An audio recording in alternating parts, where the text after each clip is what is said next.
like I want, even though it might be like might not be my house style, quote unquote, Yeah. but am I happy with it? Like, do I want to post this stuff? Like that to me, that's like the ultimate like filter that I put through. Like, Yeah. do I Are you love, willing to like, share it? am I just doing this because, like, everybody else is doing this stuff, or is like, does this really feel good to me?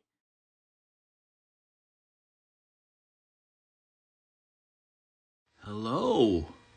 Guess what, everybody? It's a Wednesday.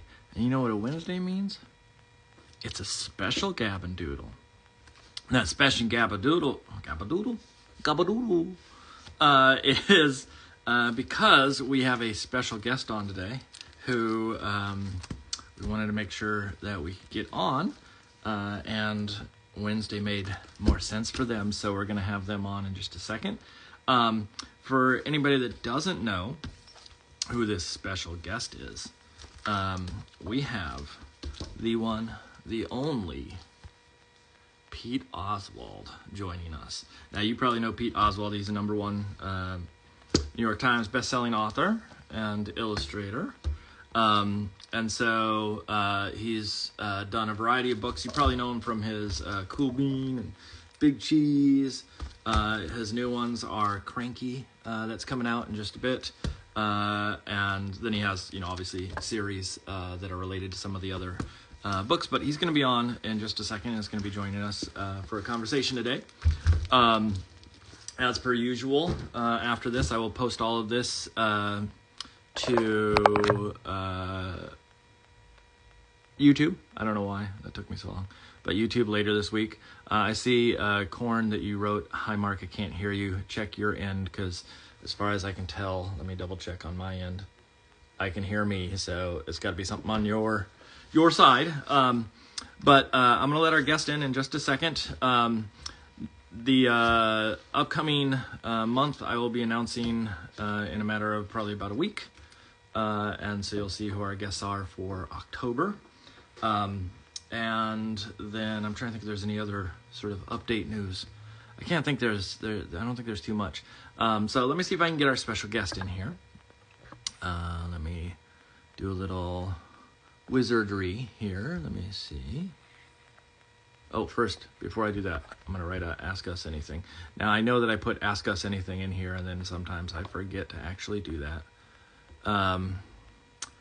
And let me see, Ask Us Anything.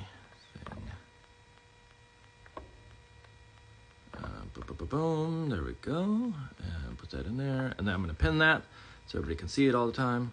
And so let me see if I can get our special guest in for 1 second. So, P-E-T-E. Just needed to come up in my feed here. Why is it not popping up?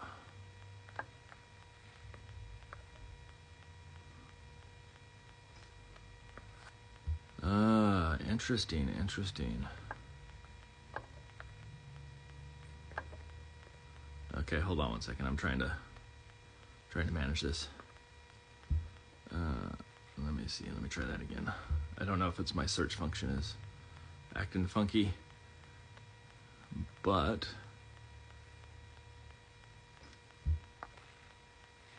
where is Pete? That's the question.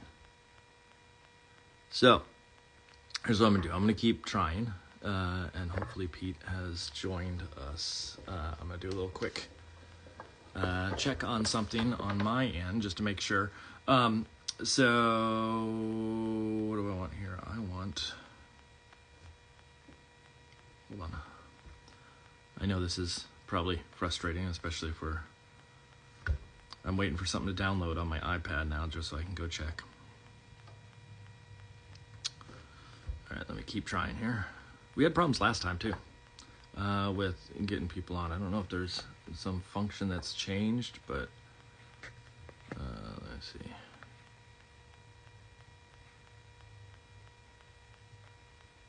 All right. Let me see. Oh, come on, internet. I'm literally waiting for Gmail to install and update so I can get on my Gmail and check. real quick. And boy, is it frustrating that it's taking so long. I don't know why it's stalled out.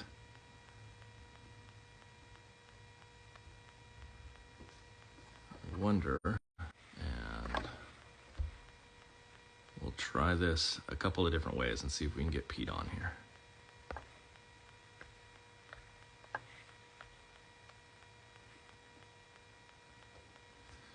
Not showing on this, which is interesting. Okay, so in the meantime, what I'll do is I will get started and I'll try to keep an eye on it and see if Pete comes rolling in. Hopefully that we see him on there. I know that he does have a busy life, and so who knows, there may be some conflict, but we will figure it out as we go. In the meantime, what I'm going to do is I will show you sort of what I'm working on for today, and then we will hopefully have Pete join us by a certain threshold. In the meantime, I can answer questions for other people. What I will do, and again, I'm trying to make sure this works on my end.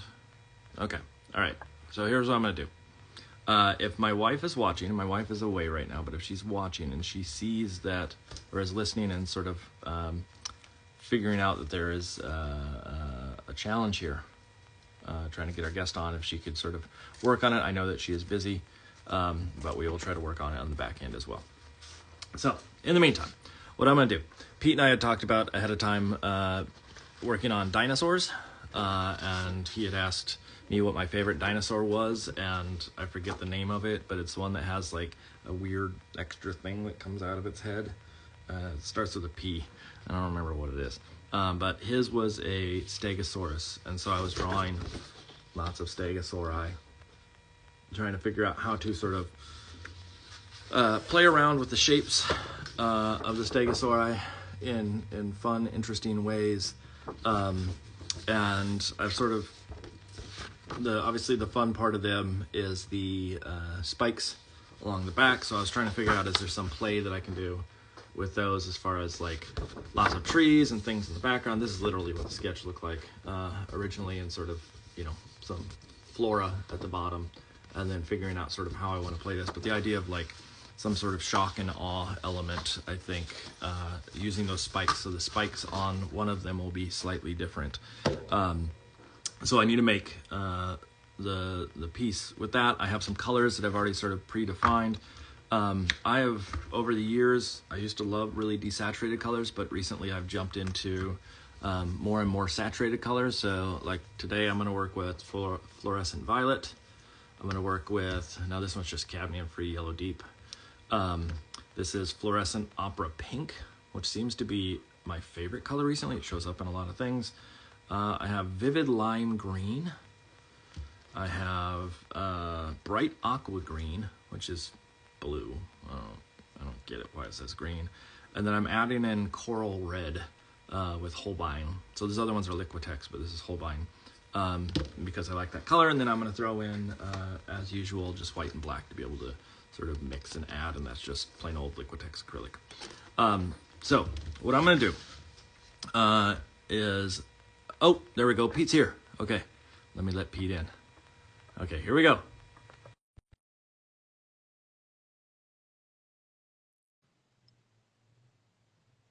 Hopefully it takes. Let me try doing it again. Oh, there we are. What's Hello. up? How are you? I'm doing well. How are you? I'm Sorry, doing okay. it took me a while to figure out how to join. I've never done one of these, so I appreciate your patience. Oh, really? Okay. Yeah. I just assumed that everybody that's on the New York Times bestseller list has done hundreds and hundreds and hundreds of these. Yeah, I've actually never done one of these, especially paint while we chat. So this is it's a new thing, and I'm really excited. It's going to be challenging. One of the things that everybody says at the beginning is that they have trouble with talking and making at the same time, because we live in this world where it's like when we're making, we're sort of zoned in. And with me teaching, it's a little bit easier, but it also, I don't know your background as far as like if working in studios or things of the sort, but after working in animation studios and whatnot, I got used to that idea of like, I just work and we talk about any old thing. because you have to pass the time, let's put it that way. And so it's sort of natural to me, but I understand there is a learning curve for people that join. Uh-oh, did we stall out? It looks like Pete may have stalled out on his end. Or he popped off. Let me see if I can get him back on. It looks like, because it went back to just me as the feed. And so there's got to be I'm going to invite again and see if Pete jumps on that way. It stalled out on my side. There we go. There we go. I don't know why it threw me off. I was like, man, you're really interested in what I'm saying, because it still had your photo, like the stalled image. I was like, wow, he's really concentrating on that. I'm like locked in. Yeah, no, that's good. Yeah, I mean, we're working and talking at the same time as, using both sides of the brain, which I'm not very good at, but we'll get through this. It'll be fun. After about 20 minutes, you'll probably be locked in and sort of like, you got it figured out. So thank you for joining us. This is actually, we were very, very excited. I say we, because my wife is involved in sort of, she's, as I say, the brains of the operation. I'm the face. She's the one behind the scenes that helps organize and keeps me on track. So I go, who do we have on this month again? Yeah. she knows it all. Thank you to both of you for organizing that. So we're very, very happy to have you on. We've been fans of yours, obviously, since the beginning, and sort of my entrance into kidlit. There are people that we've sort of, I wasn't as into it before I started in the industry, but then once you jump in, it's sort of hard not to be into it. And your name was just everywhere, and I was so excited to, like, once we reached out to you and you said yes, I was like, oh, we did it. Oh, thanks. So for those now, if anybody is watching and doesn't know who you are, first of all, shame on them. But why don't you give people a quick rundown of sort of who you are, what you do, a little bio, elevator pitch. My name is Pete Oswald. I'm an artist. I've worked in animation for over 20 years, and I've also write and illustrate children's books. So I, for the last, I don't know, 12 to 13 years, I've been doing that simultaneously, like, working on a production, animated films, while, production designing or art directing, and also, illustrating, mainly illustrating. I've just recently got into doing some of my own writing. But, I've always been an artist. I grew up in Salt Lake City, Utah, and in a little town called Bountiful outside of Salt Lake. And my mom was an artist, would teach art lessons from our basement. And so it was just always part of my life. And I love, making stuff, creating. And, it's fun to make movies. I love to make books. Like there's a lot of correlations between the two, animation and literature. So, but then there's a lot of differences as well. Get into but I love making stuff. So were you a storyteller as a kid? Like, were you something that was really into it?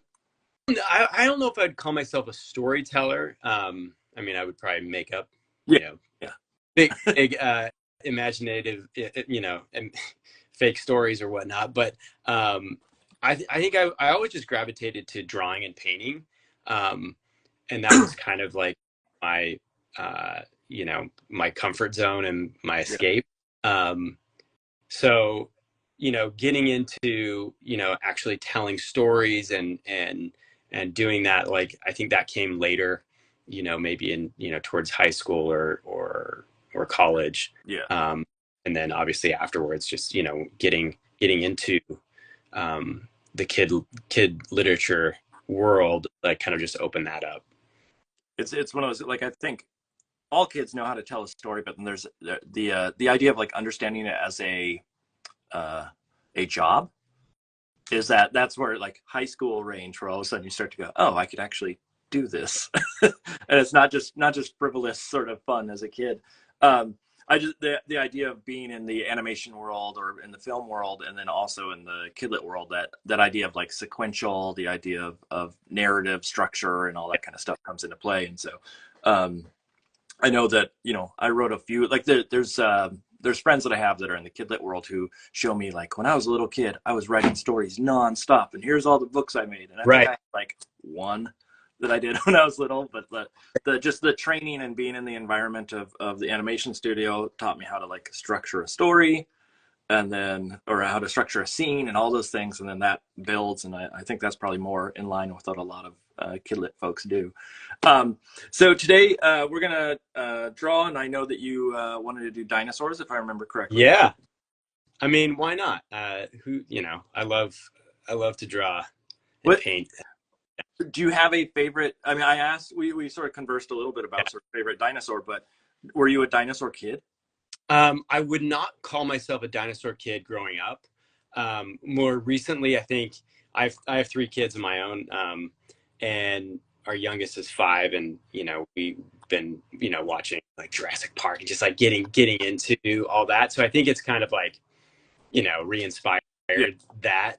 And I also like just, you know, like this, you know, kind of exercise of just like painting an animal is something I'll do like in between projects. Like I'll just pick something, and it's kind of like a way to relax and not like have a specific assignment or project, something. It's just like, you know, doing this for a job, I need to remind myself like why I love making art. And it's nice to like just make something for yourself, or, you know, not make something for, you know, somebody that's telling you, you know, what to make, or, you know. So I do, you know, a lot of like kind of animal drawings on the side. More recently I haven't, because I've been kind of busy, but so this is a great escape. Good. No, this is the reason why I do this. None of the pieces I make on here are for like, they're actually doodles, they're sketches, they're play.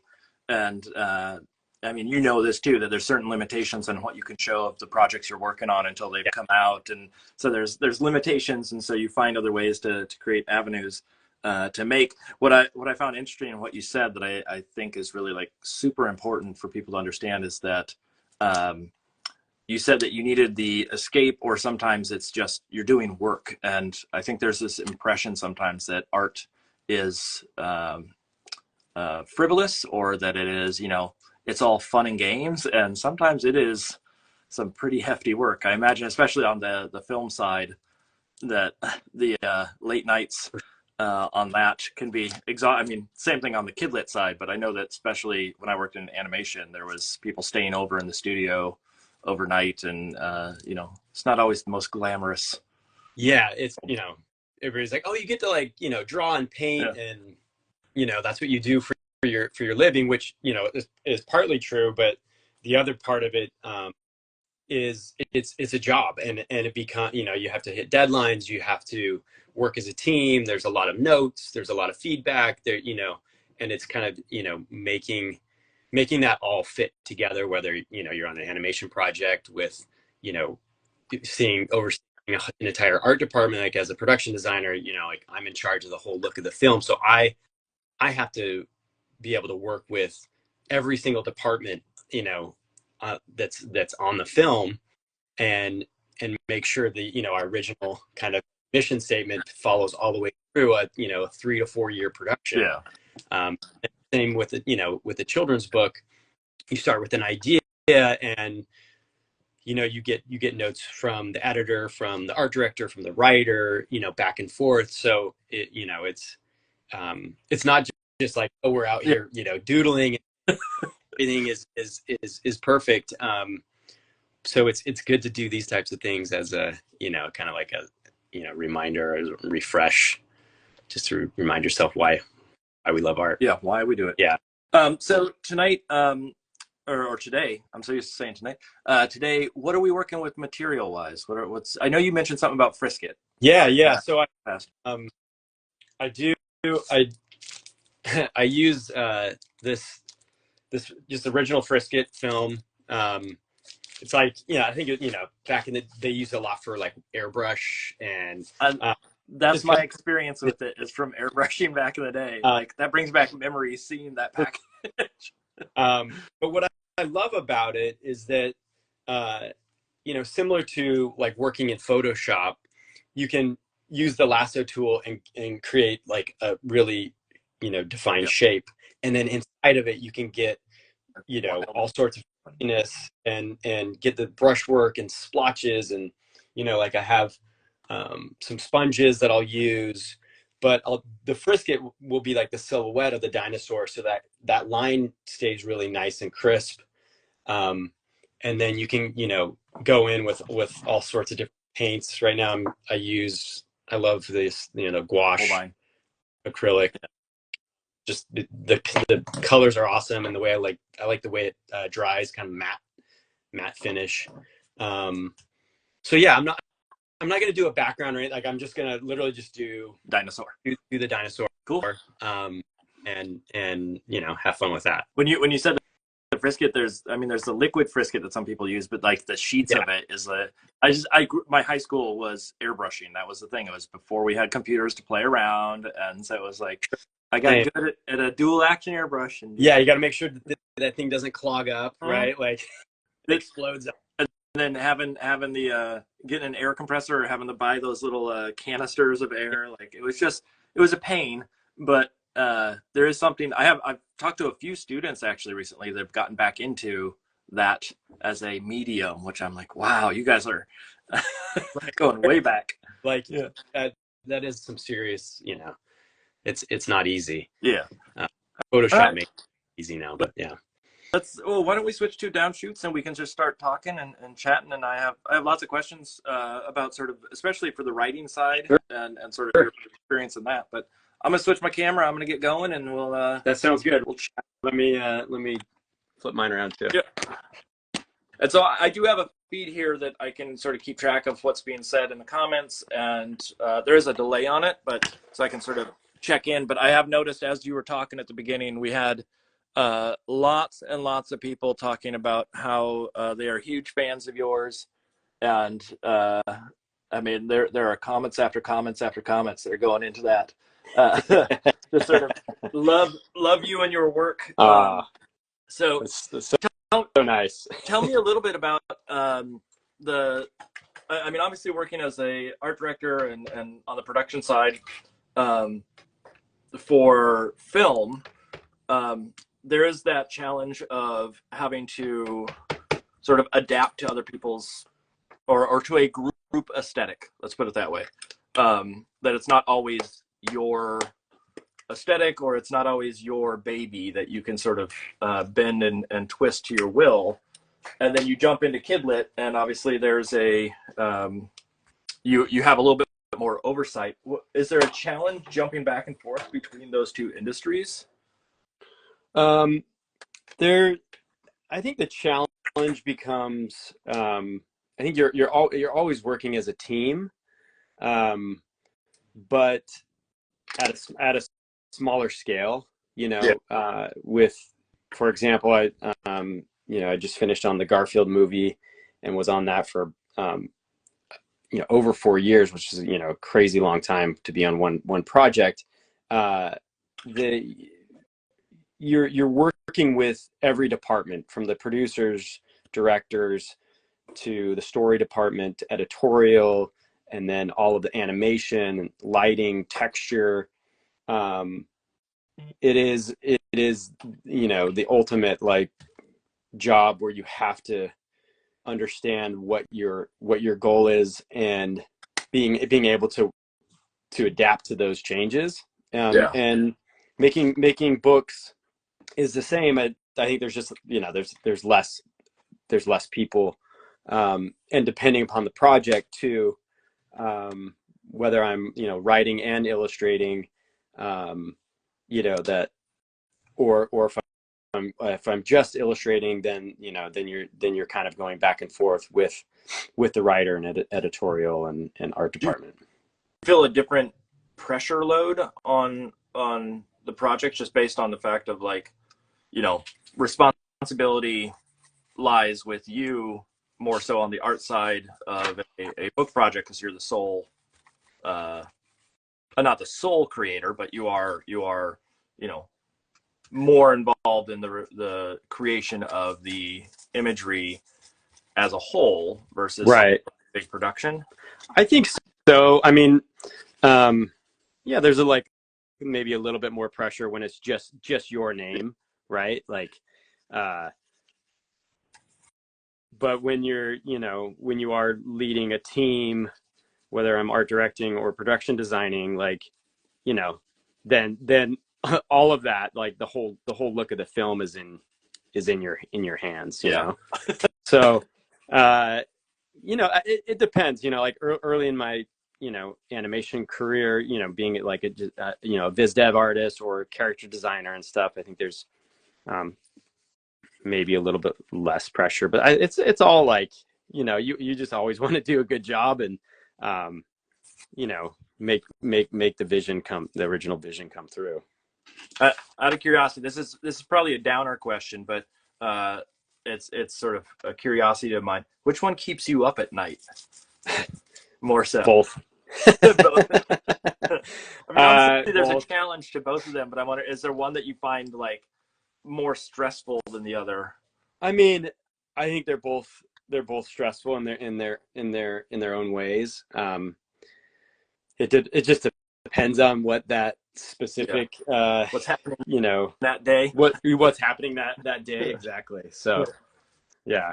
Who you have to yell at? I imagine you're not yelling at lots of people, but man. No, yeah, it's just it always there's always problems to solve, and I think with production designing and art directing, you in like early on in the project, I do a lot of artwork, and as the production goes on, the style gets set, and it you become kind of the liaison between every department. So you're managing big groups of people, but then you're doing less art because I'm in meetings all day, that type of thing.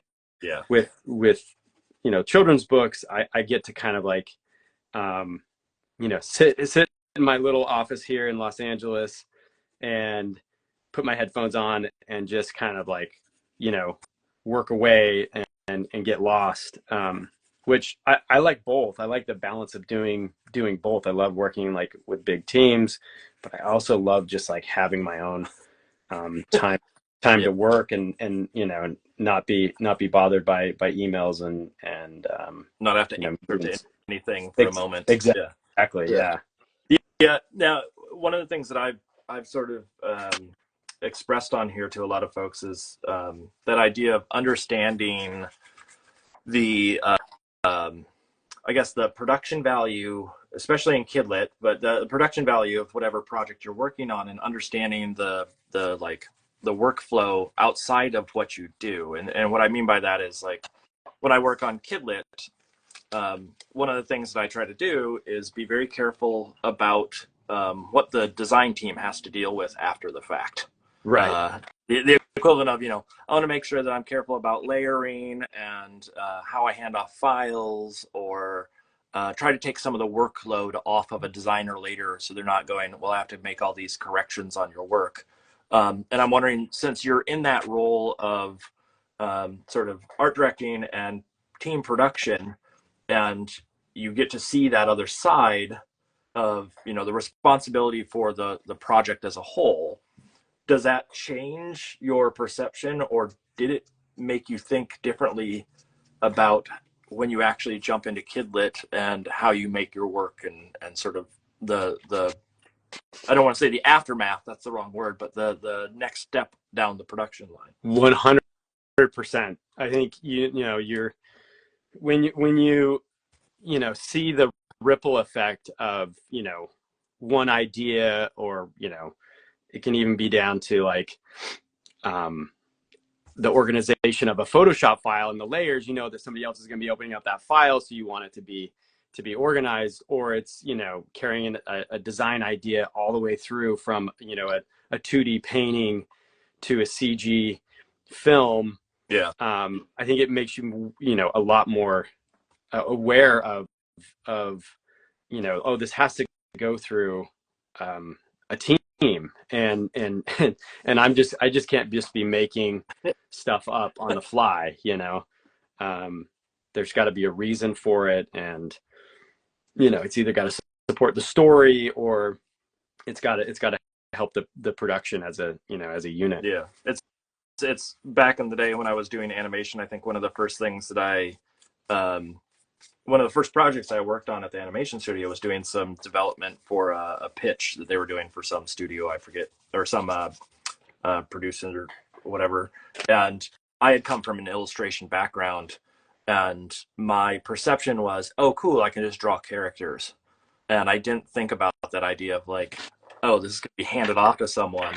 I've always been a fan of plaid. Yeah. And doing, hand drawn or, 2D animation where you're drawing frame by frame. That was not always the wisest decision. So I learned pretty quickly when I got told, oh, that's right. not going to work. With the, looking at the work that you do for the kidlit, is there a separation? Like, I'm watching you transfer stuff down and get the frisket all stuck down to the board as you do this. Is there some sort of like how do I want to put this?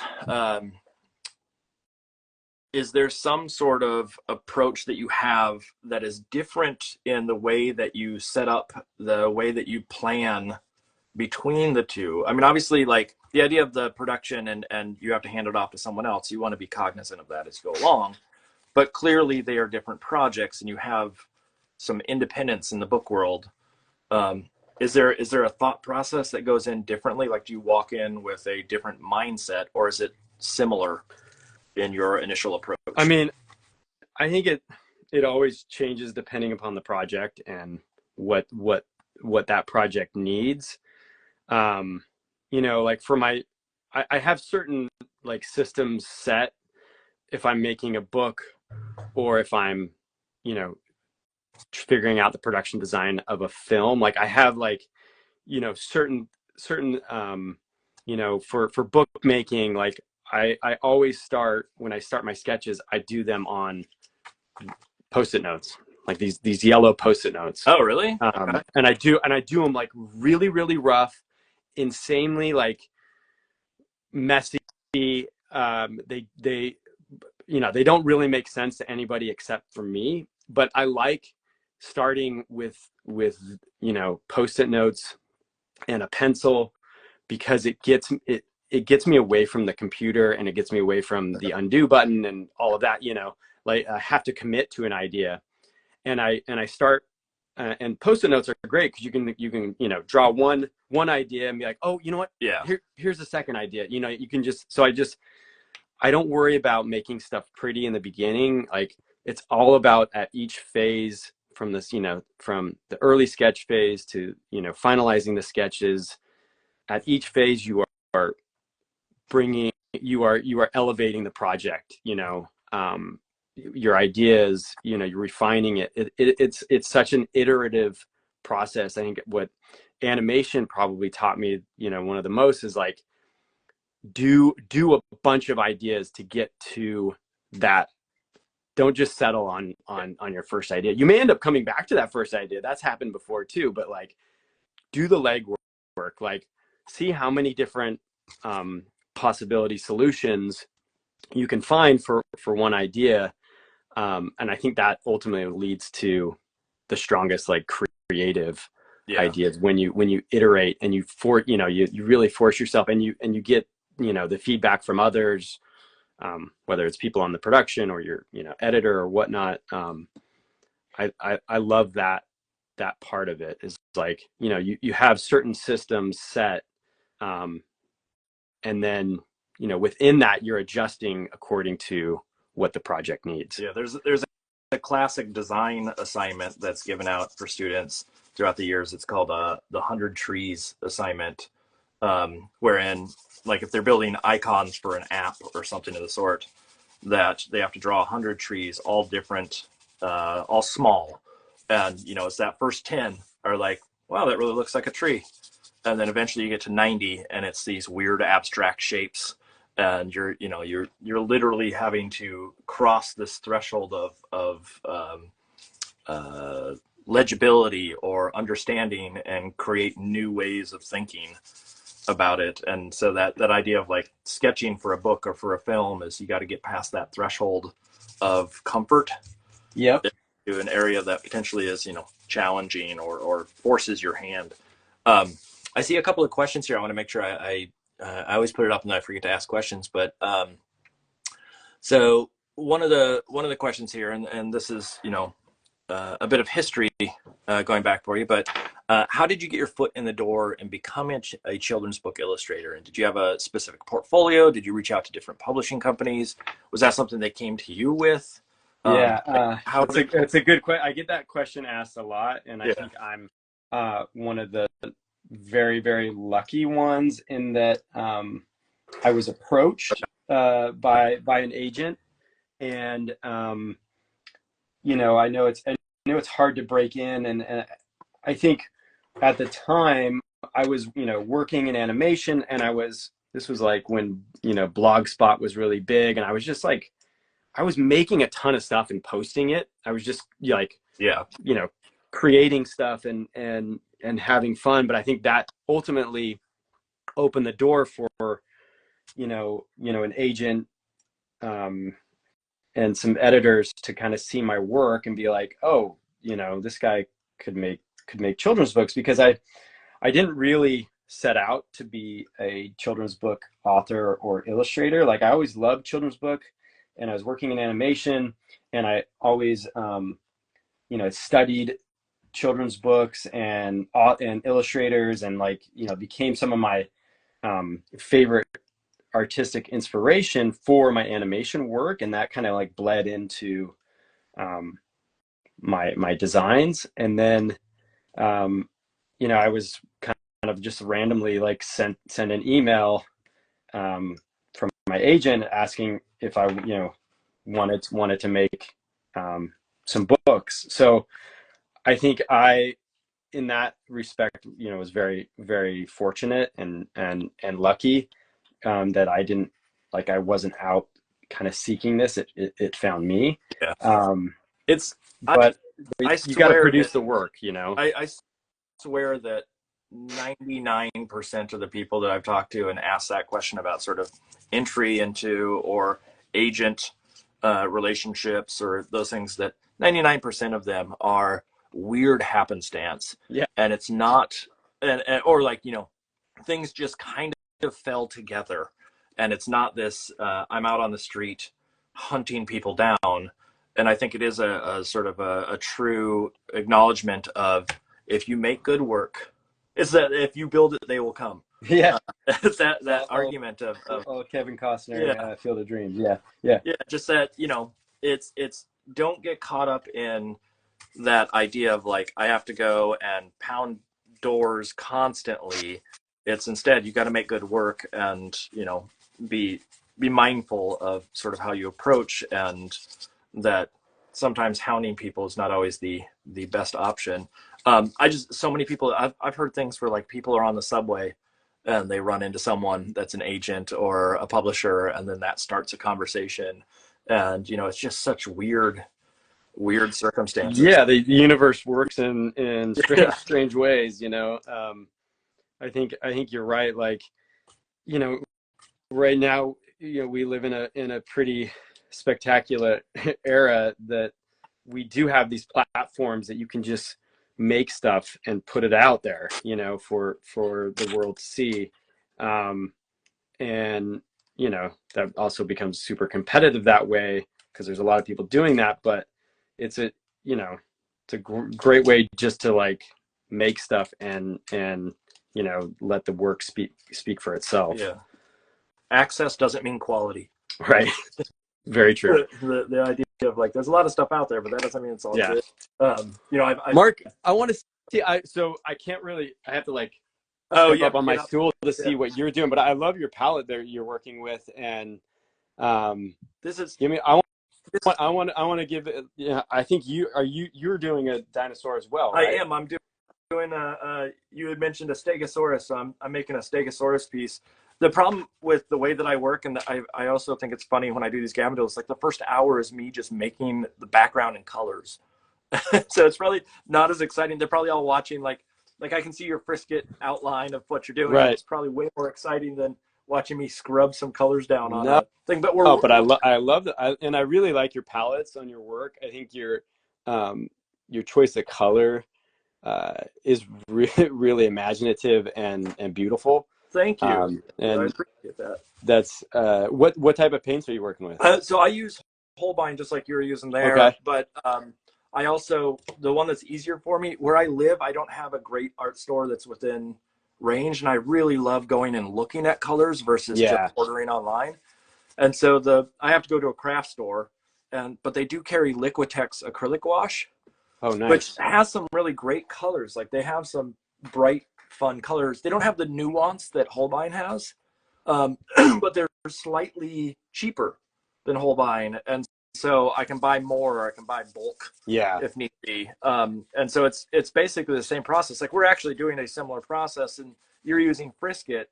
I'm just using scissors to cut out the shape, but the whole idea of like scumbled colors and textures, and then Yeah. It's creating the really sharp edge. similar. Excuse me. Um, it's very very similar in our approach, and so it's material wise for me it's been primarily acrylics and things of the sort, but I'm someone who likes to lose control a little bit, and the scissors, like if I were to cut Frisket, I would have to cut it probably with an X-Acto blade, Right.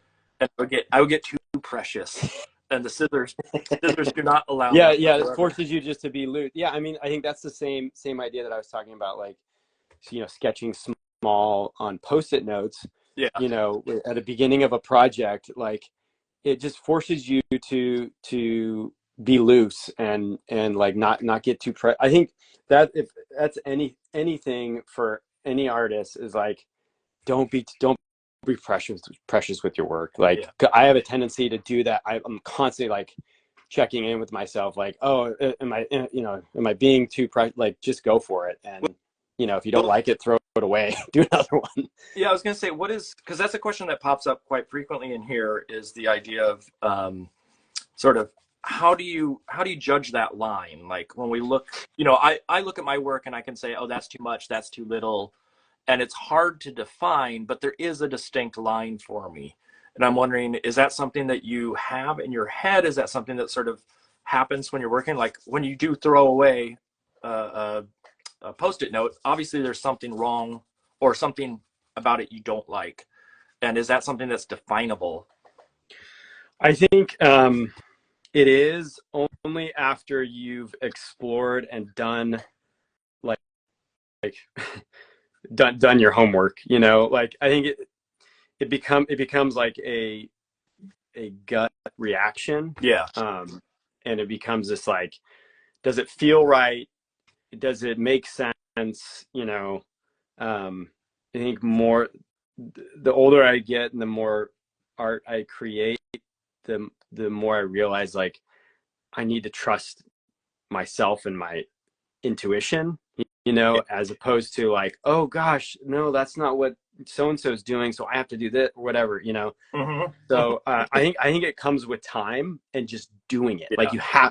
you have to get out those 10,000 awful drawings. Like there's just no way around it. Like if you want to become a bodybuilder, you got to lift weights. Like that's just how you do whatever it is. Like you have to put in the work.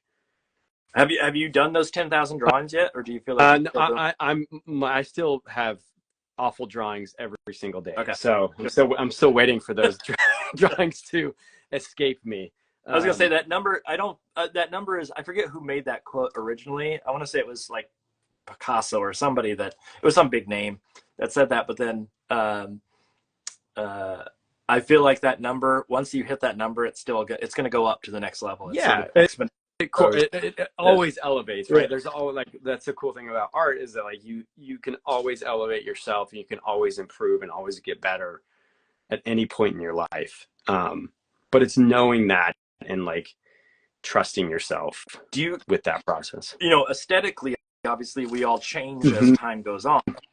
And I'm wondering, thinking back to some of your early days and, just whether it be in industry or even prior, do you look back at that work and sort of grimace?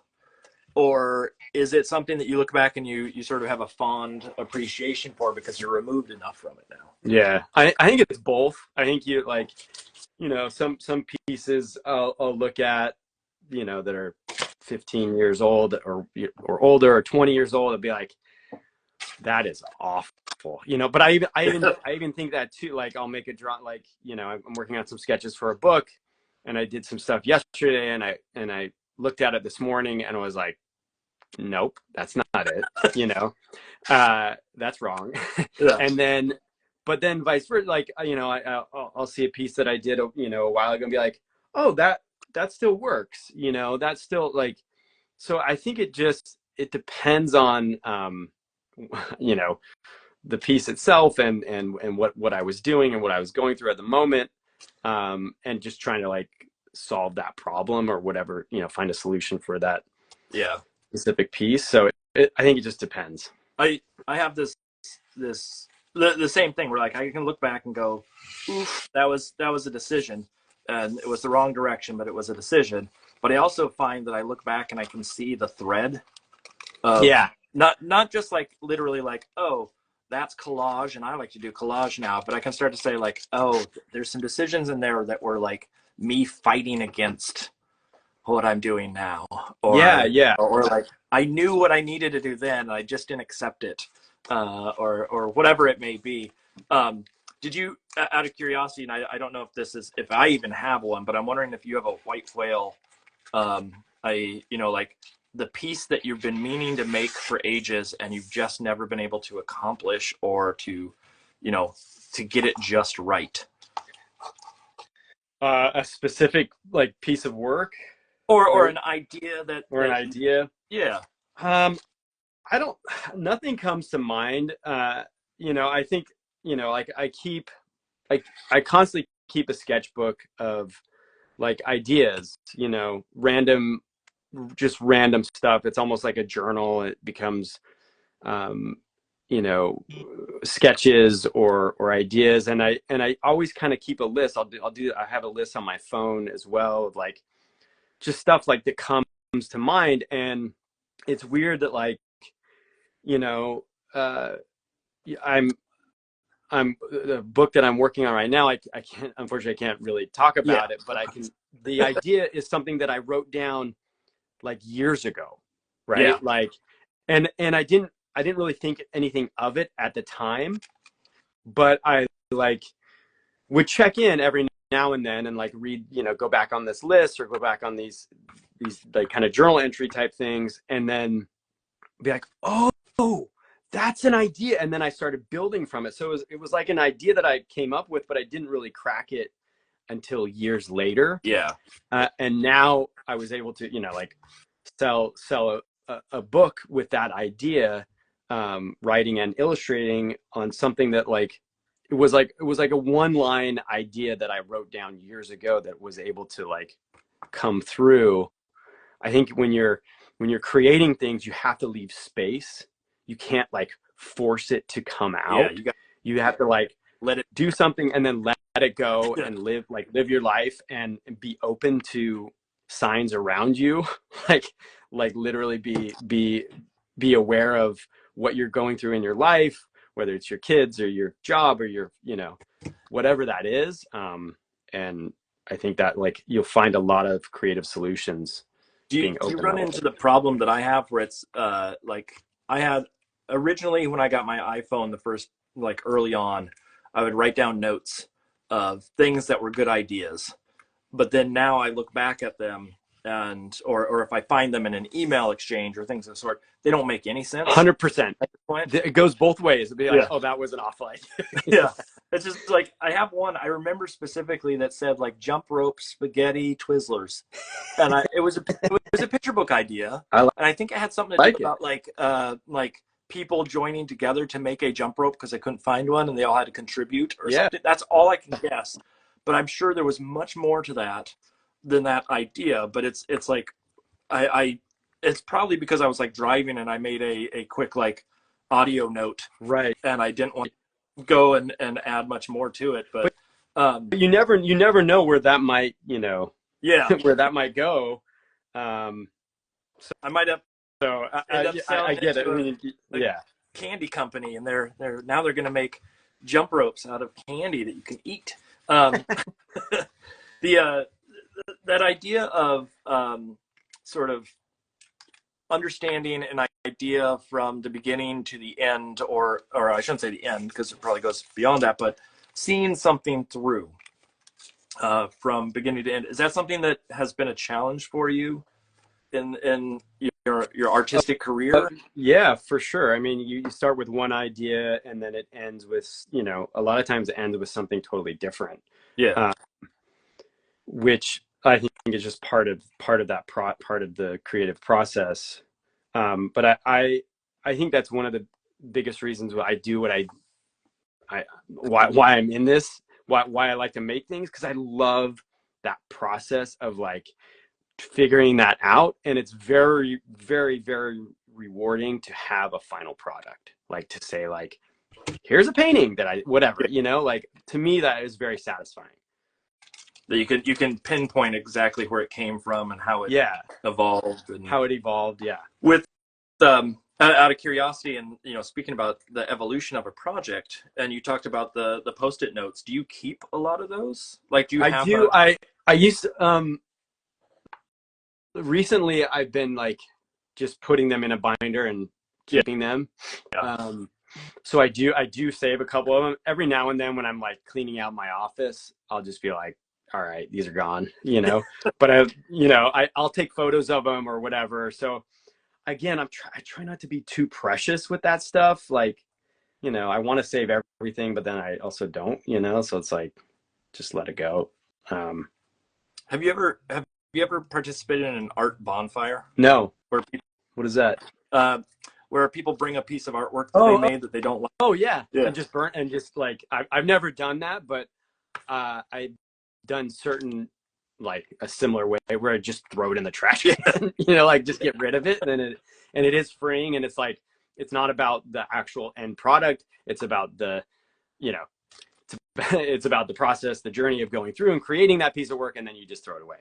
Is that kind of the idea? Yeah. It's the process, or the like relief, or the therapeutic element of actually like letting go is so hard sometimes for artists, and that participating in something that is that sort of, it doesn't have to be a big ceremony of sorts, but I know when I went to school and I got out, there was a lot of people burning their old portfolios because the work was, dated or what have you. And I think there's a part of that that's cathartic, and that again, it gets on the idea of like not being so precious about your work, like you can always create more. Is there work that you sort of hold on to, even though it's potentially, like one of the things I look at is I go back and look at work that I made previously, and I go, ooh, I could improve on that. I may not improve on it today, but it's an idea that could be something better tomorrow, knowing that I have the intention to come back to it. Is that something that you sort of, because you talked about the idea of sort of, things can evolve, things can change and become something bigger and better and whatnot. But sometimes that's a natural sort of like evolution, and sometimes you have to force that, or force your hand and say, okay, I'm going to save this, and this is going to be that thing that I have to come back to in a year or however long. Do you have projects that are sitting on the shelf right now that are like waiting for that next? Yeah, for sure. And they're on the verge of like throwing it in the bonfire, or, really making it, figuring out a way. Like, I think, part of the creative process is being open to these ideas and writing them down.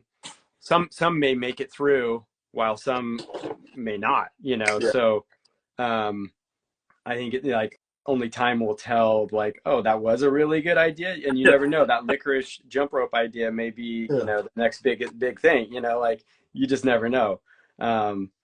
So how, when you're, you know, this is one of the things I wanted to ask you about specifically, because you're in an industry, and looking at the books, you know, there's so many books that you've done that have been with other authors, and then obviously you have stuff that you've authored yourself. How is that process for you, especially, you know, you were coming from sort of the animation background, and, you know, I don't know your history enough to be able to tell you, or to be able to say that you had, you know, lots of experience in writing classes or what have you. Was that a big leap? Was that something that just sort of naturally? Yeah, it's a huge leap because, you know, I don't come from a writing background, and that's not my comfort zone. So it is something that, like, you know, more recently I've been putting a lot, you know, paying a lot more attention to, and trying to kind of, you know, figure out.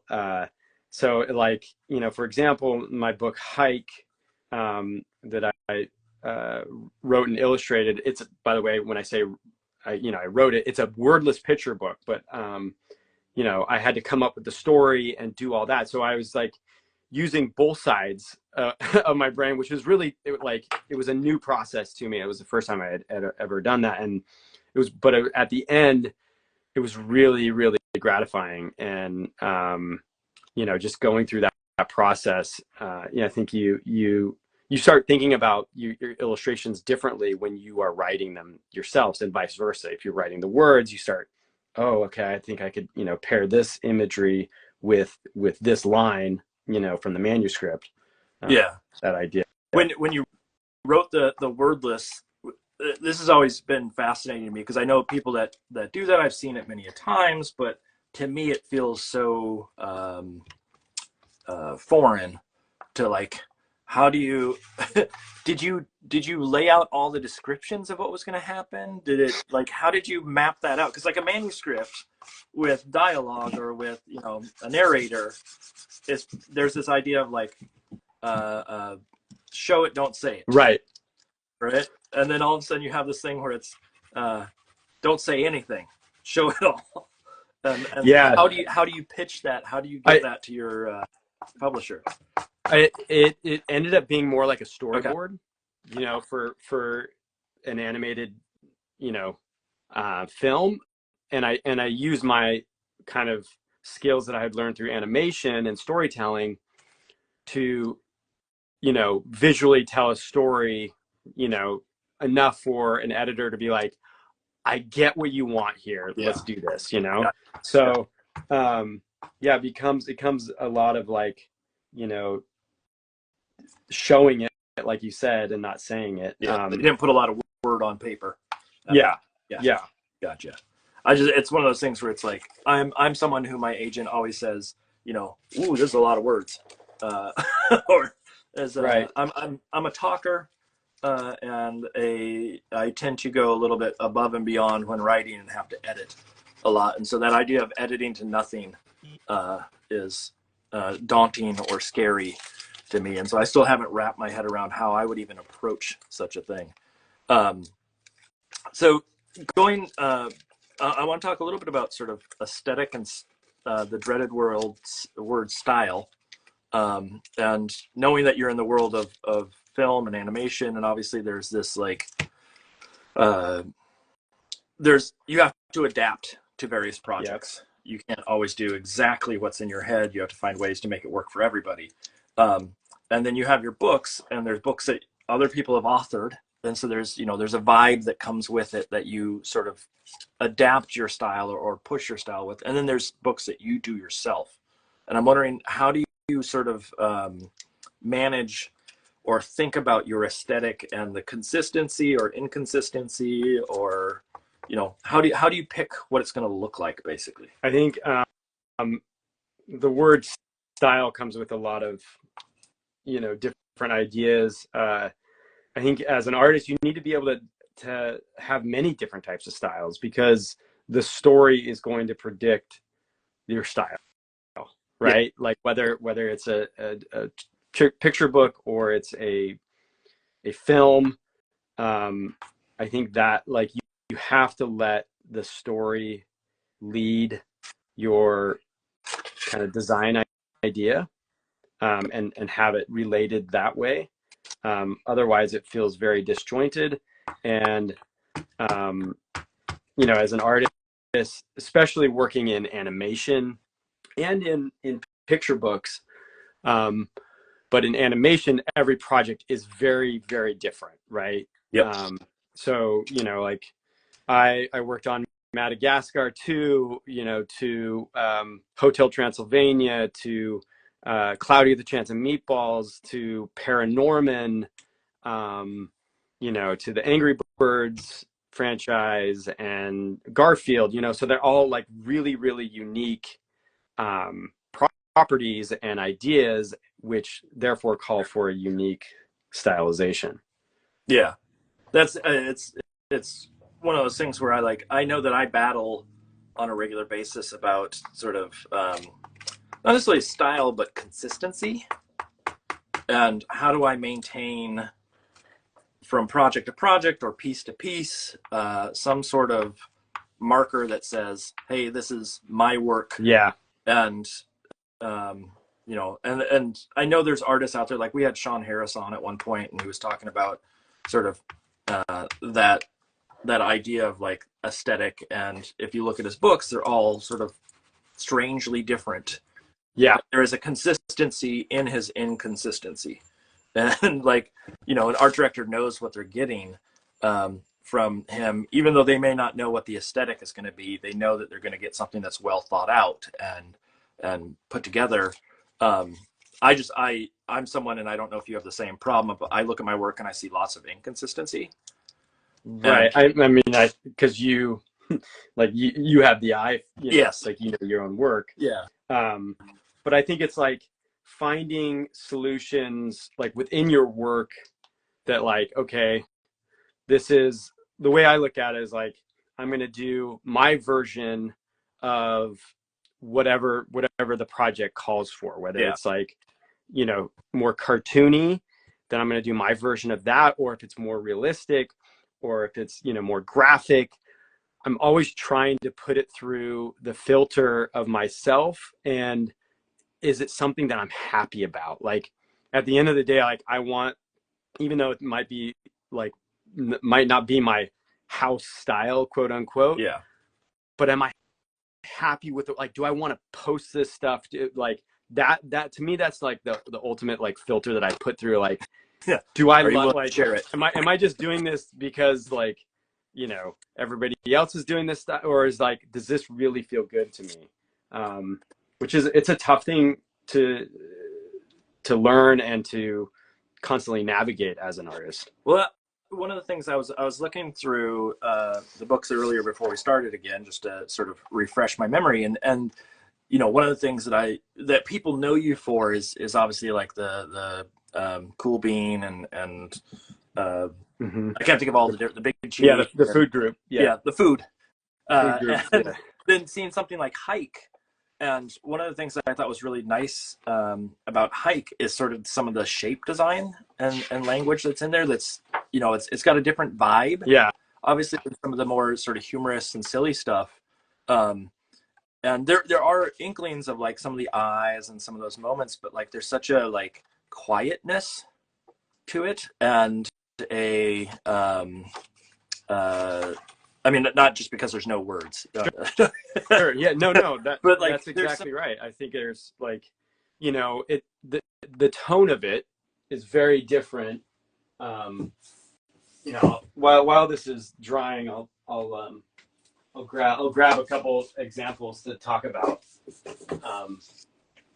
You know, like three different, like totally different books. Here's Hike, the book we were just talking about, and then like this is The Good Egg from the food group, written by Jory John, and then Poultry Guys, which was written by Eric Guillon.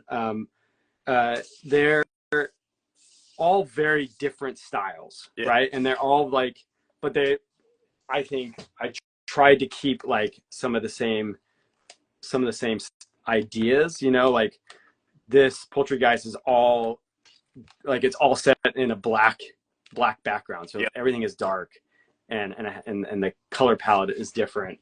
Whereas, you know, Hike is totally different in that it's about being outside and find, you know, it's this day that, you know, It's a father and a child without panels.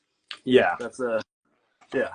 So, and then it's finding, and then, you know, the food group series is all very comedic, right? Like, so you need, like, it's finding those, figuring out what the tone of each of those ideas, and then finding an art style that matches that. And sometimes you want to contrast it too, right? Like sometimes you want to juxtaposition that idea.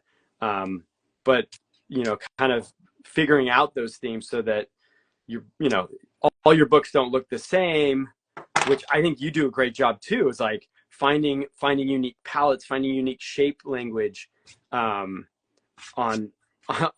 your books. Like, how do you do that? What do you think about when you're creating and illustrating a book? Well, that's, I mean, it's a similar thing. I was going to ask you, and I think this sort of answers the question that you're asking, which is sort of how do I, or what's the thread that runs through them all that keeps them mine, but also, you know, adapts to the situation. And I think there are certain things that, like, and this sounds really sort of cheesy, but like there's certain things that are fun to do. And if I don't have that fun, then I feel like it's someone else's work. Yeah. And so even though it may be something may be more realistic or something may be more cartoony, for me, like there is something about taking and you know, I know you probably can't see this, but taking a brush and like sweeping a big motion with that brush, that's very different than getting in there with a tiny little brush and doing tiny little details. And that like big motion or big expressive sort of colors, like those are the things that I think tie my work together. And I might even throw, or I mean, so aesthetically it might be slightly different, but if it has that marker that says it's me, and that's color and texture, then I'm good. Then I'm exactly. Then that mark, then you're like, okay, I'm you know, I feel good about this, and now, you know, it's a different style and it fits with whatever story I'm creating. No, I love that. It can be anything. Like you said, it can be texture, it can be color, it can be shape, it can be composition, you know.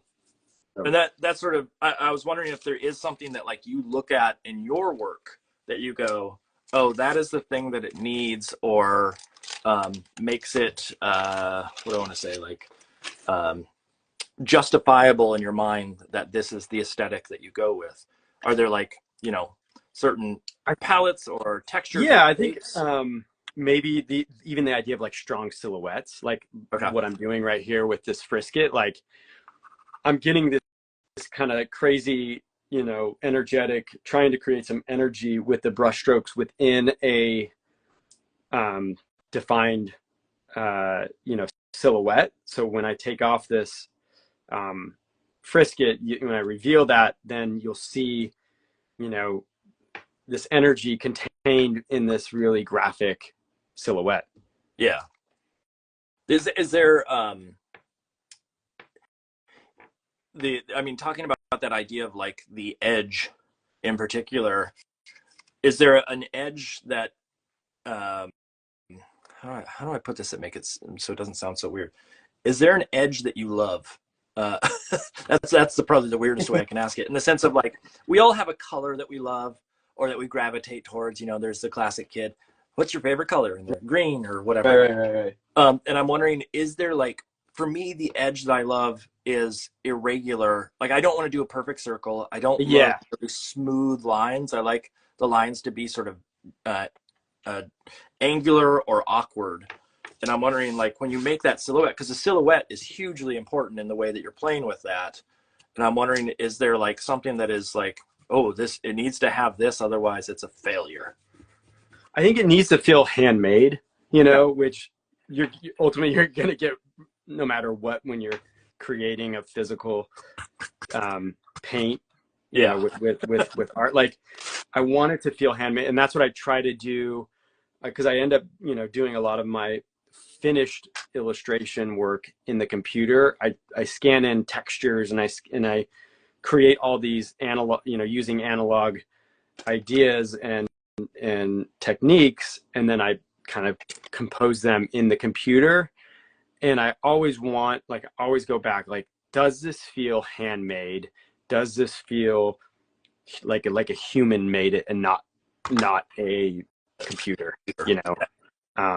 Does so I that, think, yeah, the handmade quality is huge. you do use the digital process. Are there ways, because like I'm someone who has shied away from digital, not because of I hate it or anything, but I think it's just, it is not conducive to my workflow.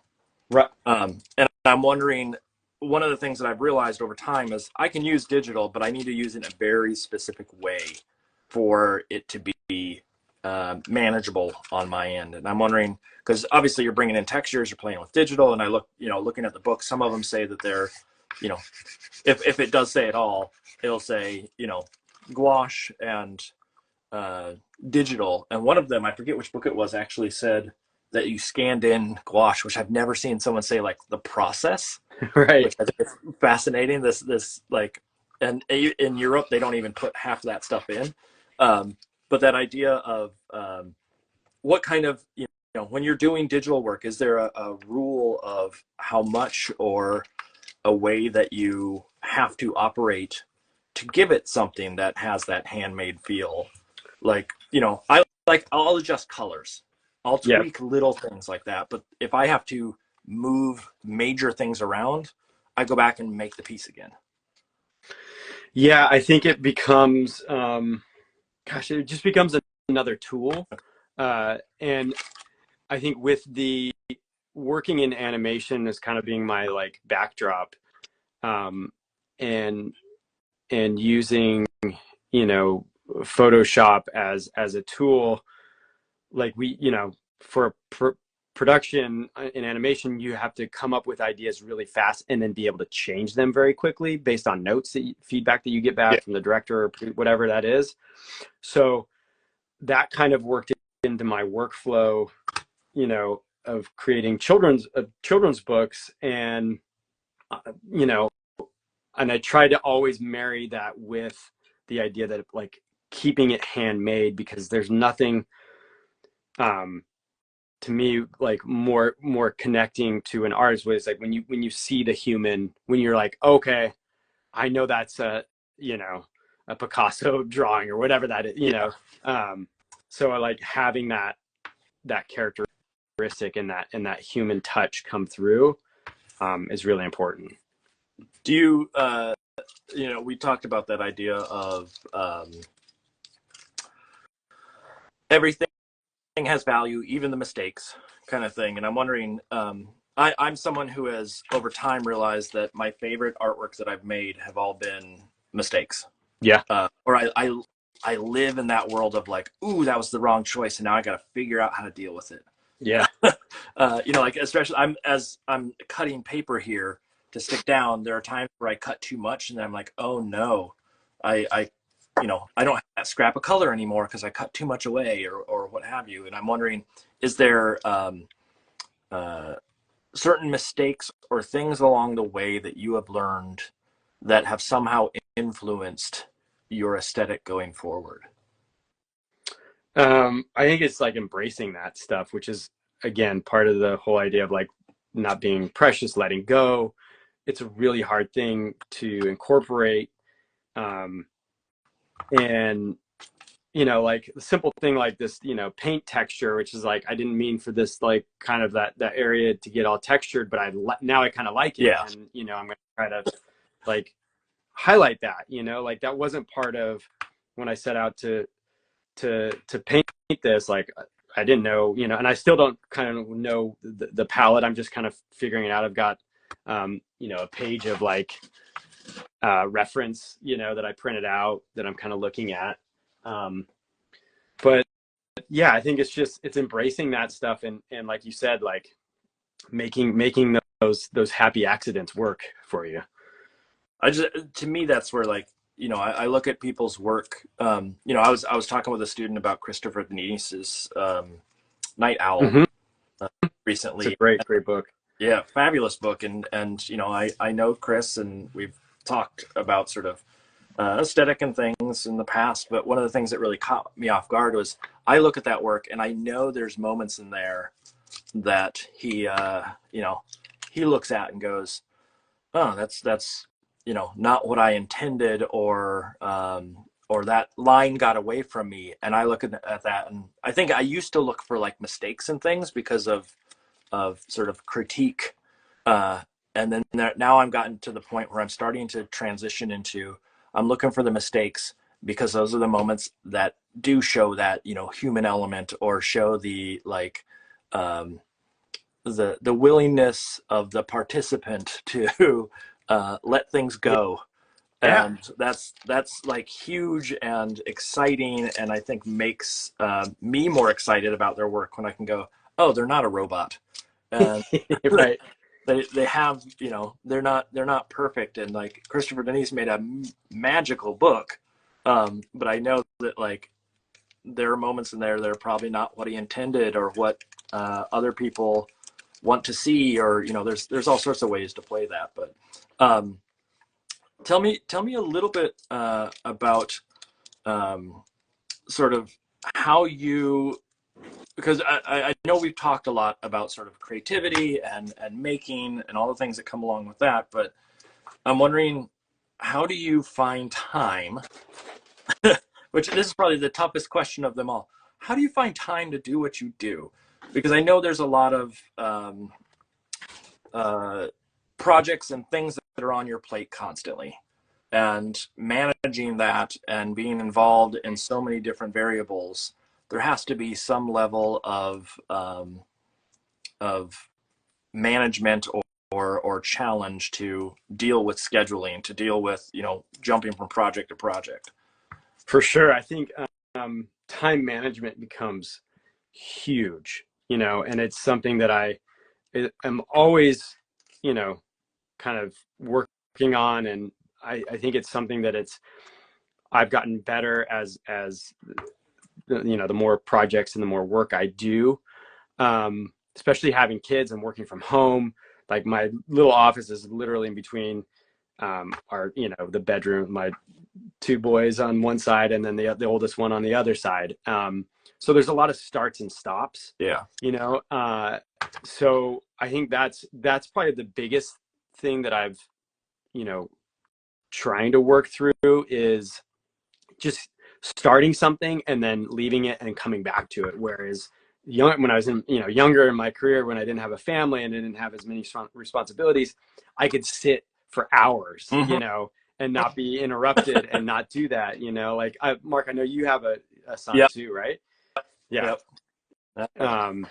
So you know, being a parent, like it's just part of it. Like you have to be able to adapt. And I think embracing those little breaks where, you know, before I would, you know, like, oh man, I just want to see, you know, and trying to like, okay, I'm going to embrace this, and it's going to actually help me to come up with a better solution. Or I may, you know, something that I was struggling on, my brain may figure out when a solution to it when I wasn't actually sitting at my desk doing it. Yeah.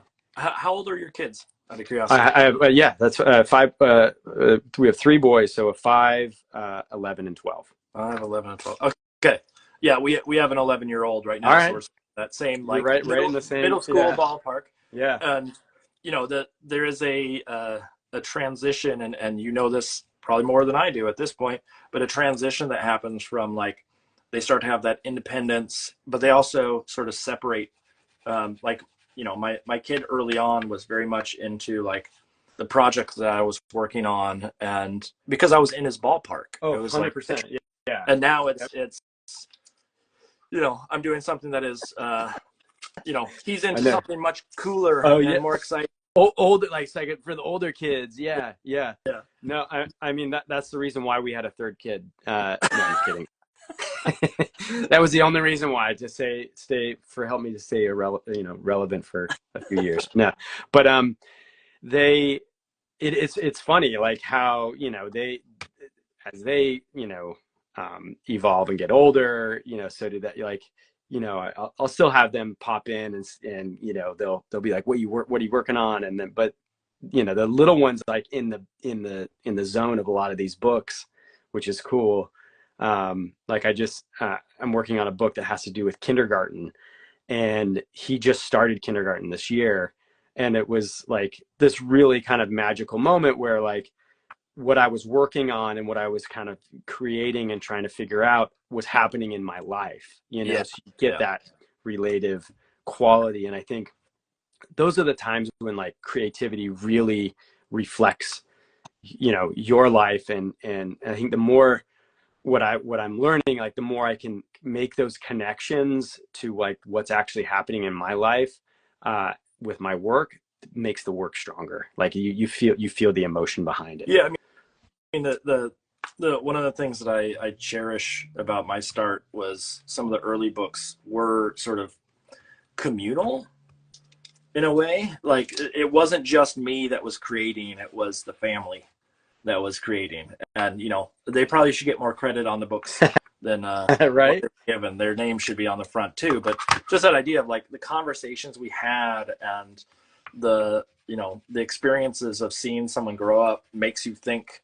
And it's not to say this isn't like a childless cat lady conversation here, but the idea of having a kid in front of you and seeing that reaction does change your perception 100% of the reaction. And that can be done with or without kids. That can be done with doing school visits and interacting with anybody that has that sort of childlike heart that comes with it. But I definitely have, one of the things we were talking about with style, I have found that I am trying to mimic my son's style more and more, versus me trying to, like, or I guess I want to hold on to all of his little kid drawings because there is something in them that I don't think I'll ever be able to achieve. No, because there's that, like, raw energy, Yeah. and there's that, like, confidence, in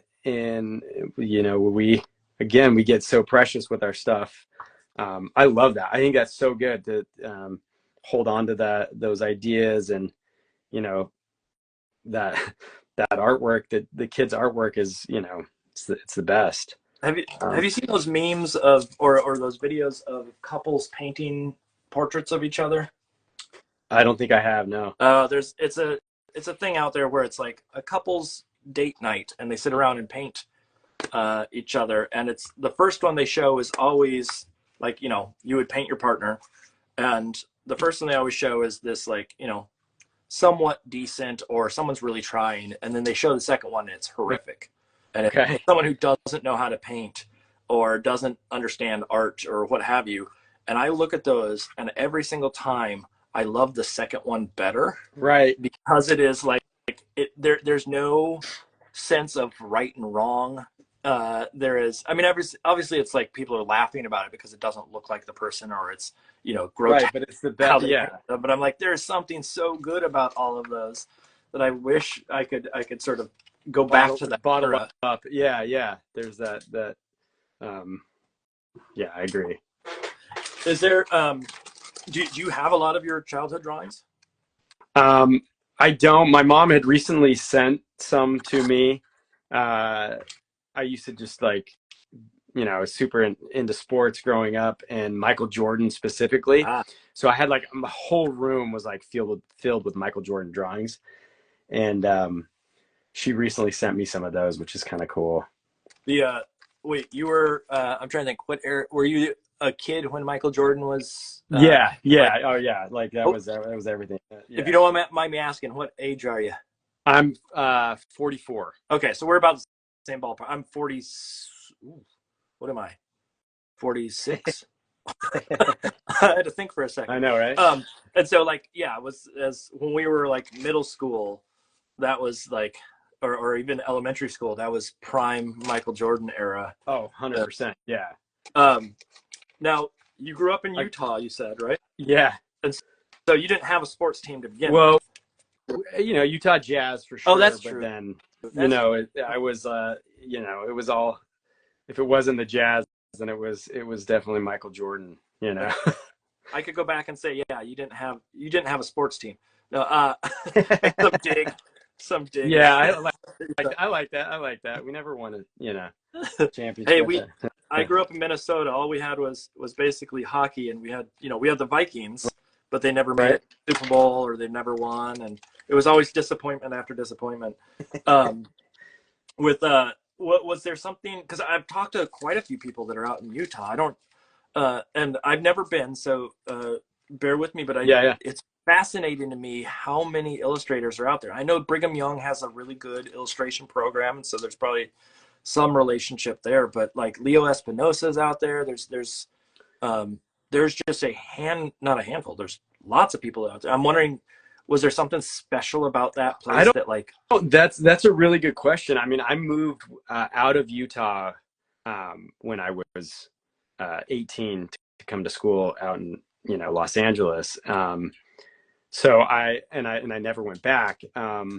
So I didn't really make that artistic connections back there, even though I have a lot of friends in the industry that live there now. But I don't know, it's a beautiful place to grow up, like there's like nature is amazing there. So that's what maybe that has something to do with it. The mountains and the hiking there. Yeah. Like you can't live out there and not like nature is what it sounds like. Yeah. Yeah. For sure. You're in LA now, right? Yeah, I'm in LA. Yep. Are you in like nature? What part of LA? So I'm like I live in kind of the West LA area. So we're still, relatively close to the beach. But can also get around to the different freeways and whatnot. So yeah, it's a good central location. Imagine getting around to the freeways is one of the most exciting things in being. Oh boy! all you ever hear about is how horrible that is. Becomes part of your life. Yeah. Just, Are you looking forward to the Olympics? Yeah, it's gonna be fun. The traffic's gonna be fun. I think it'll be awesome to have it here. It'll be super cool. Yeah. Yeah. I know people that are out there, right? Well, obviously, a lot of people know who people out there, but I know quite a few folks because of the animation that have moved out there for various, studio gigs and things of the sort. And it's interesting to hear because a lot of them grew up on the East Coast, right? Move out there, and it's interesting to hear their sort of interpretation or sort of what challenges there are there versus here. Not necessarily in the sense of always weather, but just because you don't really have weather. You have the same weather all the time, right? Yeah. I mean, that was part of it too. I mean, I partly activated by the sun. I love warm weather. Though I like to ski and stuff, but yeah, LA becomes it is home now, and it's a great creative kind of environment and community and everything. So yeah, we love it. Plus you have Rodeo Drive, and you can go out there and do your shopping, and you got it all, man. Yeah, whatever you want, you can find it. Do you with any of the projects that you worked on for film, did you meet any of the celebrities, as they're so called? Not really. I mean, you get to meet some of them at like premieres or whatnot, but working in animation, you're not on, I wasn't directing them. I was, working as a production designer. You're not really, you're not really introduced, or that's not really part of the gig. So that I mean, everybody's always like, did you get to meet, It's like, no, not really. I didn't, like you might meet him at the premiere or whatnot, but, which is cool. It's fine with me, it's great. Did you follow Peter Brown? Yeah. At all? Yes. I love his stuff. Did you see his post about going out there for a wild robot? I don't know if I saw that post, but I'm, a huge fan of his work and know a lot of people that worked on the film. So I think it's so awesome to see a book, which is as great as Wild Robot, get adapted into a film. And it's just, I think it's really, really cool. He lives not too far from us here. Like he lives maybe about an hour and 15 minutes north or something like that in Maine. And it was very funny to see, because he had red carpet moment in Toronto, I believe, Okay. for the film. And it's funny to see, and not trying to disparage Peter here, but the idea of looking at those images, you see people who are like clearly used to the red carpet, and then people who are not. And yeah, you see it's like, just part of it. Yeah, there's an awkwardness to it that's very, very funny to look at. That's awesome. We're gonna have his wife X Fang on, I think, in a couple of weeks, and so I wanna ask her what it was so like. Talented, yeah. She was out there with them, and it'll be fun to sort of hear that side of it. Do you, with the industry that's out there, is there a good network for people? Like, I know that, where I am, it depends on sort of what part of the city you're in or what area of. Yeah, I think that's what's cool about LA is that there's so many creative outlets kind of everywhere, that you can kind of find it wherever you want to.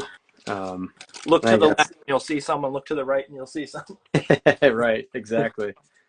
I'm gonna pull this frisket off here. And then okay. Yeah, time to watch. This is the exciting part because it's such a reveal. It's such a reveal. There it is.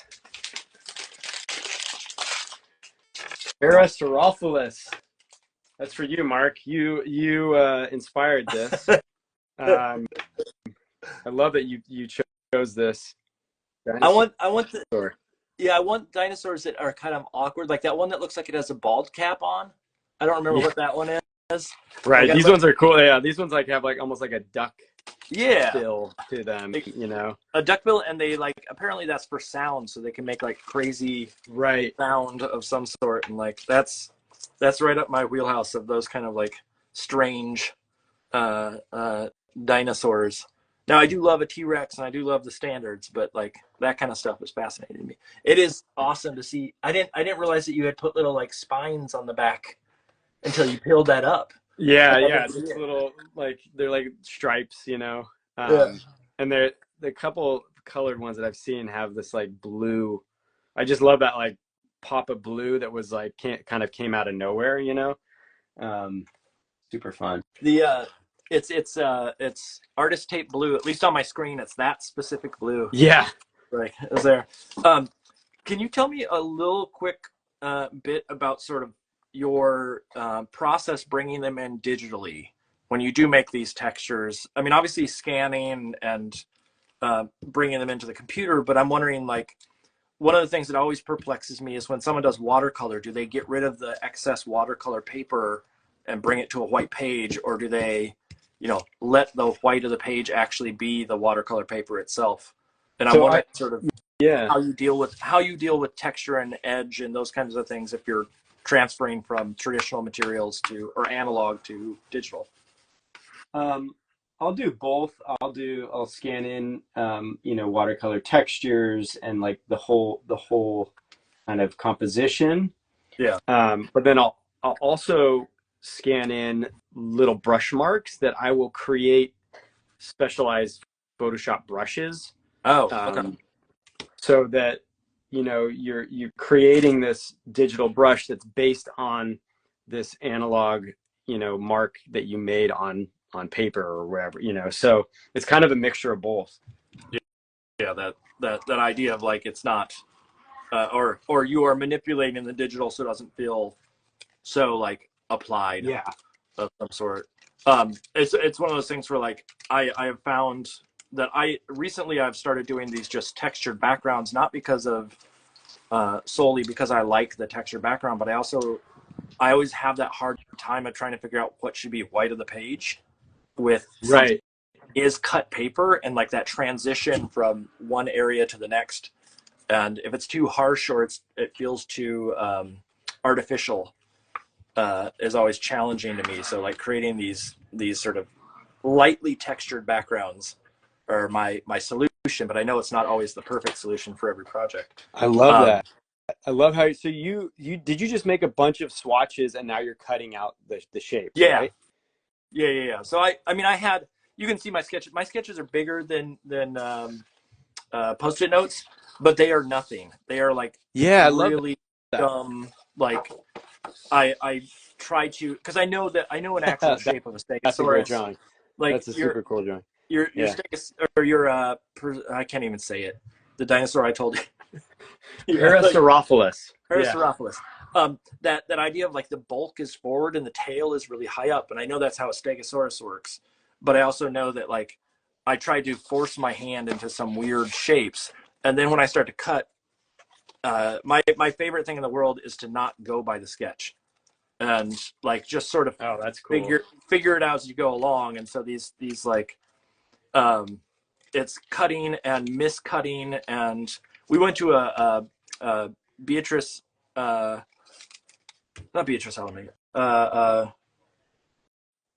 No. Oh, Isabel Arsenault. Okay. We went to a talk with her. Do you know her work? Yes, I love her work. Yeah. Yeah, beautiful, beautiful work. And one of the things that she showed us was the process that she did a mouse with a house on its back. Okay. And what was really fascinating to me in that was the way that she pre-painted. She did stuff with like a light table, painted on the back of the paper, cut it out, and there were all these misalignments. Oh, I love that. You know, like the crotch in, like I'm trying to figure out, like right now I'm doing these legs, but I also think it's fun if I make the crotch go too high on one side. So like for some reason it doesn't line up. And it all, like, people probably won't understand this, but it relates back to Degas, where Degas would do these still lives. Yeah. And the table that it's sitting on, one edge would be lower than the other edge, so the like line wasn't correct.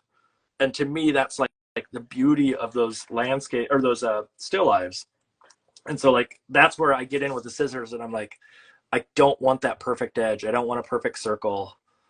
I want that. I love that, because again, that like makes it human, right? Yeah. Like it makes it feel, you know, you see the human touch in it, and it doesn't have to be this like anatomically correct thing or whatever you're creating. Like it's created by a human. Let me throw a question at you, and I don't know if I have the answer to this question, but there's always that question of like, do you? Well, wait, okay, I'm going to back it up. There are kids out there where they're like, wow, this kid's making amazing work, and it's beautiful, and it's abstract and whatnot. And then you have all those people going, well, my 2-year-old could make that work. And one of the challenges that I have with those kids making the work and selling like these abstract things is, have they done the history? Right. Do they understand the reason for what they're doing? Not necessarily that it's bad work that they're doing, but more so like, yeah, is the relationship or the context and the, you know, the art history and all the things there behind it. And so I look at, like, when I'm doing this, there's lots of people that can make awkward cuts. That's easy enough. But is it coming from a place, are they jumping past this line of understanding? And I imagine, like, for you, I look at, you know, something like, if we go look at The Bad Seed, right? Mm-hmm. There is your caricature version of a seed is in that. But I also imagine that at the same time, you could also paint a beautiful, highly rendered seed. Yeah, I think, you know, that's part of about, you know, being an artist and doing your art history and learning kind of the fundamentals, right? Picasso was an incredible figure drawer, you know, like figure artist, right? Like his blue period, his full anatomy, it's great. And then he took those skills and simplified it, right? Like, and made his own style. So I you know, I think it just goes down to, like, again, doing the work and doing, you know, understanding why you're making these choices. And yeah, that's it. I had a hard time understanding Picasso early on, and there was quite an era of my life where I didn't like Picasso because I didn't know his full history. Right. you do see the blue period, and he was like 16 years old painting better than I ever Oh could in yeah. my life. And Yeah. like, well, if he can do that now or at that age and come to this resolution that like this isn't the approach that he wants to take, like to me that's amazing. I don't know if I'll ever feel that confident Right. in what I do, but it is one of those things where and I don't mean to disparage people and say like, well, a little kid's work that is abstract is bad. I'm not saying that. I love when there's the rich history behind it. Yep. And seeing art. And you feel Uh-huh. it. Like I think you will know it, and it's something that comes through in the work that somebody who understands and has put in the work. It shows. It ultimately shows. Yeah. It's I mean, it goes back to that idea of the feeling or the gut reaction. Yeah. Like it's hard to explain or pin down in a way that you can easily just look at someone and go, this is why. You have to sort of, well, I just kind of feel the vibe. And Right. Not always enough to explain it to people, but is there are there artists and stuff that you're looking at right now that are sort of your inspiration or people that you think are doing something that's unique or challenging in a way that you're drawing from? I mean, I'm surrounded by a ton of books and always looking at artwork. I think specifically with this dinosaur, like I look back to like Charley Harper's work. Okay. Yep. Which I love, and if anybody doesn't know who that is, go Google him. I can see it honestly, like some of the shape design and like the textures, and maybe that's one of the reasons the Frisket works so well is Yeah. like into a Charley Harper approach. Sure. Yeah, he's definitely a inspiration. Does do you have his bird book where it's just all birds? I don't. I have like the illustrated life one that's that Okay. huge, giant coffee table one. But yeah, his stuff is incredible. Are there people now that you look at that are sort of current that you go, they're doing something like not that, I mean, there's lots of interesting artists out there, but someone who's doing something that sort of shocks you or makes you rethink your You brought up Shawn Harris. I think Shawn is doing incredible work right now. I love that he takes a really specific idea and approach to every single one of his picture books. Yeah. We recently got his little unicorn one, which is really cool. And yeah, I think he's doing super inspiring work. Do you have his polar bear one? Yeah, that one's great. That like one, paper cutout type stuff, right? Yeah.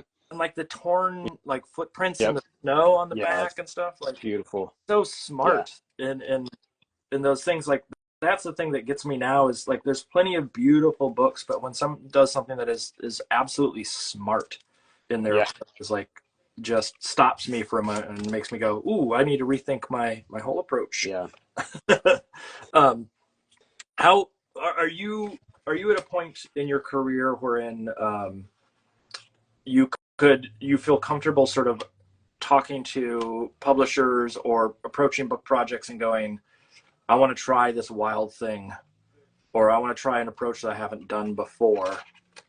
And the reason I ask is just there is this question of like, when you're starting out, art directors oftentimes are trying to guess what your work is going to look like. And then, at a certain point, they know. Right. And maybe you get freedom, maybe you don't, depending on sort of what your. Yeah, I think it depends. There's nothing like right now that I can say, oh, I really want to do a book in this style. Yeah.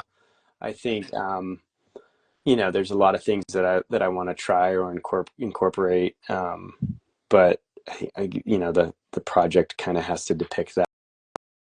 Happened. I had the feed stopped for some reason, so I'm going back live. I'm gonna see if Pete is still available. I'm gonna let him back in, assuming he's still there, and explain what's going on. Oh yes, this is gabbing Doodle. I have Pete Oswald on tonight. He is joining us to make some artwork and talk about all sorts of things. And I don't know what happened. It just dropped for some reason. And so we are painting dinosaurs right now. And for some reason, Pete, if you're listening, obviously I'm trying to get back on here. Let me just make sure it's live and up and operating. Every once in a while we run into technical problems, snafus as they're called. And I'm trying to get Pete back on. So Pete, if you're watching, if you can, for some reason it's not letting me invite you right now. So if you want to request, I'm happy to let you in, and we'll go from there. I think that was the problem before, is it like it's not connecting in a way to my search. But yeah, if you're available and willing to chat more with little old me, that'd be cool. But obviously I know that time wise we are late in the day. In the meantime, I'm gonna sit here for a second, just sort of keep an eye on it, see if Pete hops back on. Again, I don't know what caused that, but something did. Some wonderful Instagram issue. So let's see. I just keep trying and seeing if there we go. Pete. Okay, Pete joined. So Pete, let me see if I can invite you in again. Oh, I saw it there. Okay, wait. Ooh, no. Come on, take it. There we go. Hopefully that connects. I don't know what happened.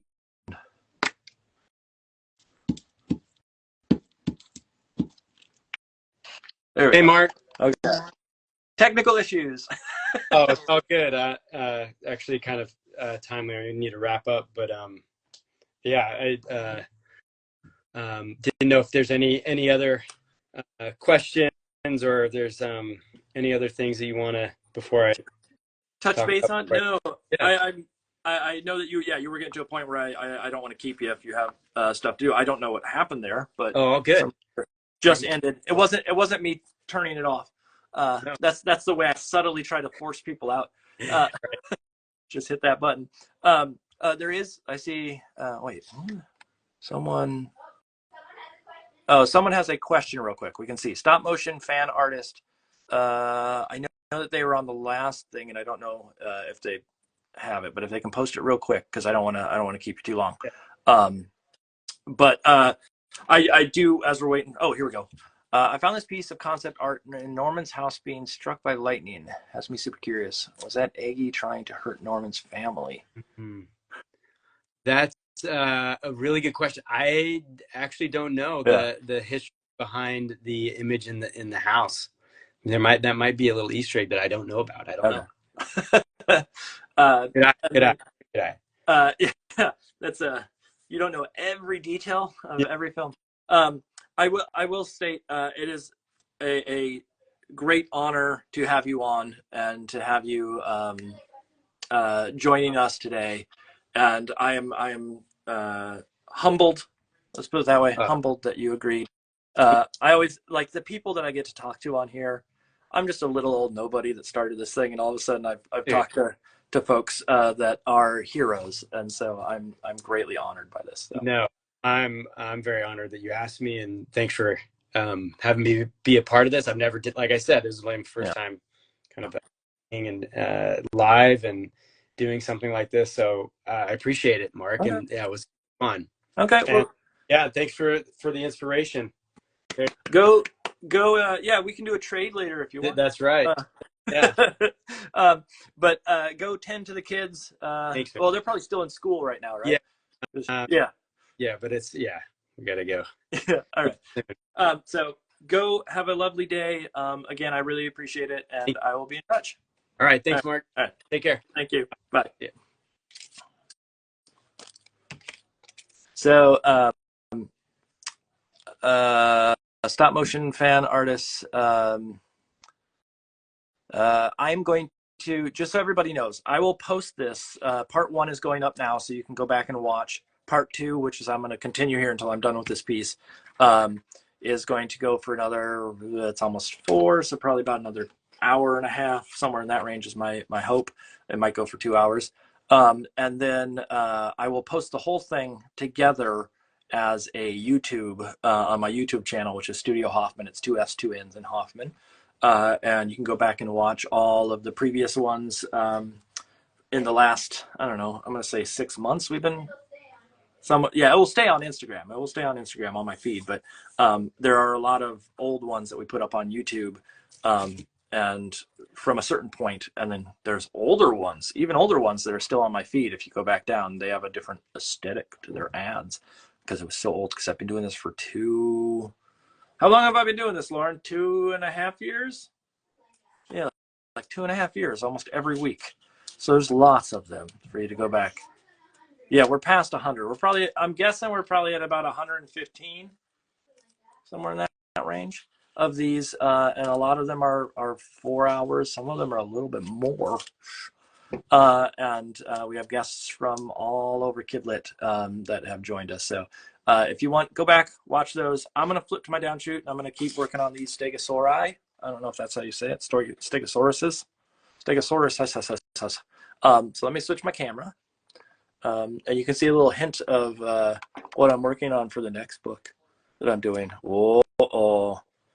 This is the coin series, and the next one is about a piggy bank.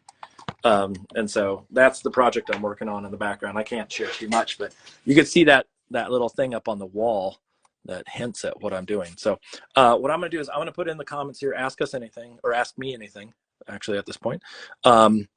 And if you have any questions about art, about life, about the business, any of those things, feel free to ask away, and I'll try to answer the best I can. Now, I can't answer questions from Pete, so I can't tell you about his life. I can make it up. I can make up all sorts of odds and ends, but I don't think he wants that either. So, anyways, for those that are watching, feel free to ask. This is a piece that's going to be a series of Stegosauri. I don't know if that's the right term. It's got to be something like that. Stegosauruses, Stegosauri. They got sore eyes. I don't like that part of it, but I'm trying to figure out, because I do want to, I don't know if I want it to just be them standing there. I feel like that's too much.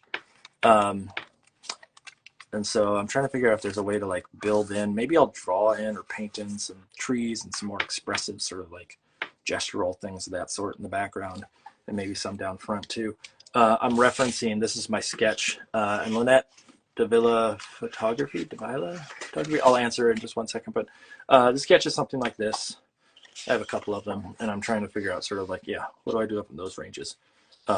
So let me answer the question here, and I don't know if this is if I understand the question correctly, but how do you choose your font? And I'm under the assumption that you're talking about the font for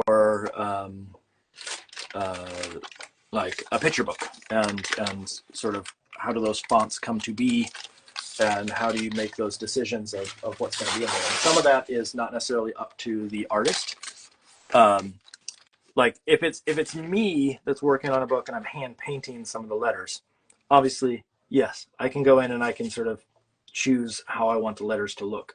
But a lot of times that's left up to the designer team of, designers, art directors, the publisher gets involved in that, and they come in and they say, let's try different fonts, etc. Sometimes they ask you, sometimes they don't. A lot of times the books I've worked on, it's sort of, they make the decision. If there's something that's horribly wrong, I can jump in and say, I don't like that, or I do like this, or what have you. Most of the time they make great decisions, though. I don't think there's ever really a time where I've gone back and said, no, this is ugly. As far as like if you're self-publishing and you are deciding to put some interesting fonts on your work, that's a different story, because then that becomes, it's really subjective and your choice what you want to put in there, and you're not having to answer to anybody else about sort of what you want for your aesthetic. one of the things that I tend to look at, and I know this is true just in the industry itself, is there's a question of legibility. Little kids, the point of books is not necessarily just to tell a good story in picture books. Sometimes it is also to get kids to be able to read. And so depending on what level book you're in, sometimes it's meant to be read to the kid. So like picture books and board books and things of that sort, most of the time they're not going to know how to read early on, but as they get older, you're going to end up with, as they're are starting to age up in the picture book range, they're going to start to be able to read the books themselves. They can sit down, they can have a great time with those books. As far as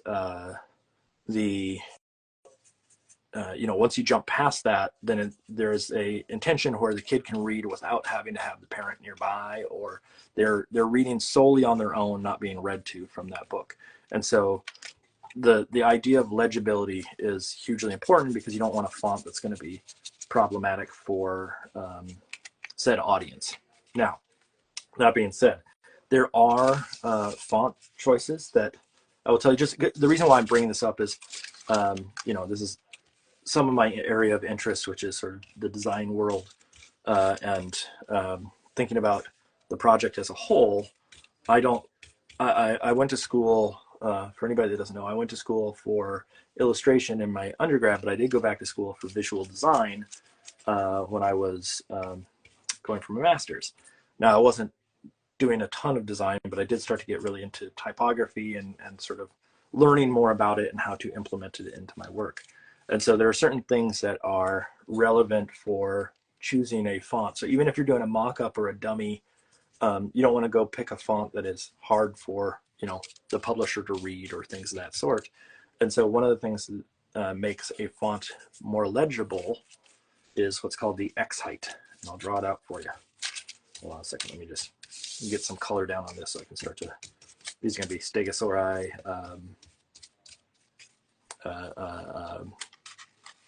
I don't know, what do you call those plates? Whatever it may be. So I'll draw this on my board here. Let me see if this works. Yes. So if you go look at a font, as a little kid, we had those books that had that like dashed line in the middle, and that's where all your lowercase would be. So if you needed to write, I'm going to write snot because I can.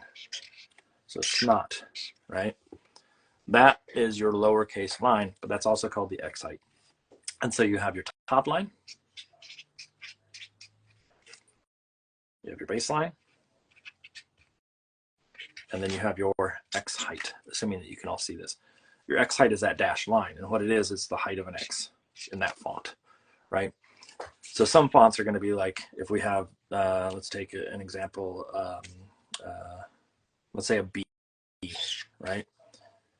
A B is going to be along that line, but you can also have B's that have this really low or really high or really wide, or all these different variables. Anything that hits on that line is more legible for a little kid because they're used to that kind of font. So once you start getting into fonts that have like, assuming everybody can see this, but an uppercase H, and that's really low, that's more challenging to read than a font where it's in the center. It just takes, more, I don't want to say education, but it takes more understanding to register some of those fonts and some of those choices. So, same thing with like choosing an A and you put it up high or you put it down low. That's more challenging than if we put that X height right in the center. And so if you're looking at fonts and you're trying to make a dummy book, or you're trying to make something that can translate well to a larger audience of kids, I would go try to find a font that is going to not be as challenging for that kid to sort of understand. Now, that being said, there are times where you can go and break that tradition and do things that are different or challenging, or force people to look at fonts in a different way. So like there's hand lettering, or someone needs to scream, or those kinds of things. So like when I sketch out dummy books, or I play around with hand lettering in books, that's often becomes the question of like, is it an expression that's being displayed, or is it something that is meant to be just regular old story? So if it's meant to be an expression, that's where you can have a little bit more play and be fun with how you get that word in. You just don't want it to be the majority of the text in the book. If you start making it a good chunk of that text, that's where it becomes a problem, because it becomes body text. Hopefully everybody knows what that one is too. So if I draw that out, or if I say this, you have the header, just like you would in a letter or a memo or things of that sort. The stuff that's at the top is the header. The bottom, the footer. The middle, the body text. It's like a body, right? So the thing where there's a lot of text in the middle is going to be that body text, and that's where you really want to make sure you have legibility. If it's something that's just a single word here or there, not too big of a deal. You just want to be careful. That's all. That's your type lesson for the day. I hope that helped. I hope it didn't add confusion. And I hope that, but again, going back to sort of books that are published, I don't have as much of a say, or I don't make those decisions. That it's someone else making the decision, and then I can say yay or nay at that point. What other questions do we have, folks? Let me help you, help me. I don't know what that means, but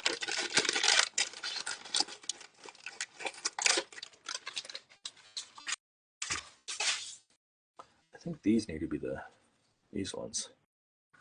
What I'm trying to figure out is I want to put a bunch of these up here. I was thinking about like, and maybe I do it differently, but I was thinking about the idea of these being sort of punk or like rebellious kids that do something funny with their spikes, or vice versa.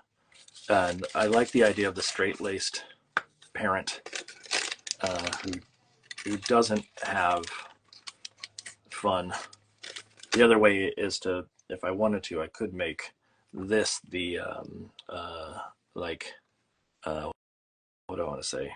These could be troublemakers who went and did something to the spikes on this Stegosaurus.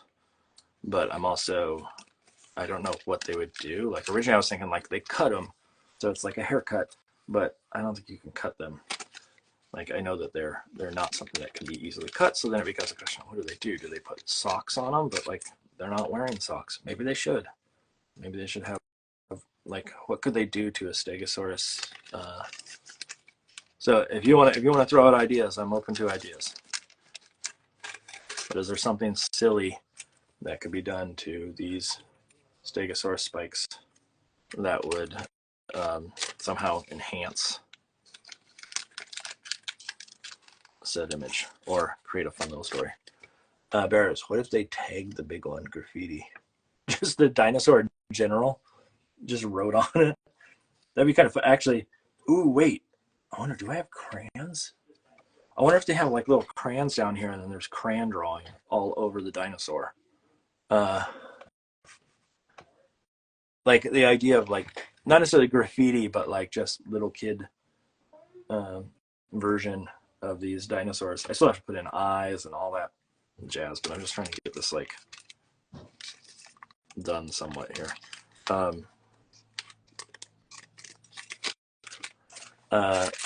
Okay, so Zachary Lang 98 says, I'm an animator wanting to get into children's book illustration. I'm trying to get my foot in the door, but I'm not sure where to start. I know you said it kind of came to you. Okay, so not that it necessarily comes to, like, it doesn't always knock on everybody's door. Like in my case, I reached out a little bit, but also I had a, it wasn't me sending out to a bunch of agents. And that's where I feel like in my case, it wasn't necessarily I wasn't out there doing the search like some people are. It's sort of, it was a very quick, instantaneous, hey, I like your stuff, let's work together, and done. But some people have to do the long search. The easiest thing that I would say, if you want to break in, first of all, is getting a portfolio together. So you got to go make lots and lots of work. 2, Next thing, I don't know why I didn't say that. I guess I did say the first thing, but so 1, make lots of good work. 2, you need a network, and you need to get yourself in front of people that that have contacts. And that doesn't mean that you have to be in front of art directors and you have to be in front of agents and things of the sort. You just got to be connected in some way. And so like meeting people who are in the industry in any possible shape or form is good. It can be someone who works at a publishing studio. It could be someone who's published before. It could be someone who, I'm trying to think of like all the variables.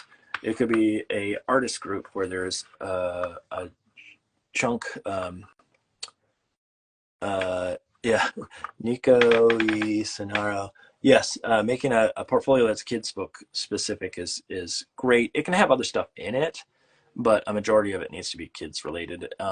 And what that means is not necessarily just making things that have images that are cute. That's not the heart of Kidlit. The heart of Kidlit is storytelling. And so you need to have something that has some sort of idea or concept or narrative. So like doing a bunch of character designs are lovely, but that's not the same as telling a little mini story in an image. So building out something that has a lot of that is good. Once you have a portfolio, which portfolio is generally like 12 images, somewhere in that range, is, you know, maybe up to like 18, but is a good amount to be able to work with. Once you have that, you start making connections. And like I said, your connections don't have to be published. They don't have to be people that are currently active in the Kidlit world, but people who are interested in it. And the reason why I say that is you never know who's going to land a book and who's not, and who's going to get connected in some way, and who's going to bring you the options and the interest that that you have, or open those doors. Let's put that. You don't know who that's going to be, and so giving yourself lots of room to be able to or room is not the right word. Giving yourself lots of avenues, there we go, to industry and to art making is fantastic. And so that is probably the number one thing, is just starting that network. Now, there are resources that are beneficial for people who are trying to jump into Kidlit. So there are things like the SCBWI, which is really great if you're starting out, to try to figure out sort of how to connect some of those bells and whistles, how to write better, how to talk to people, how to build that network. It's a great resource for that. The upside to it is there are lots of people out there that are part of SCBWI, and lots of agents and art directors and things of the sort connect with it and do various events for them. The downside to it is it used to be a little bit more regional conferences, and it seems like, and I could be wrong, but from what I've heard from people, they're moving away from a lot of the in-person conference to online conferences, which inherently are not bad, but there is a difference of meeting a person online and meeting a person in person. And so the online aspect, you lose a little bit of that sort of what do I want to say? Not personality, that's not the word. You lose a little bit of the ability to connect on a sort of deeper level and talk about things that are not just momentary connections. So like, you know, if you're doing something that's an online thing, you may only talk about what the workshop is about and then done, and you're out. Whereas in person, you might end up going, oh, well, I'm going to go to the, you know, to this workshop, and you know, I hope I see you there. And then you see them there, and then all of a sudden you got another chance to talk to them about other things. And so there is some level of challenge in those like online elements, just because you're not getting the same experience. But there are some of the conferences that are still in person. So there's New York, there's LA, there's some of the big places, but some of the smaller locations, like the one that I used to participate in on a yearly basis in New England, I think it's switching solely to a remote model, which I'm not as interested in anymore. just because you don't get to go see the people and hang out with the people.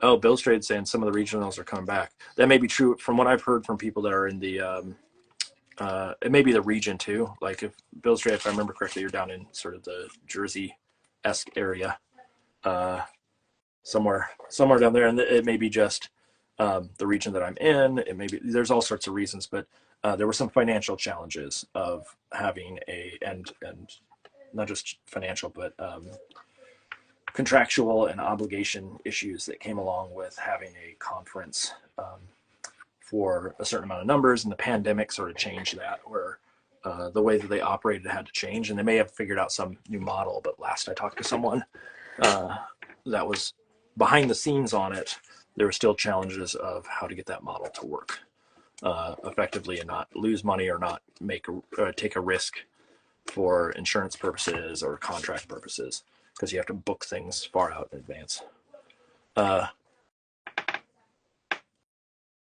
Yeah, Carrie Mitchell, same thing. Yeah, so it's as far as I have seen, it is not as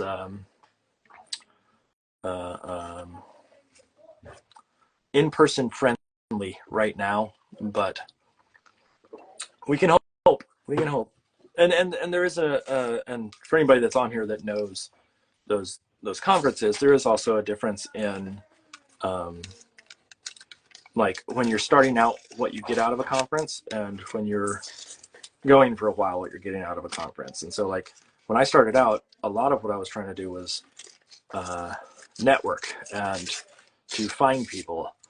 And at first I thought, oh, I'm going to go and I'm going to take all these art classes and workshops at these conferences because I'm an artist and that's what I need. And what I realized was actually that is what I need the least. What I need is the writing side, because I am not a experienced writer. And what I really need is I need someone to sit down with me and go, here's how you write a good book. Here's what you're doing and here's how it needs to change. And so now if I go to anything of that sort, it is really more so of a writing retreat versus why can't I think of the words? An illustration retreat. Let's put it that way. Big summer one was virtual, but winter is in person. The winter one is, you're talking about New York there, Illustrated, saying that the winter one is in person?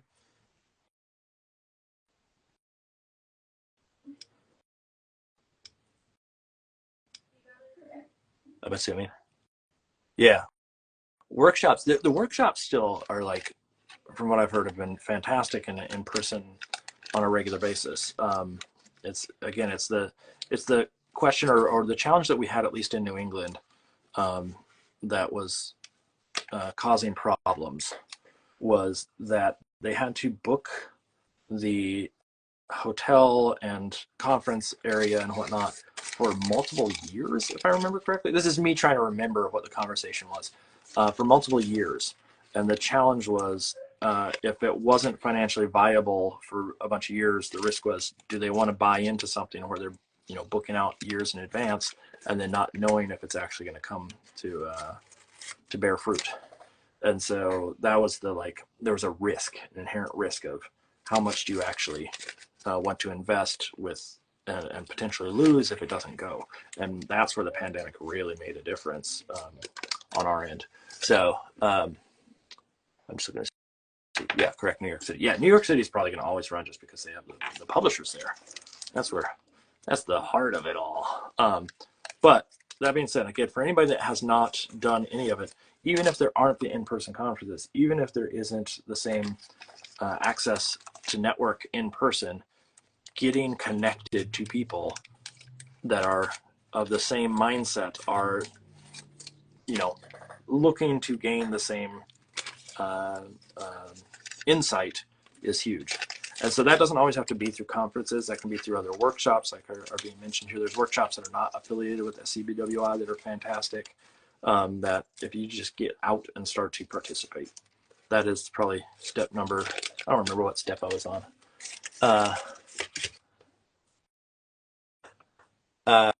Minutillo tracing paper. Tracing paper. If you're wondering what the difference is, tracing paper. I don't even know if I have scrap here that I can go with. Tracing paper is see-through, so it's the idea that you can go and put a piece of paper underneath. I don't even know if I can do this here. See the sketch through it and draw and redefine whatever you need to do. And so that the reason why I like it is it's cheap enough, it's sturdy enough, it's primarily archival, and then also has the ability to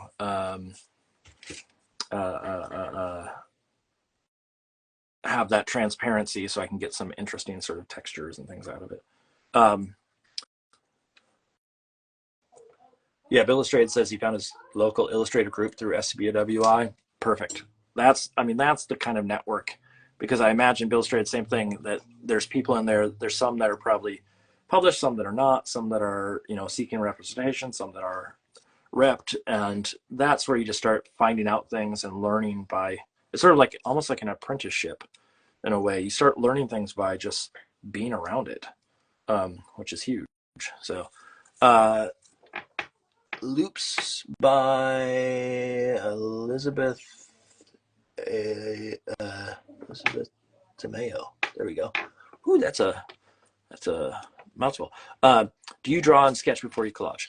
I do, but I sketch like this. There's not super specificity in what I'm doing. It's just to get the idea down, so I sort of know what's happening on the piece, and that's about it. So like in a case like this, like I know that I want to have two stegosauri that are reacting to a big stegosauri, and I have a sense of what I want it to do, but it's not perfect.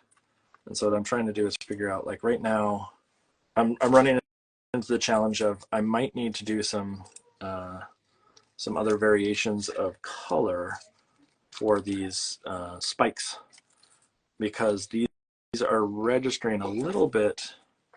Like I want to potentially overlap them, but in order to overlap them, I need a color change. And so I'm thinking, can I get away with like orange? Do I need to do that blue? And if I can get that blue, that's probably the best option. It's a question of, do I have any more of it sitting around here somewhere? And I probably do. It's a question of where did it fall down on the ground? Maybe it fell down on the ground. Looks like it did. Let me see. I was wondering where all those scraps went. Aha, there we go. That's what I want. So I can get in here and I can get this color.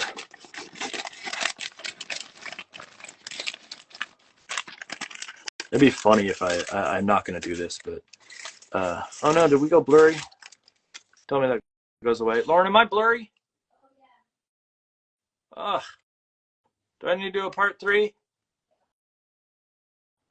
All right, I'll do a part 3. I hate having to do another part because it just means I have to put more parts back together. So here's what I'm going to do, everybody. I'm going to try to keep this quick. I'm going to hit stop. What? Yeah. I'm going to stop the feed here and restart it. Every once in a while we get this issue where it like goes blurry and it's like the network is, or the internet is slow. I don't know what's going on with it. And so what I'm going to do is I'm going to stop the feed. I will post it to my, wait, is it back? It looks good. Okay, so we just went through a rough patch, so I don't have to do that. If it happens again, everybody let me know, and I will restart the feed and get us a nice clean feed to work from. Trying to figure out, like, okay, is this right?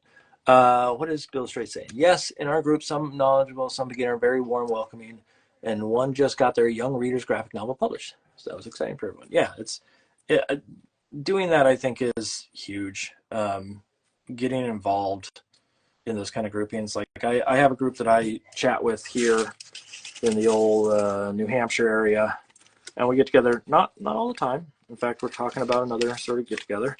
And we just go out and have dinner and sort of share book ideas and get advice. That's about it. and that's all you really need in a case like that. You don't need to have the most like, you don't need to make it a big event. It can be literally just people chatting. We're trying to figure out how to get these spikes to like to look right for what they need to be. Ooh, there was a car that just went by. Bzzz. What other questions do we have? How can I help? How can I help?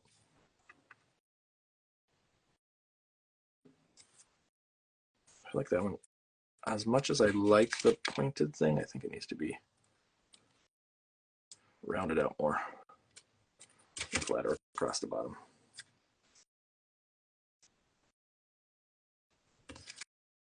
And then I need one more little one going back, and then I'll do the same thing on this side.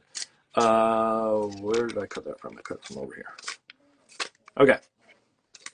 What other questions we got? What other questions we got? Come on, people. You can do this. You can do this. I believe in you all. Okay.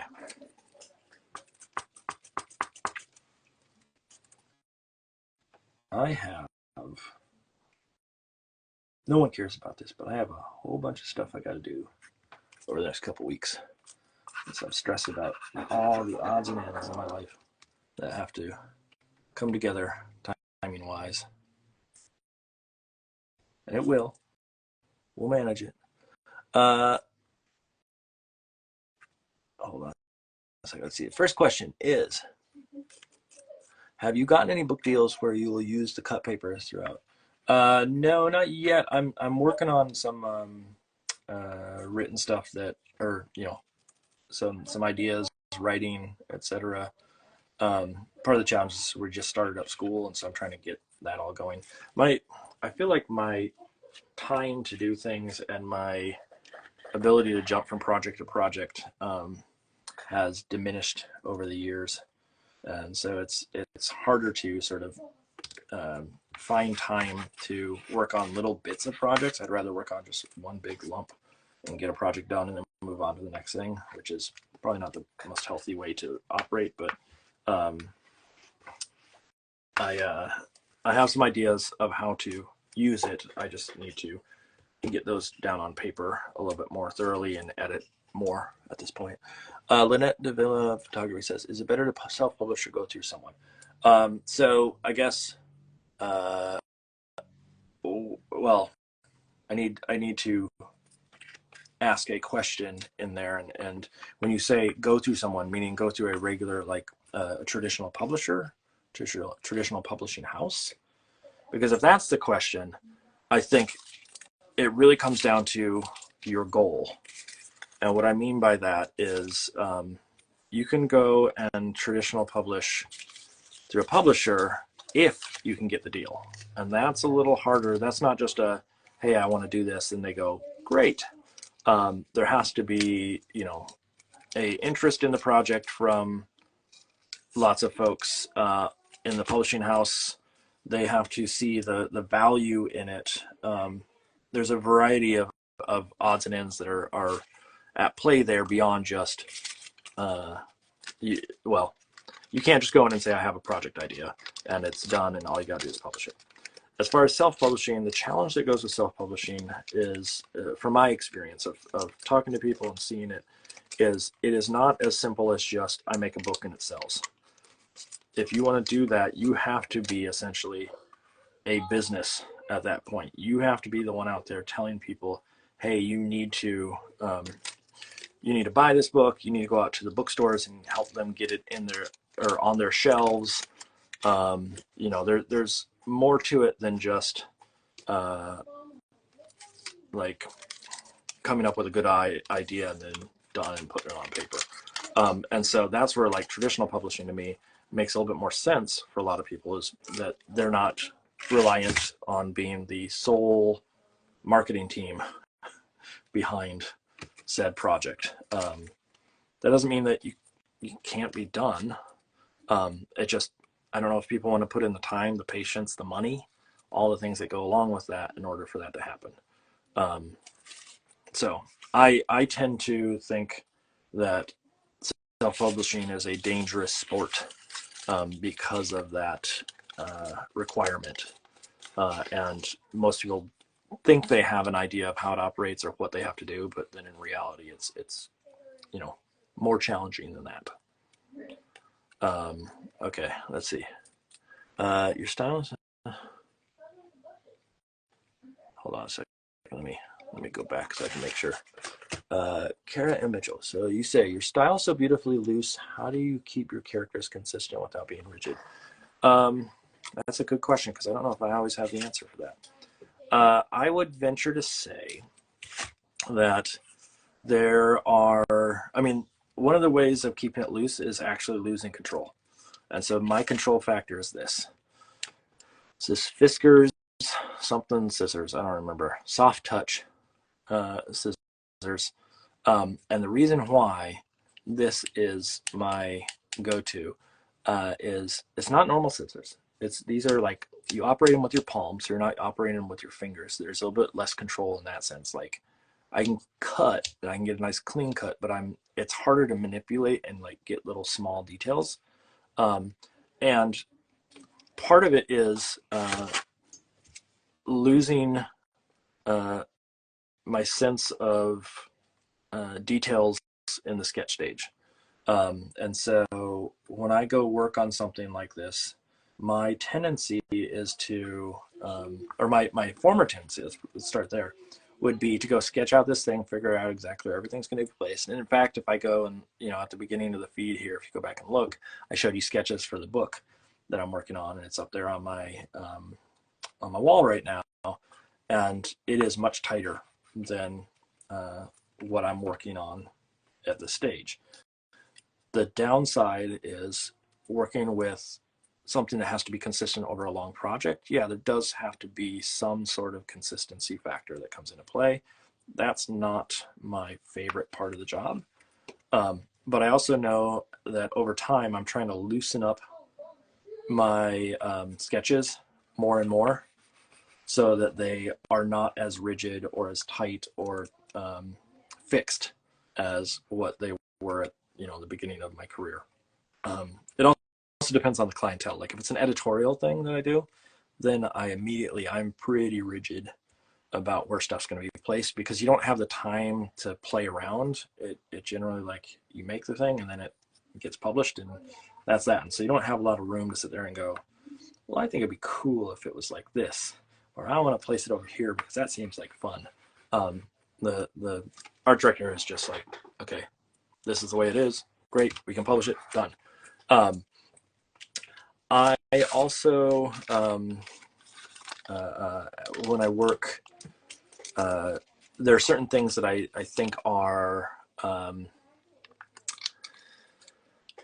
what do I say, like things that I keep consistent. And so like textural, there are things that I want to do that, like if you go back and look at any sort of dinosaur or dog or anything that has a snout, you will see that I have this kind of like relationship, a big bulbous head, long snout, and there's a proportion that stays consistent. It may be placed differently. It might, like in this case, I made it a little bit thinner as it came to the bridge of the nose. It's a little thicker here, it's a little shorter there, but effectively it's the same basic setup. If I draw a bear, there's a certain proportion that I always kind of stay with. And so the textures and things like that change as you go along, but there isn't a inconsistency constantly in the way that I'm sort of applying some of the shape choice. Let's put it that way. I don't know if that answered or not, but that was a long-winded answer. I'm sorry. I always do these like stupid long-winded things, and they're probably boring as all hell to listen to. But that's my take. There you go. Let's see. What's the next one? Where was I? I guess I'll sum it up real quick, Kara. This is my answer. Same basic sketching process and thinking process. The looseness comes from me trying to replicate my sketch with scissors that are not capable of being accurate. There you go. That's the short version. Charley Jones, illustrator. Oh, I went blurry again. Hopefully it comes back. We're gonna cross our fingers. Cross our fingers. The blurry goes away. So I'll answer this real quick and see if I can get this out in case I need to jump off. What? Yeah.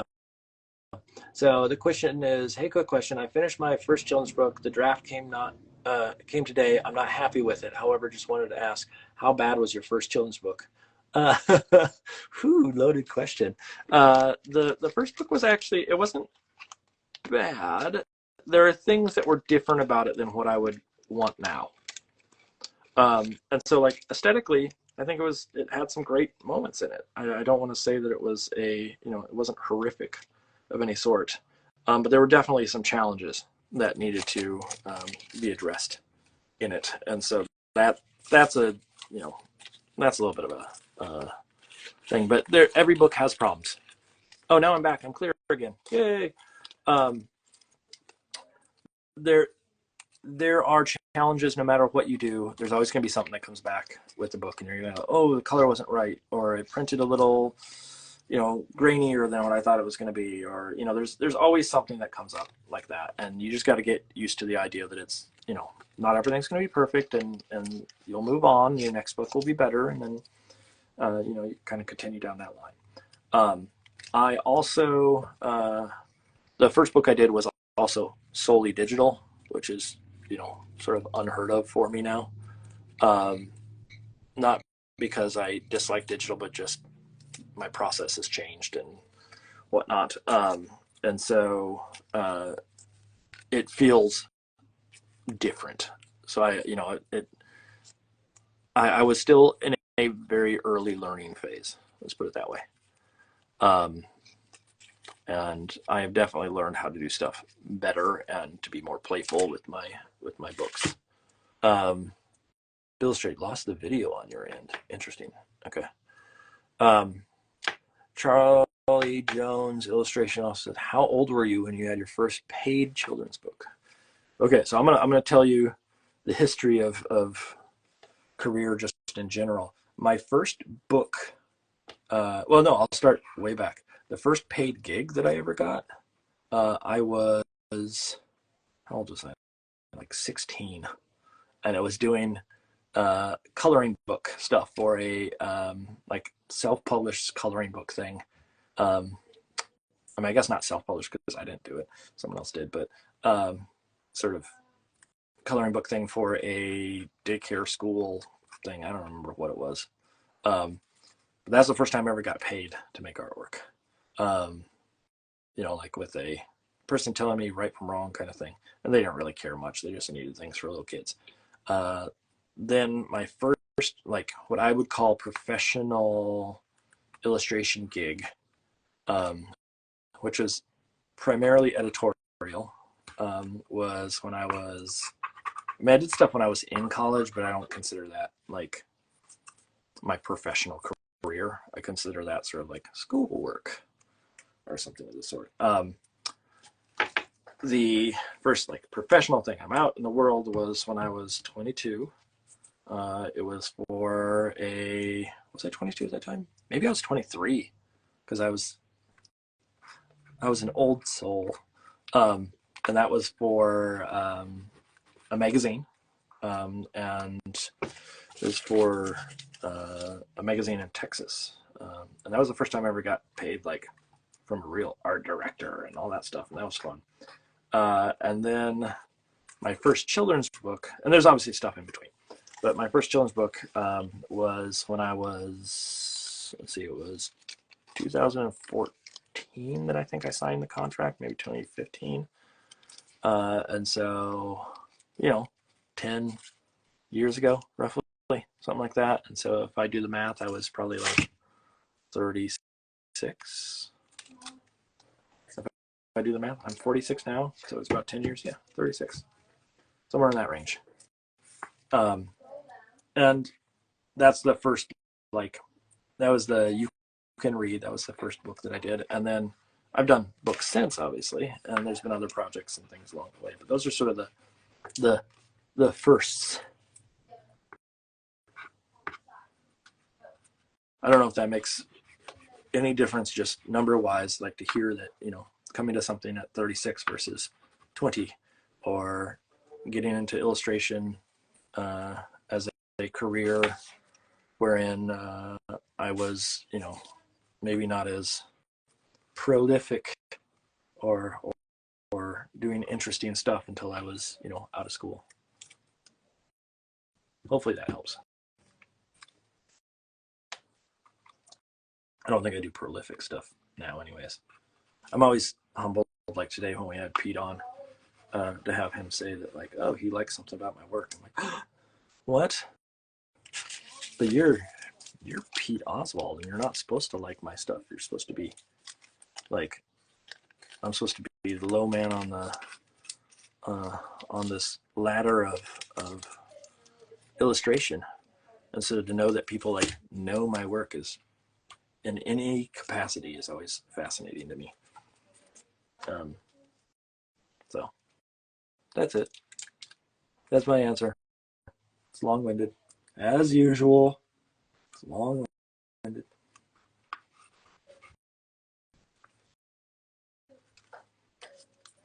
I'm going to try to change out this little spike here.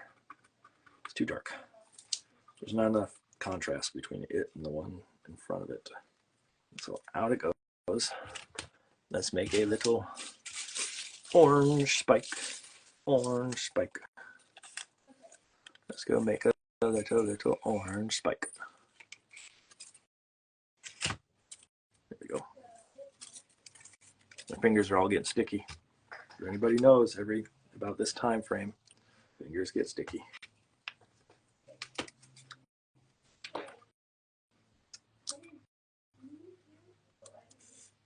Uh-oh. I don't know if people heard that upstairs, but I heard I didn't mean to, which means that my son did something that he wasn't supposed to do of some sort. I also see one other thing I want to tweak. Get this paper out of the way, and get this paper out of the way, and I need my exacto glue. There it is. Peel this up, and I'm going to take this in just a little bit tighter. And the reason I do is because of a tangent. I want to make sure that I don't. I can't get this up. I should be able to get this up. It's not that. Ooh. Gotta be careful here. Gotta make sure it's not glued down too tight. I run into a problem. There we go. Got it. There we go. Less of a tangent. Just like my question was, don't worry, but amazing answer. Thank you. As always, I'm over here being hard on myself. Yeah, we all gotta stop that. We all gotta stop being jerks to our own younger selves. I mean, I question on a regular basis the value of my work and the sort of why I do what I do, especially when I hear that like people make more money doing something else. That's always a fun time. So I'm actually sticking my hands in my paint water. For anybody that cares, it probably is not that important to everybody, but I'm sticking my hands in my paint water because they're so gluey that I'm going to try to dilute the amount of glue that's on my fingers and then wipe them off. So I'm sticking less to the page and all the pieces. We'll cross our fingers that it holds. Okay.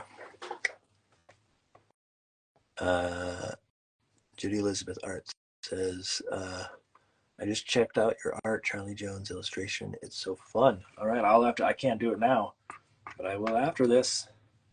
My wife's watching upstairs. She can go look right now and see the wonder that is Charley Jones illustration. Amiko Rainbow says, what are your working hours in your studio? It varies. To be honest, it should be more consistent. It's not. And what I mean by that is my making is dependent on a variety of factors. What project is in front of me, what my schedule is like for school, because I teach full time. And so like yesterday, let's see, Monday I spent the afternoon working on school stuff. And then Tuesday I taught, but then I also had meetings later in the day. So I was basically at school all day until late. And then today I had this, which is great. Then tomorrow I teach all day. And then Friday I teach, or I don't teach, but I have to go hang a show at school. And so there's all these random things like that that sort of just pop up. And, you know, I don't have as much control over a consistent schedule. What I do have control over is sort of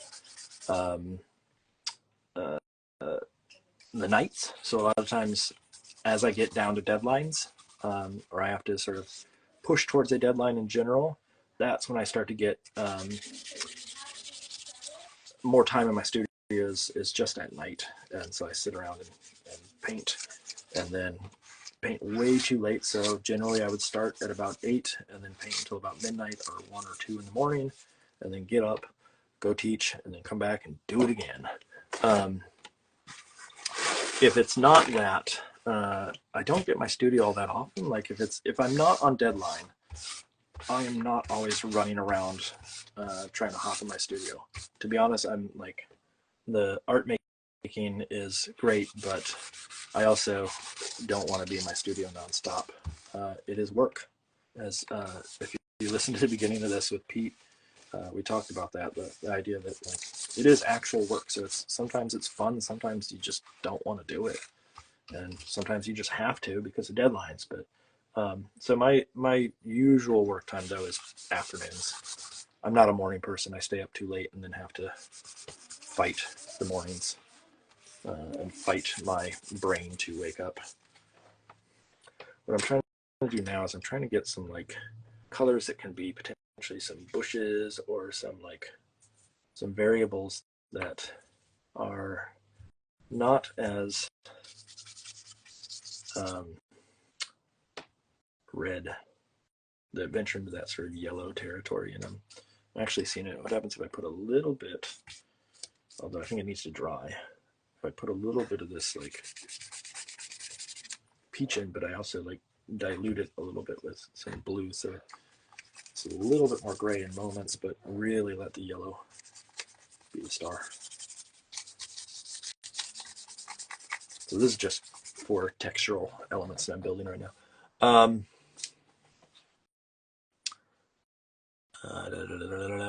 Where was I? Okay. Kara and Mitchell, do I have a writing routine? Yeah, right. The problem with me for writing is, and this is, I need to figure out how to manage this, and I don't have it yet. But the problem for me for writing is I want to write, I want to do these things, but getting a consistent time, because I'm not, the challenge that I've had is I can write and I'll do it in like little short spurts. Like I'll do it for a couple of days and then done. And then I have something else on my plate that I have to go tackle, and then writing gets dropped for a while, right? So there's always this like trying to find the time, never finding it, and then all of a sudden finding just a little snippet of time working and then done. The other challenge that comes with all of that is again, that inconsistency of time, but I have a hard time when I'm on deadline trying to multitask on multiple projects that require different mindsets. So like when I'm writing, the type of mindset that I have is when I'm writing, I want to be in that zone of just like sitting in front of a computer and write, and then come up with an idea, and then go doodle a little bit, and then come back and whatnot. But when I'm in the middle of a deadline, it is, oh, I need to work on this piece by this date, otherwise I'm going to be in trouble because it's going to fall behind, and then I just get caught up in like days and hours that I need to work. Like right now, because I got the book I'm working on, it's not due for a while, but I'm worried about just okay, I have to get this much done by this date in order to stay on track. And so it's hard to, in my mind, it's hard to separate that out and go, well, I can take an hour here or a couple hours here to go work on writing. And on top of that, also the schedule that I keep, I'm up way too late, and then coming back and trying to to work in the morning is hard because I'm staying up too late at night. So I don't know. It's I'm not good at it. Let's put it that way. Don't take what I do as any sign of what other people should do. Um, I know the people who write all the time, and it's just like get a certain amount of words down. That is the plan. I need to get to a point where school is not still in setup mode. We're sort of in main production, but we're only, I think, a couple weeks in. And so I'm still trying to wrap my head around that idea of like, who are all the names of the students that I have? And what are the projects they're working on? And I'm also in a position at the school where we have meetings after meetings after meetings after meetings after meetings after meetings after meetings after meetings after meetings after meetings, etc. And so that just takes time. I'm going to try this. I have this other scrap of paper too. This has some colors on it, but I don't like this color with it. But I am going to try this, which is, I'm going to go take that yellow that I just had, thin it out, and put it back on top. Some of this, especially down here. Let's see what kind of colors we get. So I'm really just trying to experiment with colors at this point and see if I can get the colors that I want for this venture into canopies and flora. That was the paint, not me. It made a funny noise.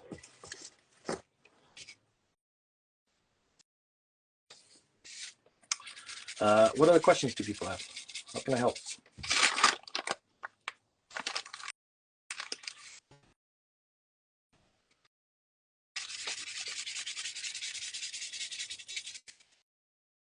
What would be helpful for me to talk about?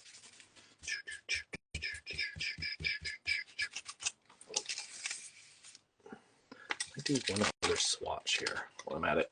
Actually, you know what? I wonder if I do it with these.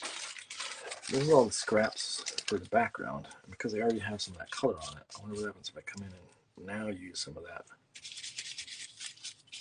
warmer color, because it's already got that sort of embedded tone of the background. Maybe it's less of a stretch. Let's see. I'm just trying to figure out, like, again, what I can get away with color-wise. So it's just like a light tone of yellow, not necessarily a super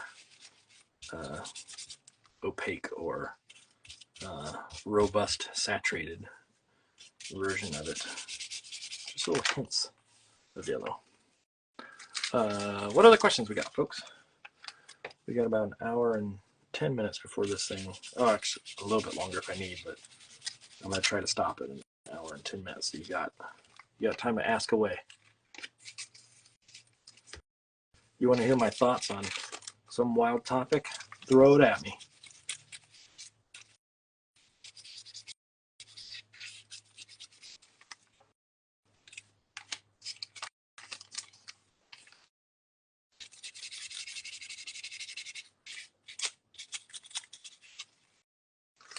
There we go.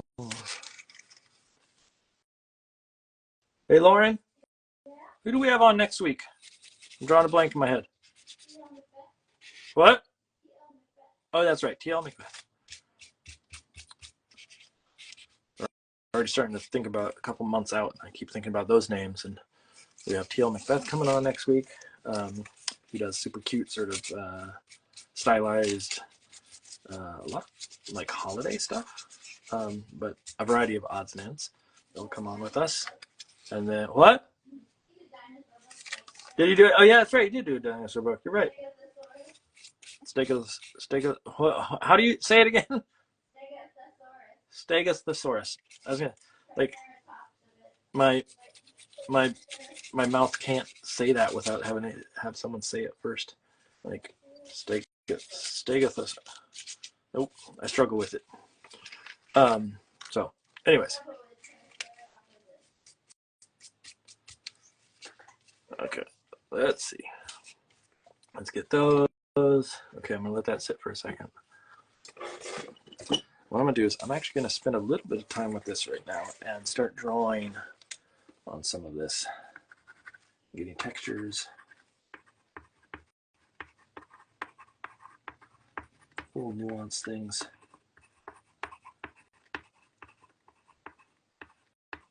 in here to get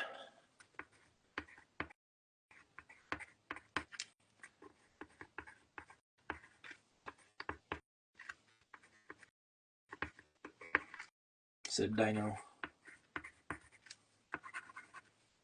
up and running.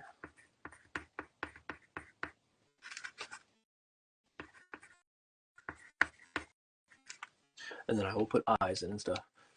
Triceratop. Nope, I can't say it. Triceratopus. There we go. I got it. Judy Elizabeth Art says, "Tell us about your Ireland trip. What was the funniest thing you did?" Ooh, good one. The funniest thing. Well, just being me. So it was an amazing trip. It was. I fell in love with the country. I want to go back and live there forever. And there was the funniest thing that happened is I got COVID while I was over there. It was hilarious how I got COVID while I was there. I'm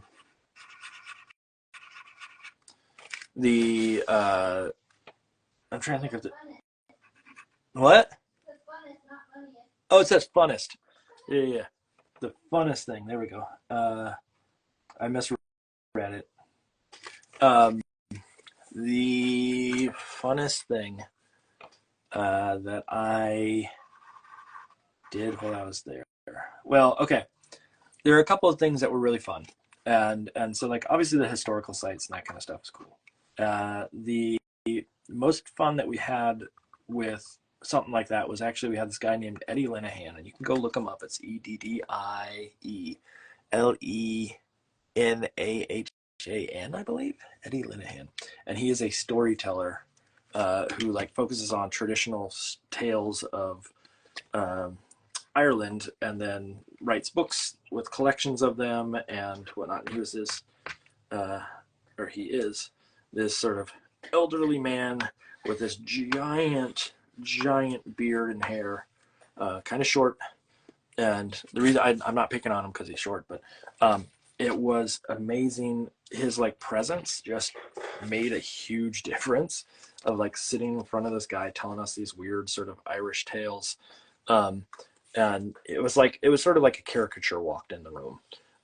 As far as the thing that was the most fun outside of sort of those kind of events in school, well, I'll say my favorite location was probably, I'm trying to think what was like the most cool location that we went to.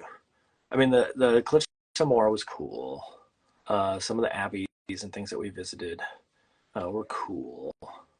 I mean, the Aran Islands were probably up there. That was probably right up there, just because it was such a cool environment of these small islands. And Inisheer, we stayed on Inishmore. We went to Inisheer. We did not do Inishmaan, but Inisheer, which is the smallest of the three islands, has a shipwreck on it, and that was cool to go see a shipwreck. And the shipwreck itself was not like the most like it wasn't like an old like wooden shipwreck. It was from the 60s and whatnot, but it was just cool to see a shipwreck there up on the beach. As far as the I was gonna say, but overall, this is gonna sound weird, but my favorite thing that we did probably was a thing called Donkey Town. And I know it sounds weird for me to say Donkey Town because no one knows what I'm talking about. besides the people that went. But there was a spot in the town that we stayed in where there were these donkeys that just kind of sat around, and they would sit there and eat grass, and then you could go and you could actually feed them if you wanted to. The town sort of just, everybody just accepted that these donkeys were there and you could feed them. It was someone's personal donkeys. It wasn't like it was just donkeys from afar that decided to plant there. But what was cool about it was just like you could just hand feed some donkeys. And so I dubbed it Donkey Town, and that's what everybody kind of called it from there out. And so I think my favorite thing was actually Donkey Town. It was like being near that, and cows. There were just lots of cows that were cool. Oh, you know what else I loved was the stone walls. I think the stone walls were cool. Just the concept of like these structures that are built out of just stone from the ground, and the type of structures they built out of it. And some of that was pretty awesome. Okay, I see. Zachary Lang 98 says, do I do portfolio reviews? Yes, I can do portfolio reviews. I generally do them during the summer, but if someone reaches out to me and it makes sense time-wise, I can do it. I have a price structure that goes along with it. And so what I would need to know is like, yeah, what you're looking for time-wise, and what's involved. But generally, what I've done in the past, especially during the summer, is there's a price structure for it of if you're just doing one meeting, if you're doing multiple, what you hope to get out of it, etc. Like if it's just a portfolio review, it's generally about $100, I think, maybe slightly more than that, for about an hour, sometimes a little bit plus, depending on sort of how the conversation goes and what needs to be sort of expressed, but somewhere in that range. So if you have interest, you just need to reach out to me, and I'm happy to entertain and talk to you about sort of what is feasible, but somewhere in that range, if that helps. Timmy Dyke, what are your go-to paints? Go-to paints, Liquitex acrylic gouache, Holbein acrylic gouache, and Liquitex heavy body acrylic. Those are my standards. Let's put it that way.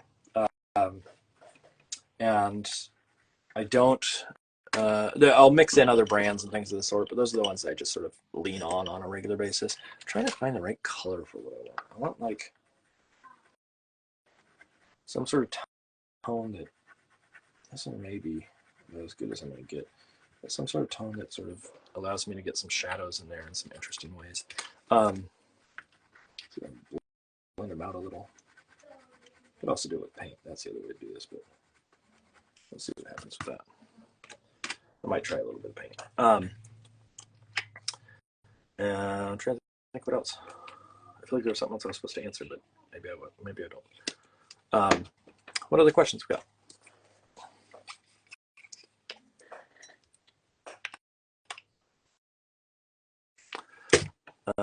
Do I have any favorite pieces that I've done? Oof. There are pieces. I mean, there's stuff that's on my website is generally stuff that I enjoyed working on. That does not mean that they're like the best pieces in the world, but there's a reason why they're up there. You know, like there's some aesthetic, or there's some story that's fun with them, that I want to make sure that I share with the world. Put it that way. As far as enjoyment, there's also a difference between like what's valuable to show in a portfolio, and then there's also what is actually fun to do. Most of the pieces that I think are the most fun for me to do are actually things on Gab and Doodle, because they're just sort of silly and playful. I think one of the favorite ones I did, and it's actually a dinosaur piece, is if you look on my site or on Instagram or things of the sort, I have a piece that's some T-Rexes that are dancing around a volcano.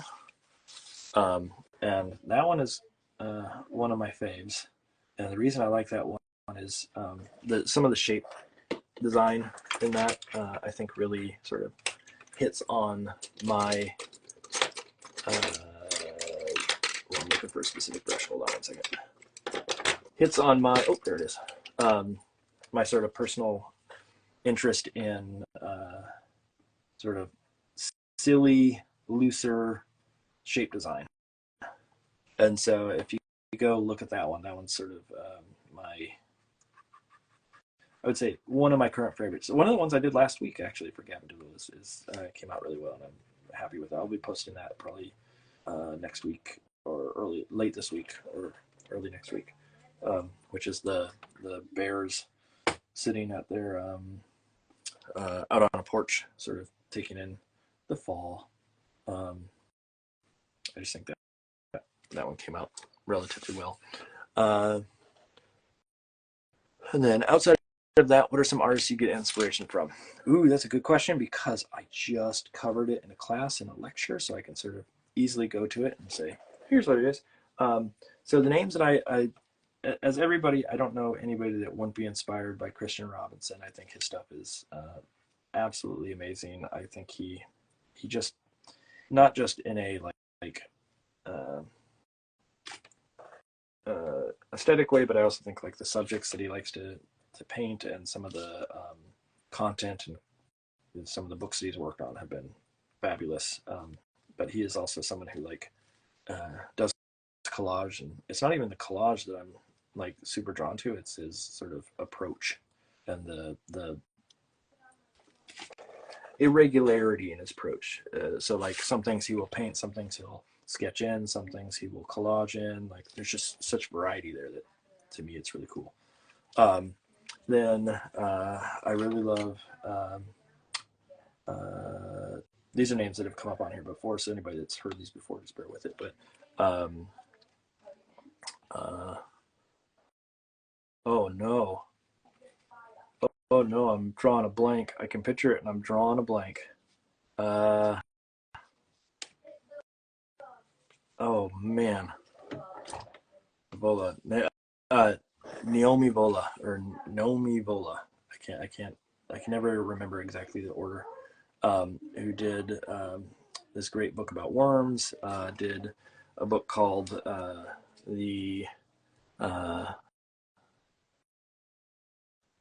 no, I can't even think. I'm drawing a blank.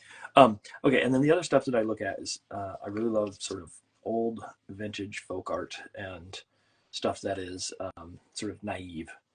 And so that's where like some of the aesthetic that I try to draw on of like irregular proportions and things like that comes from. And so those would be the like the top ones, but then there's obviously other people that are in there. Lots of the artists that we have on, I mean, every artist that's been on Gavin Doodle is an artist that I love. So I don't know as I can name a bunch of them, but you can also just go back and look at that list and go look at all their work, because I'm trying to have on people that I don't think I would have on people that I didn't like their work. That'd be a silly concept. So go look at the work of the people that have been on. Outside of that, if there's other artists that I sort of gravitate towards, I love people. I was talking about the date farmers the other day, who are there. I think you'd have to actually look up date farmers art. I don't remember what their site is, but they do a lot of really interesting sort of work that is on like found objects and things of the sort. As far as like big name artists, I don't know. Like I'm trying to think of like people that would be in like a museum or that kind of stuff. I don't know if there's that much of that. Honestly, the type of work that I'm most inspired by, this is probably the best answer I can give. Kids' artwork. I think kids' artwork is always amazing. They do a better job than any of us could ever do. And so seeing like drawings from kids from schools that I go visit, or seeing my son's drawings, or all of that kind of stuff, I think that's, ooh boy, that's the stuff. That is the stuff.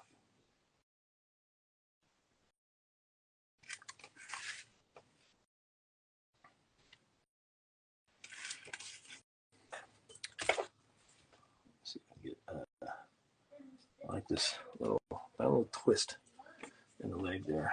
I'm going to do the same thing like over here. I'm going to see if I can get some darker tones.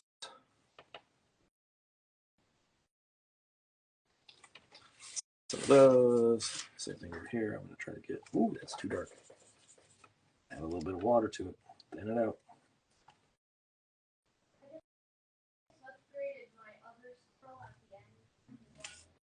See.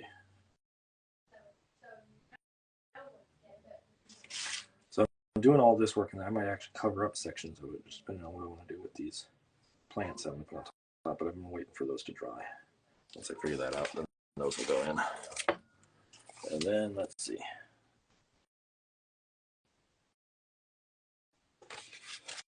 What am I going to do? I want to put a little drop shadow underneath this.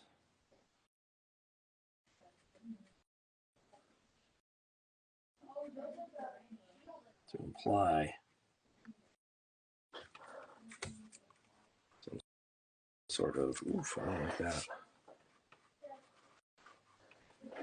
To imply some sort of like shadow being cast down. There we go. Okay. That's probably pretty good. Let's see. Cool Ireland is a magical place. The donkeys and the man and the stories could make for some story writing inspiration. Sure can. I loved that experience. I would go back in a heartbeat and plan to. So I'm trying to now get in here and noodle some of these.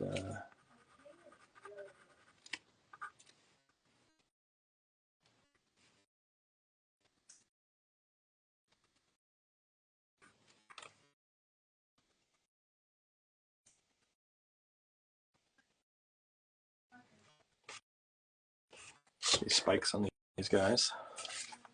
I'll do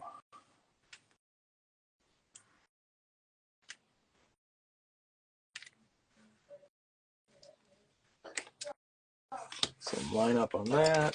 Let's take this one. It's a little bit too light. Let me see if I have anything that's a little bit darker than that. It's in that orangey, earthy palette. There we go.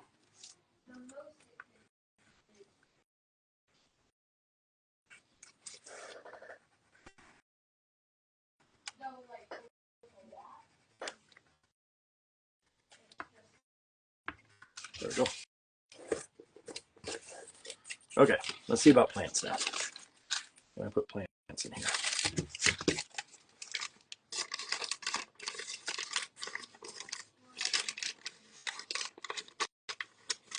Let's see about getting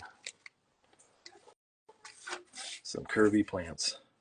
Let's sort of break this up a little.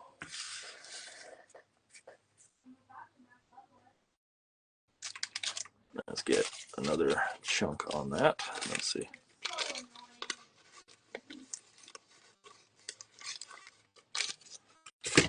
And get this like so. What I want to make sure is that like I leave the feet in spots that I want to see them. Like that's okay right there, I think.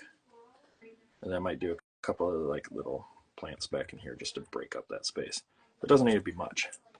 So let's see about sticking these down. And I don't mind that it's see-through either. I like the idea that it's a little see-through. So let's get these guys. I need a nice clean spot to do I have any scrap Bristol? I guess I don't. I'll do it off to the side here just to glue this so it doesn't get glue and other things stuck to it on the other side.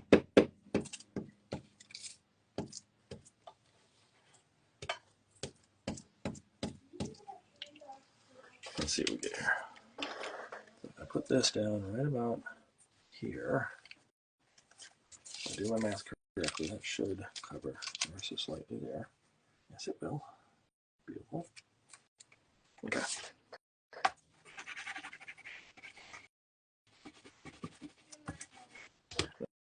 I might do a little cover up of some of these other little odds. And I just want to be able to see through. That's where this transparency comes in handy. So like, if I put this down here, it's not going to be as transparent until I actually like stick it down. Stick it down, stick it down. But now you can see that little bit of foot through it. And that makes a difference to me. Grab this blade and clean up that edge because there's little pieces sticking past that I don't like. There you go. Or glue that. Make sure I get all this stuck down where I want it stuck down. And I will grab another piece here. And my scissors. There they are. Let's see what happens if I go like this. Oh, you know what? I should see what happens if I go like this instead. If I stick that down like that. Oh, see. Well, no, I'm okay with that. I'm okay with that. Yeah. What I was worried about is I like that leg. I don't want to cover up that leg. So I have to be careful. So as long as I'm careful about putting it over a section of it, but not that leg, that should be okay. So again, I don't mind that you can see through and you can sort of see this texture popping through. What we'll do is cut these down so they're just not sticking out as much. They don't run the risk of coming off the page or ungluing.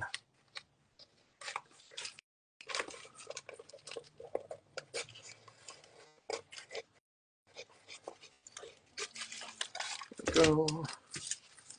Here's what I'm going to do. I'm going to cut, because I like this orange that's here on this one. I'm going to cut it and see about sticking it down on top of that little section right there. What other questions do we have, folks? I know there's people watching. I can see it. I can see that you're watching me. You creeps. Why are you all such creeps?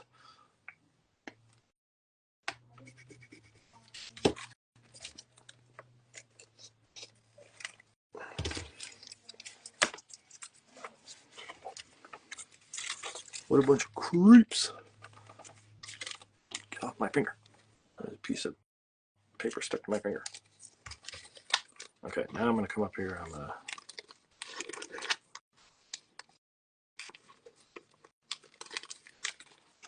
cut out some other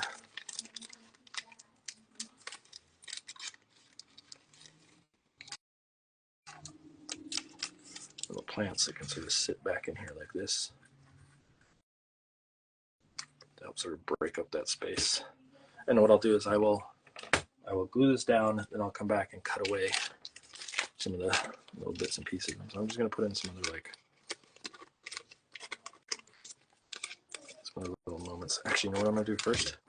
Just to make this more fun is I'm going to go and glue some other pieces down onto them. Andy Bellenbap, thank you very much. And so I'm gluing these down onto them, and then I'm going to cut out the shape so I just get a nice clean edge. That's all I'm doing. There's nothing special about or reason why other than that. So like taking a piece like this and just going, let me stick a piece here, glue it down. So let's take this, I'll just do this. I'll glue this edge, take it, stick it down there like that. Perfect. Love it. Take this one, take that little strip, blip blip strip, drippity blip.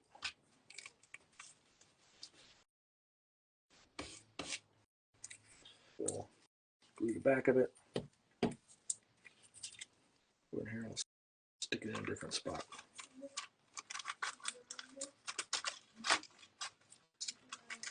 So the whole reason me doing this is just so I get variety of textures and colors and lines. And so I'm sort of like gluing stuff that doesn't necessarily need to be glued, but will make a difference when it's cut in the end. It could be just one big flat piece that I'm going to cut out of these, but you'll see. Jameson Odone. Yes, I always have sticky fingers by the end of this. It is like a mess. And then what I do is I swap out this paper. because it has lots of stickiness to it all the time. And so that becomes a challenge, or just like, can I get rid of some of the stickiness in general? And I fight to clean up the space without having things all stick to me left and right. Try to figure out, can I like fit another, I feel like this one, like, ooh, I like that. I actually like, okay, so here, this is a good, I don't like that little piece right there, but there's a little jog in there. I don't know if you can see it. I'll hold it up to the camera. There's a little jog in right there that I think is important, and so I'm going to keep that in. So that'll become a texture right there. That'll work.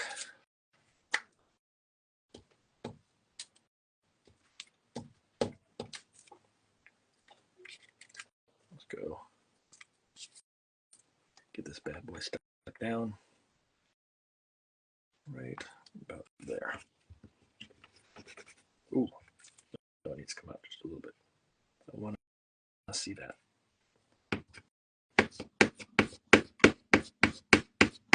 Okay.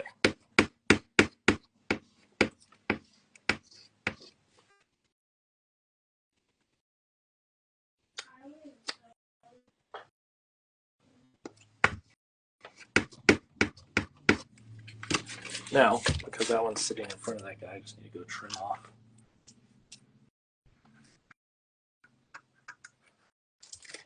That little bit right there. Let me grab some of these other ones that I made up here. Let's see what we can do with them. All I want these for are just like little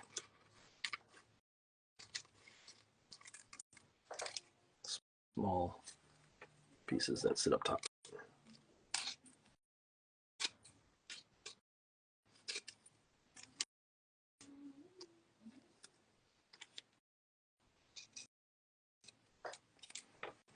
Sort of just break up the landscape.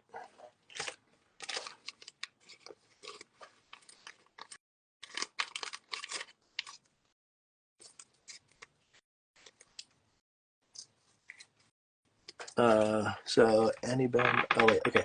How long have I been doing collages? You make it look so easy, composition, color, textures, and shapes. So I've been doing the collage stuff for, I'm gonna guess, a year, and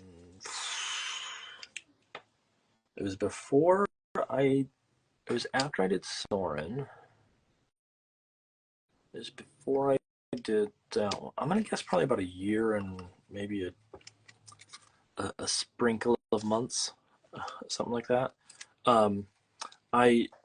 I was always working in paint beforehand, so in fact the book I'm working on, there's no collage in it whatsoever.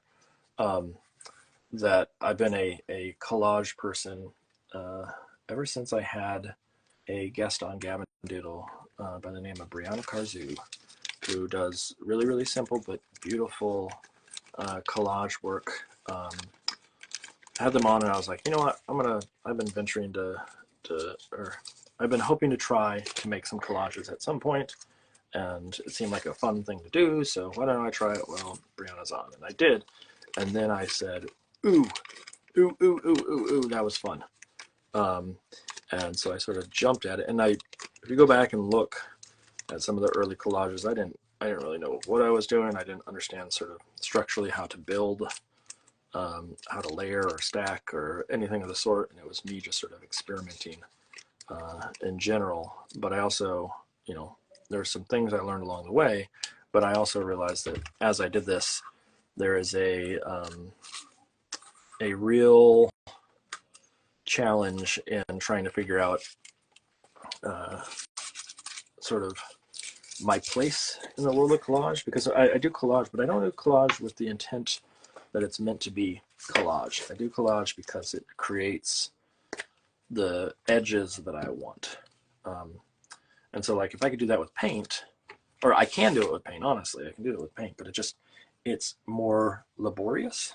It is more of a challenge to time, just because I have to sit there and try to like mimic some of the edges I can get with a pair of scissors or a blade or what have you relatively quickly. And so it just sped up the process. As far as the cardboard or the thing I use as a base, I use illustration board. So I use Crescent, I think it's 99, number 99 illustration board. Generally, I like cold press, but I have used hot press on various projects. It's just a matter of like whether I need the tooth of the paper or not. I don't really need the tooth of the paper if I'm not really painting, so I could use hot press all the time. But I also like the feel of cold press a little bit better, and so I tend to rely on cold press more often. For those that don't know, illustration board again it's the equivalent of just having a nice drawing surface on top of cardboard, and so it's really about not necessarily about the board being more than just a backer that is solid enough. And so when you work on it, it has less, it curls less, it can take a little bit more wear and tear. And then when I'm working on, painting, you just need that top surface. But I like the idea that it's a little bit stiffer than just like a piece of paper, because paper is going to warp. And like even when I glue this tracing paper, it curls up like crazy because it is taking in a lot of moisture. Illustration board just is bigger, thicker, doesn't take in as much moisture in the same way, and so it just doesn't warp all over the place like thinner paper would or Bristol board would. And so I tend to just lean on my illustration board. I've been using illustration board for I don't even know how many years, since I was in high school. So 30 plus years, it's been my sort of go-to. And it just does, I know how to use it. It does what I need it to do, and then I can walk away clean. So that's that. Oh, I just tore that one, but that's fine. I didn't even need that bit anyways. Okay, let's get this guy done. I have about 40 minutes. I still need to do a bunch.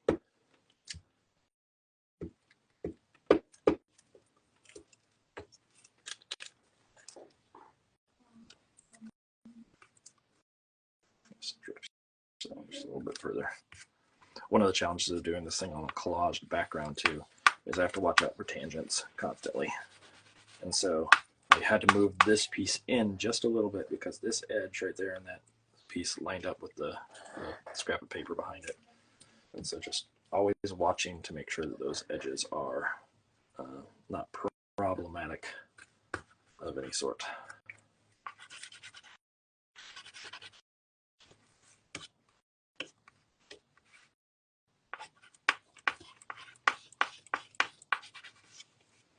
Okay, I'm trying to think if there's anywhere else I need to do. The only thing I can think of is maybe one other one. Like if I have a big section, could I do another one that's covering up a little bit of that foot in the corner? Yes, I will speak up a little bit. I'm just wondering, should I do this? Because I know you probably can't see it, but should I do that? And I think I will.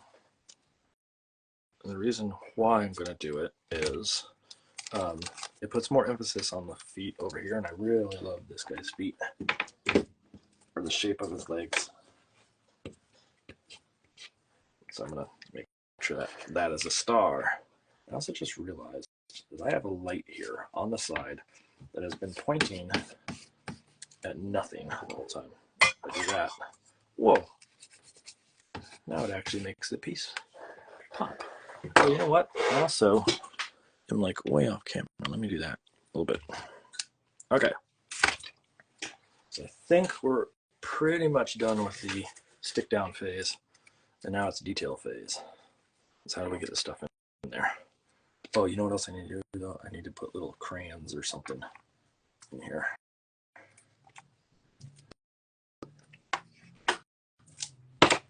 Do I want to do crayons? Maybe it's just this.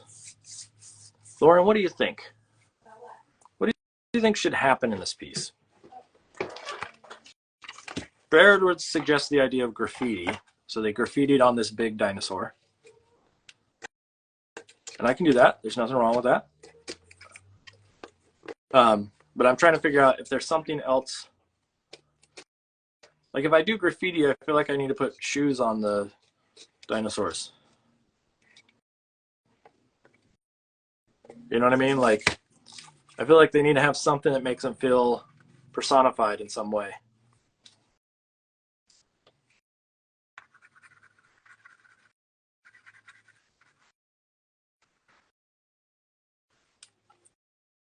What do you think?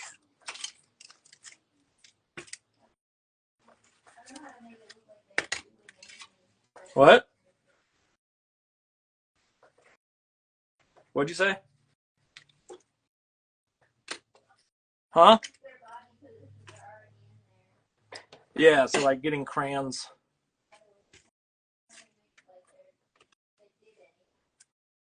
Yeah.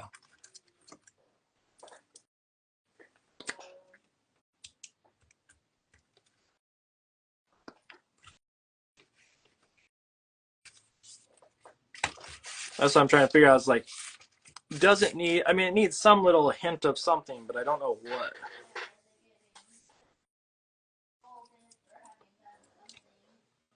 I mean, that's my initial thought is yes, there is some sort of angry at.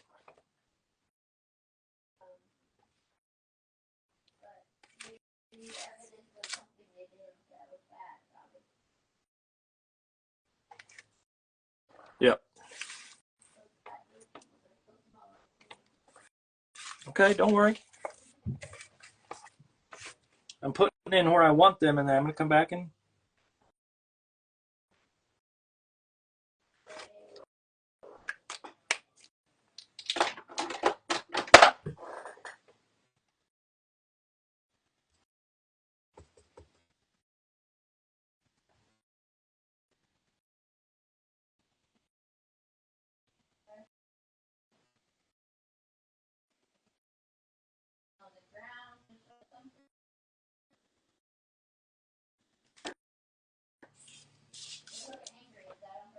What?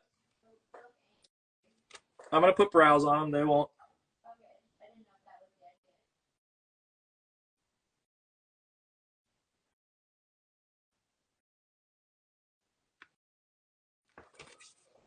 Yeah, mom reprimanding her kids. It'll be.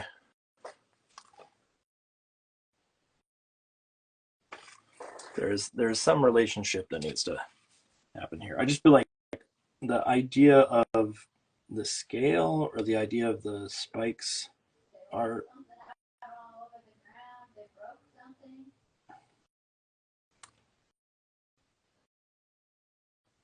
Oh,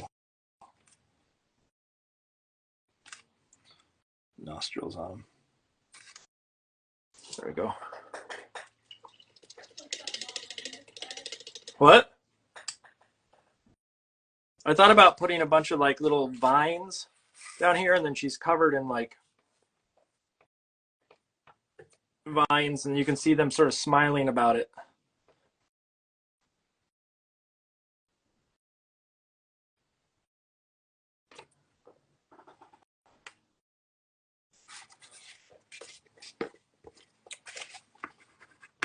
This is the challenge of I didn't know 100% what I was going to do with them at the beginning. Now I'm fighting it a little.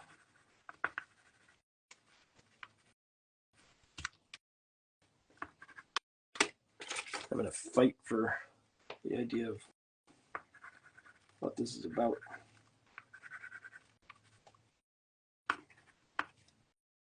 It's got a setup. Needs the punchline. Other things that people can think, spitballing, and this is too complicated without word balloons, but how about a meteor coming down and the big one doesn't think it's in danger? I've had other ones, other pieces I've done in the past that were that, and so I'm a little hesitant to, I like the idea, I've done it before, and I'm trying to think if there's something new I can do here. Like I just feel like there's a lot of real estate here to be able to play with. and then it'd be funny if like, so if I did a bunch of like loops of like vines and stuff all covering her, and then we can see that they have like some on the ground and they've got a few in their mouth, so it's clear that they've like done that to her, might be enough.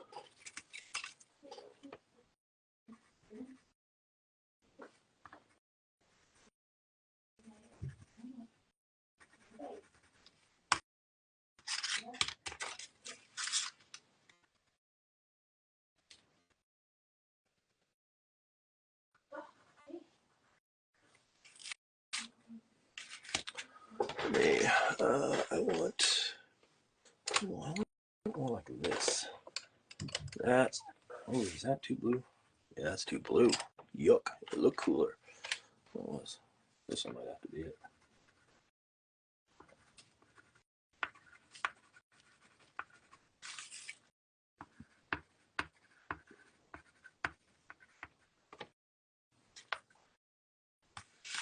Get some textures in here.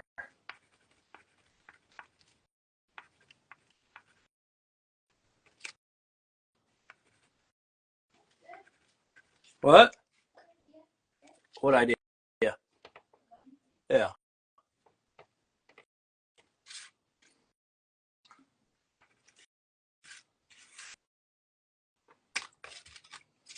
It's not perfect, but it's.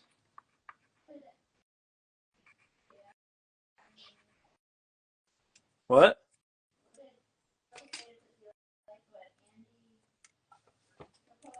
The mom reprimanding their kids? Yeah, I mean, it's got to be for something. It's got to be a reprimand. Someone's upset. And so I think the idea of just putting a bunch of like vines all over might be enough to do it. Especially like if I make those vines dark, so it contrasts a little bit what's there, might be enough to do what I need it to do. But I need, in order to do that, I need a nice long liner brush. And I have a question of how fine is that one? That one's good. Okay. I can do that. This is dangerous. Or toilet humor.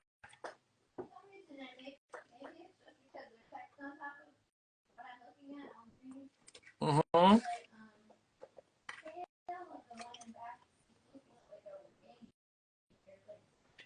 It's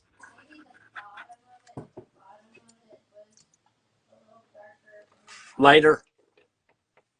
Lighter.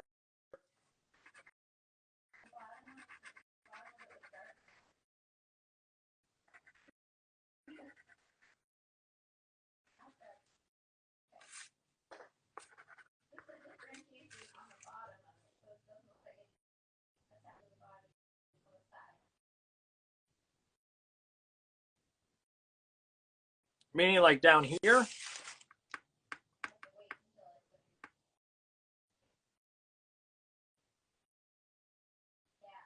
Okay, I can extend.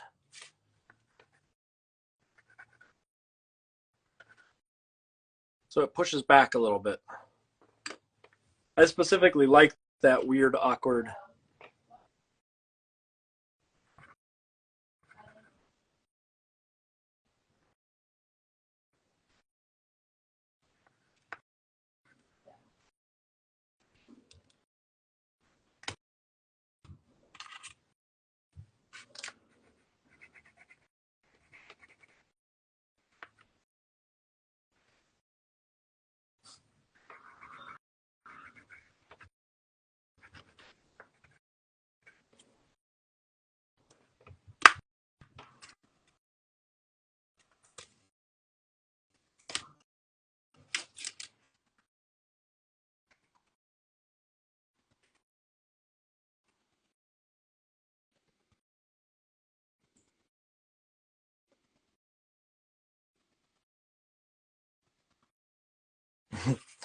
Bill Stray, I like that idea.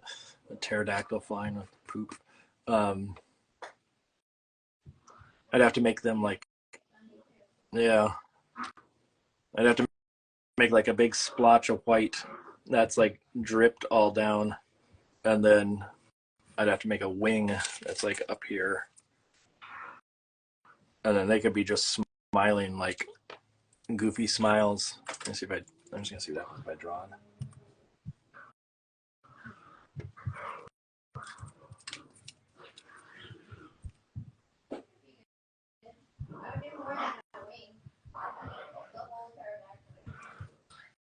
I have to figure out how to draw the smiles and all them. Well, let's see.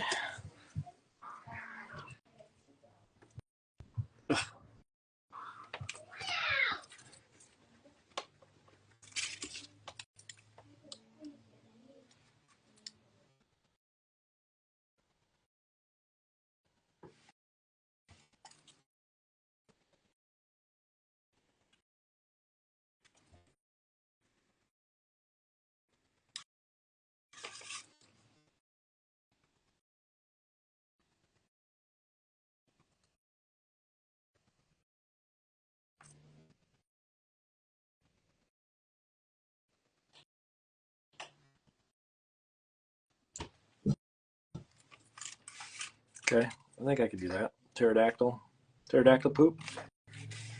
Nothing says a Mark Hoffman piece like a little bit of pterodactyl poop.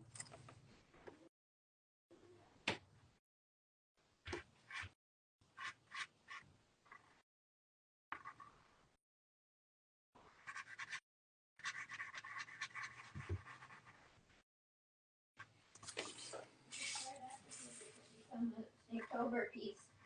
Mm-hmm. One of them.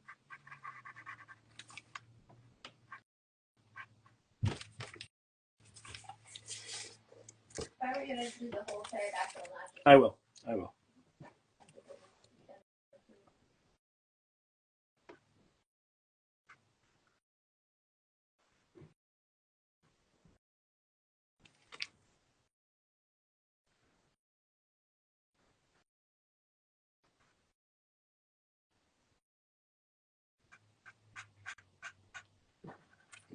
Mapping out where I want this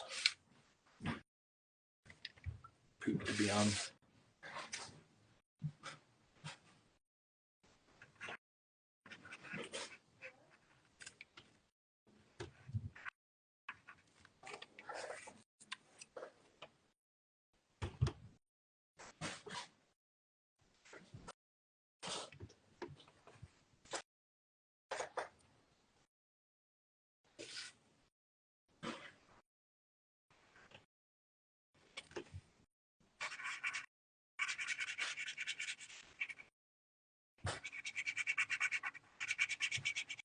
I'll probably make it slightly off white in sections, but then I'm just going to build where I want it to be. So it'll be a little bit on the head. Do this. A little bit on some of the spines. So it looks like it really splattered.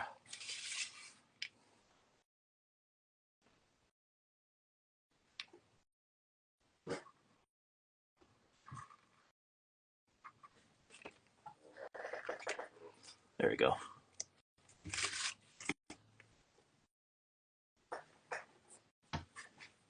Okay, I got that dry. I'm going to come back with my white.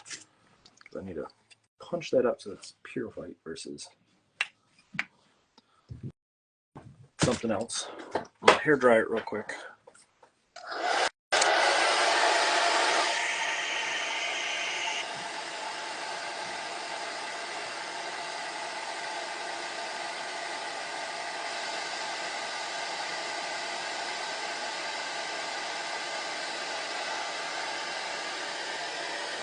Then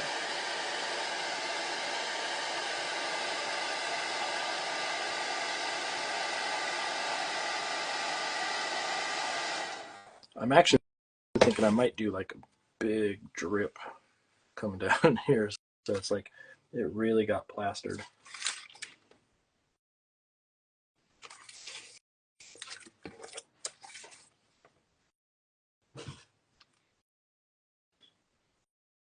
Now I'll make these guys smiling and laughing.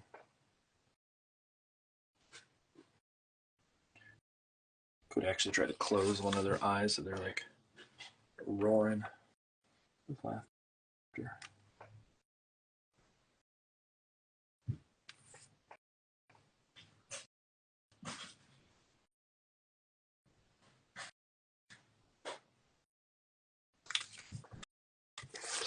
Oh, that's a little too far to paint that.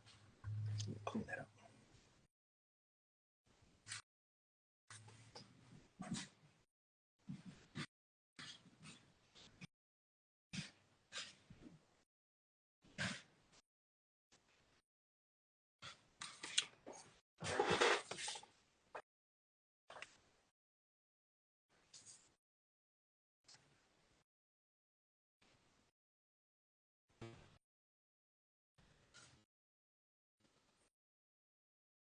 I'm going to guess that actual pterodactyls did not poop in the air.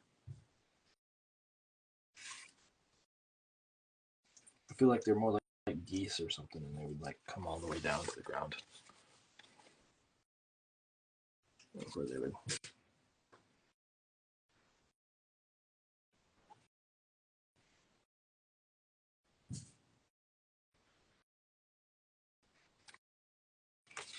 I'm going to create some splotches that go down the side.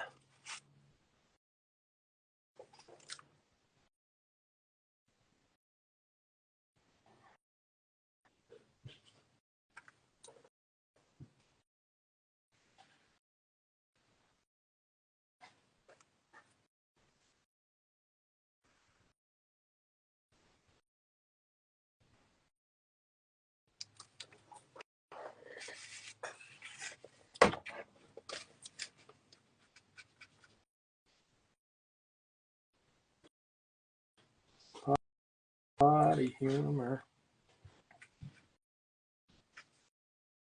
for the win.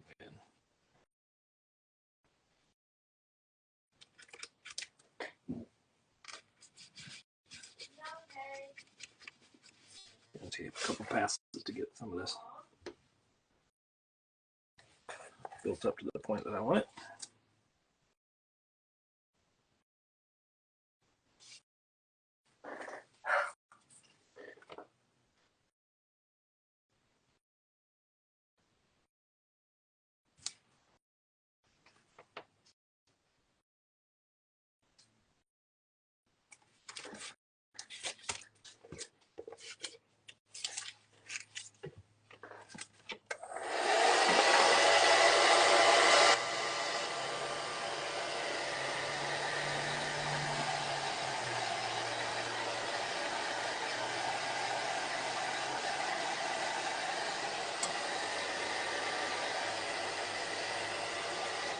That pterodactyls are big, and it was going long distance, and it had a light in its load. And there's only one way to do this pterodactyl, and that's to take a big old midair dookie.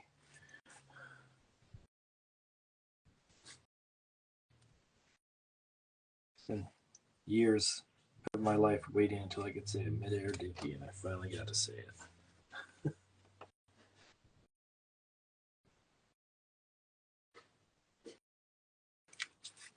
Go. Just get. Okay, I'm trying to get this so it's relatively pure white, so it stands out.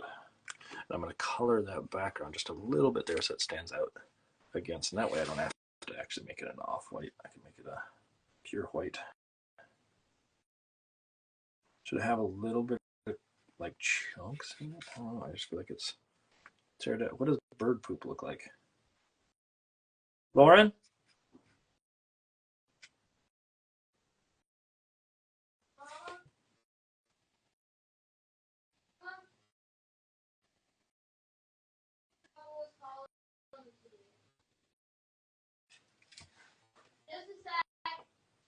Okay, thank you.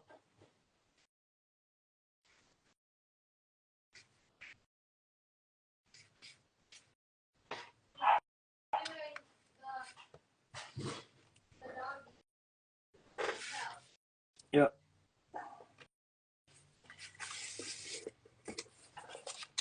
Because I think that bird poop has like black bits in it too, because it's poop and pee at once. So it's got more than just white. I mean, white bird poop is bird poop, but I want to make sure I get it accurate, you know?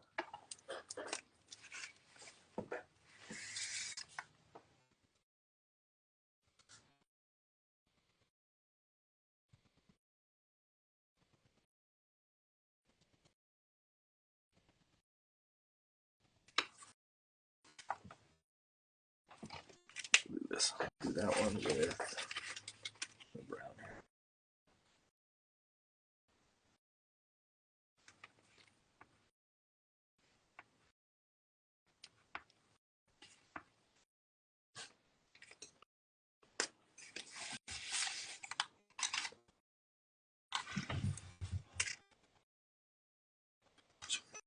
For this thing to dry a little before I can do more.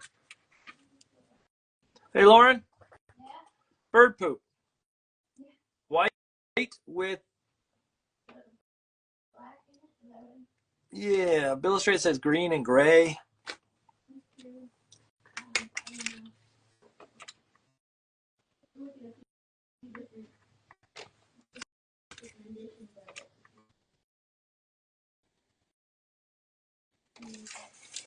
I think it just have some spots of browns and grays in it. Well, what I don't want to do is put a lot of like heavy black into the piece. Gray. Yeah, it's a Darker gray. yeah, it's coming off brownish gray in this.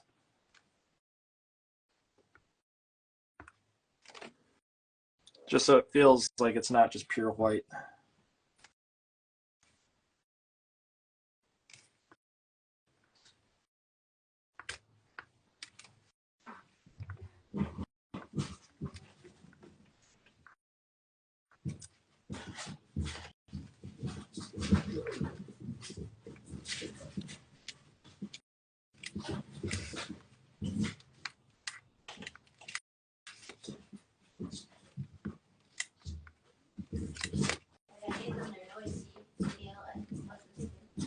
That's okay.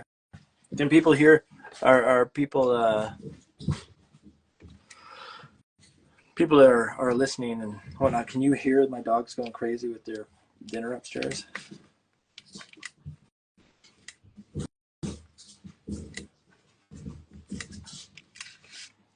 Yeah, I like it better with bits. It feels more poop-like now to me.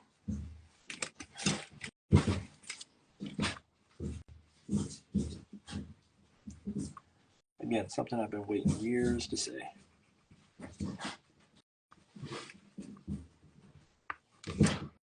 Feels more poop-like.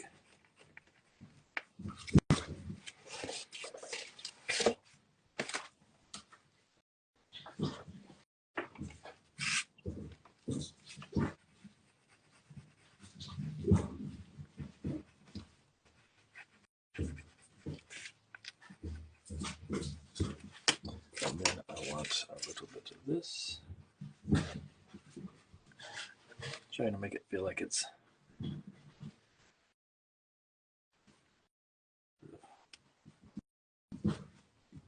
on there. This guy could probably use this color. Yeah, there we go. Okay.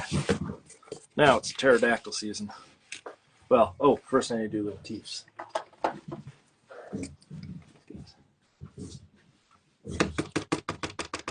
This white going. I might have to do it with paint.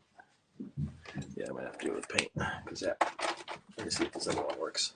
I need to get more of these small.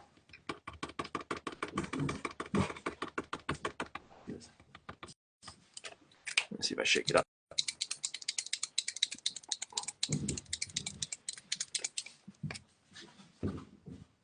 There we go. We're getting it. Little teeth there.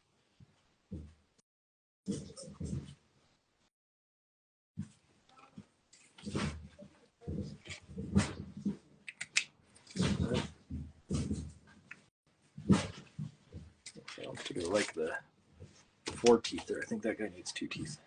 Call it that. I like a 2 teeth Go.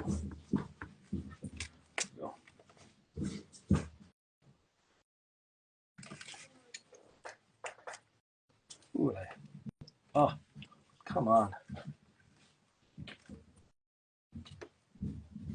Mistakes were made. I'll get a little brush here. Scrub. That color go past where I wanted it to go past. There we go. Dry, dry, dry. Pete is probably very sad he missed it.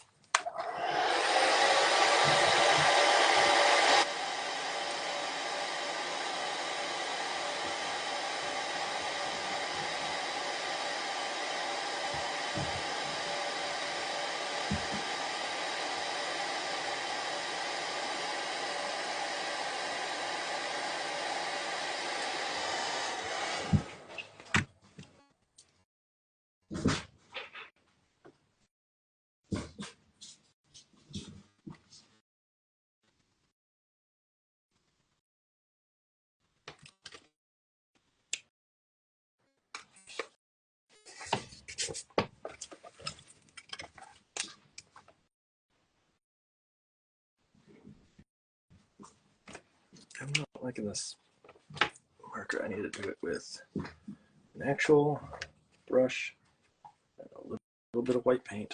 Come in here and actually put their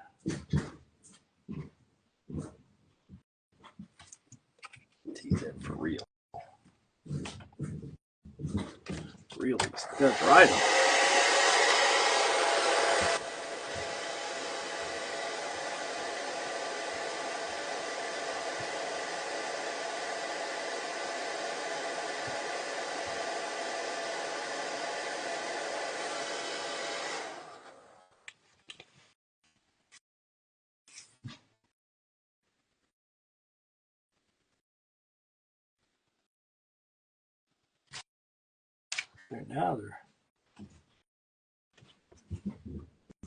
Now they're white teeth. They're not just gray blobs.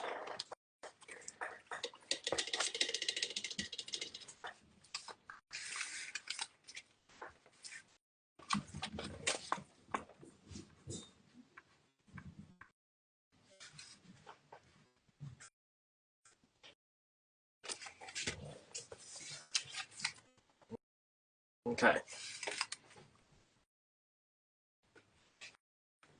Question one other thing, which is like, can I make this feel like this is sky a little bit more? And then what I'm gonna do is I'm gonna put pterodactyls in, but I'm not gonna put bright pterodactyls in. I'm gonna put sort of neutrally, I know it's a technical term, neutrally, but like, I mean, I could do it this way, or let's see what happens if I cut out.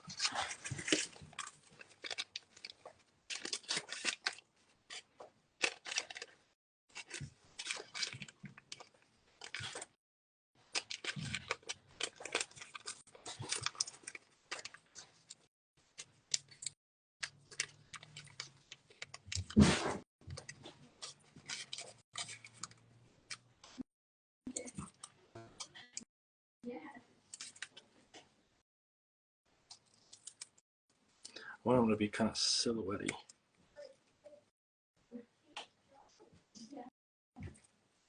So like birds that are flying off like that. But that's too dark. I think it needs to be a lighter color.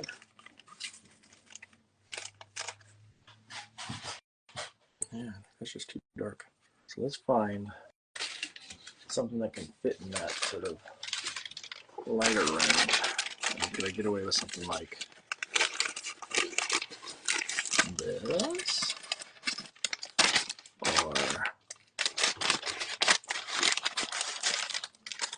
Or this? Let's see. That's better. Okay, so let me draw out what I want so I can get the shape right.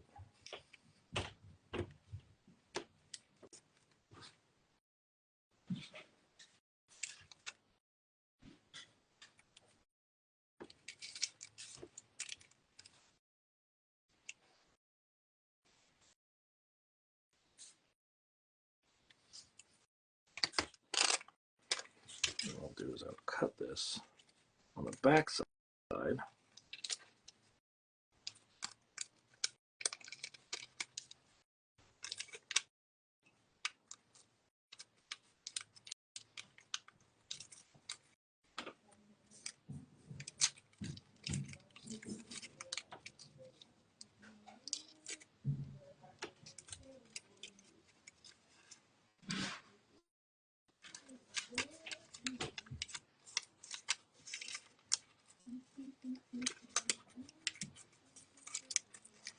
Oh, scissors.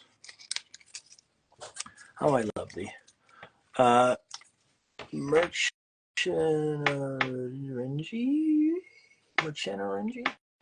That's I don't know. That's my best guess. I use tracing paper. So there's no, it's me making my own stock papers. Nothing fancy.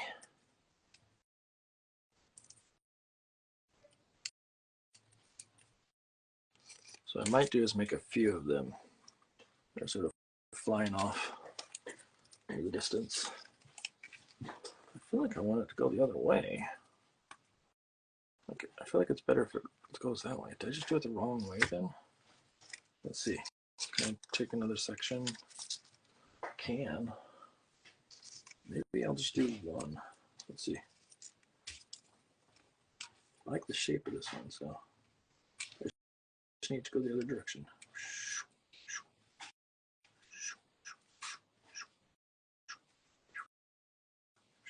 Okay. Try cutting it out again. Going the other way. I like it leading off to the right, so it feels like it's leaving the scene and not going back towards the scene.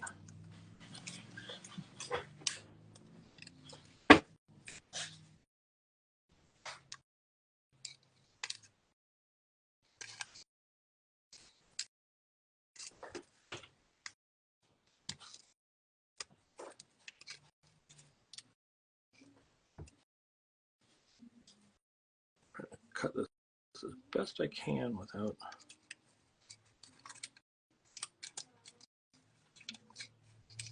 sacrificing quality. There we go. I can maybe get that guy right about there. Somewhere in that range, so he's just sort of flying off in the distance. Let me see if I can cut out an even tinier one. That'll be harder, but I can try.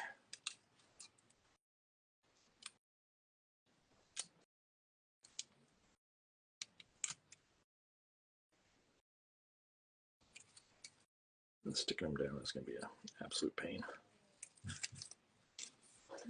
I'm making tiny, tiny cuts here.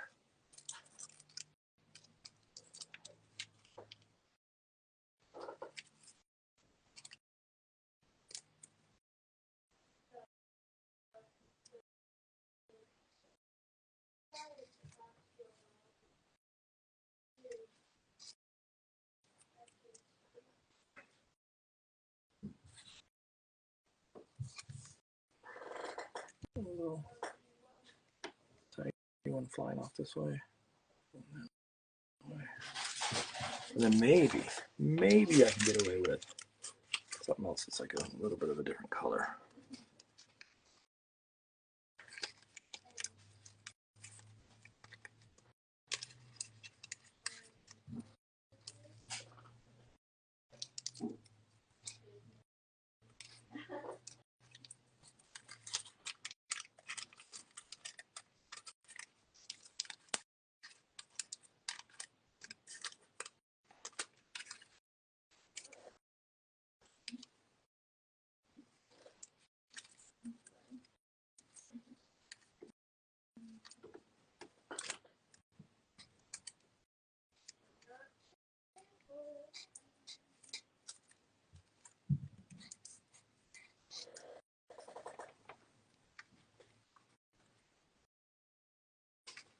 That's pretty good actually, like that. That's pretty funny. I dig it. any other little scraps that would make a nice, like, last color to run there? Maybe that one. Okay, let me stick these down first, and then I'll figure out how I want to do this color-wise for this last one. I like the idea of this one sort of going slightly off the page. Okay, it's like this. Maybe it's wing slightly angled. There. And stick them down. Now this guy, little guy here, needs to fit right about there. Let's see, cover up that little cross right there. So I'm talking quietly. Get this guy stuck down here. I'm gonna go do details on these after they're glued down and dried. So just so you know. One about right there.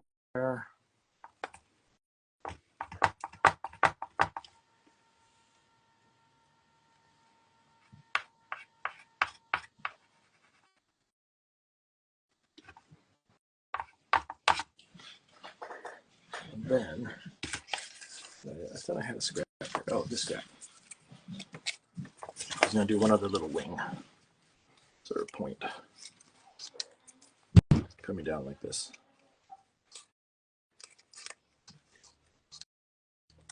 So we get one last little like hint of another pterodactyl we just don't see. That way it got nailed by multiple.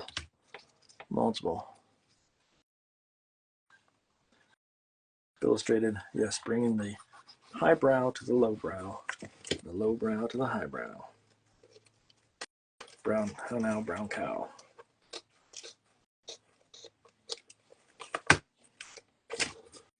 That's what we do. Yeah.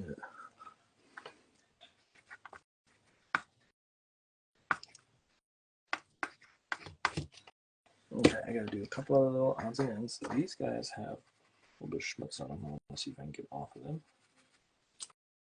That's easy enough. And then I need to cut their little leggies. So I need my X-Acto blade. There it is. And cut the little leggies.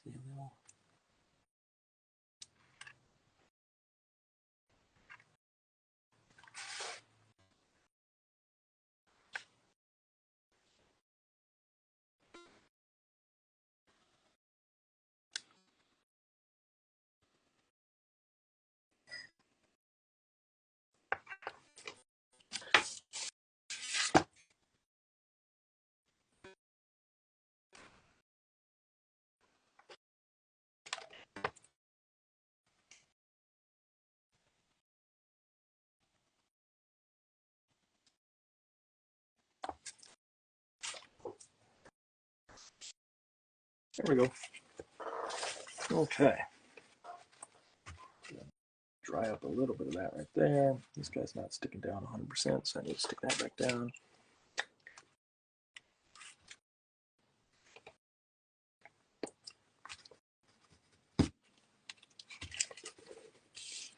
Okay. Now let's get in here and let's add.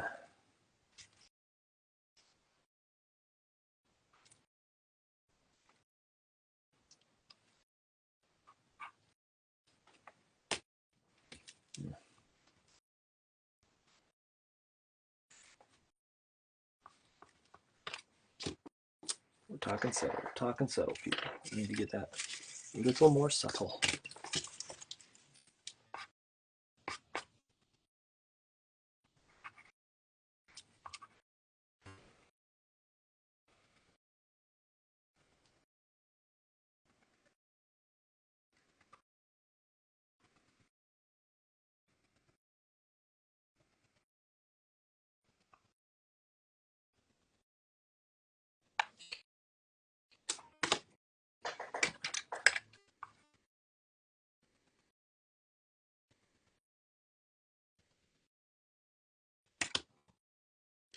try to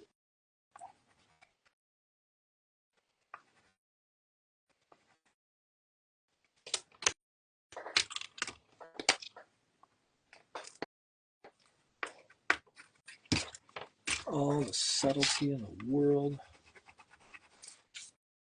mixed into these guys. Seeing all these edges that pop up. This always happens at the end of the night, where edges pop up and become problems. Master poop.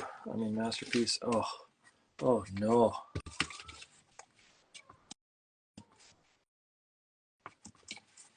I don't know if I can condone that, illustrated.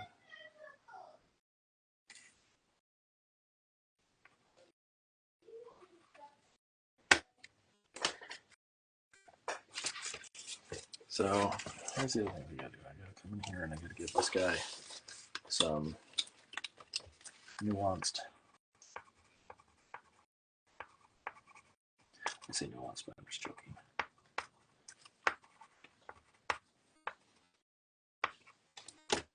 Dinosaur bits.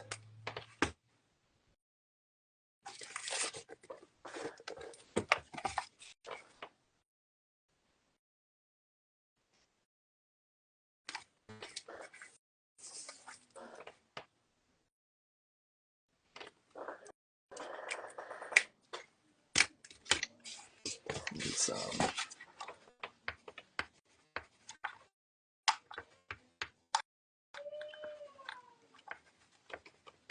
texture and all that stuff.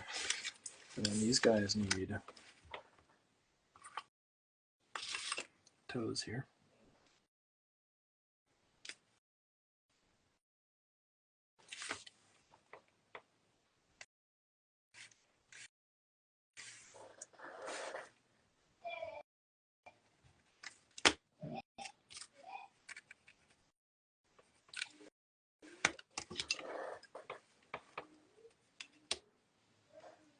Ooh, ooh.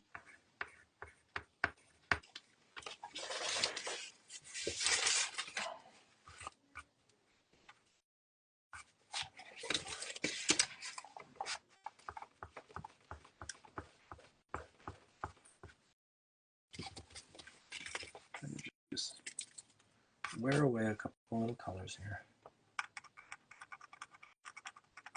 There we go.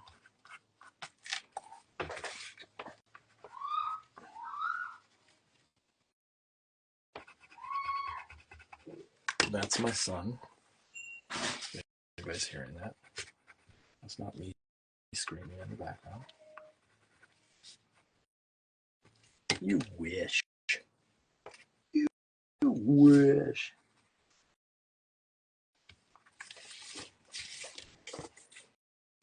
You wish that was me.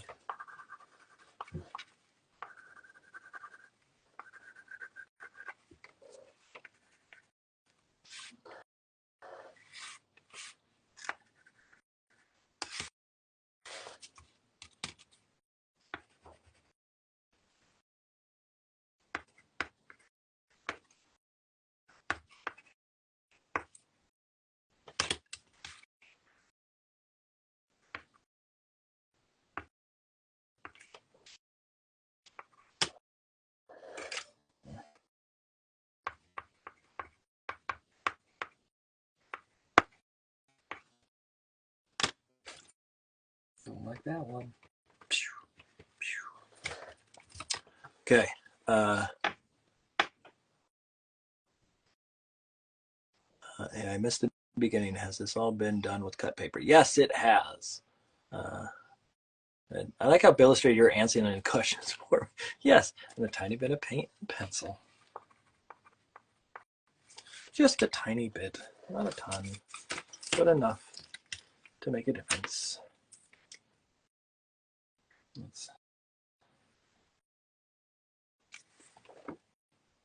I don't know about that.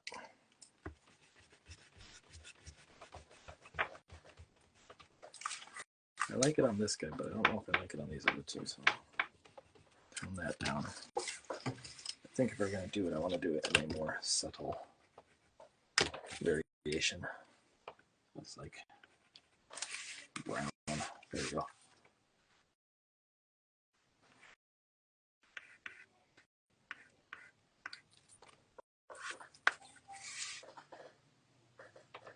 Okay, and then let's get. It's weird that it has a little bit of green there. I'm not super keen on it, so I might try to dull it down a little.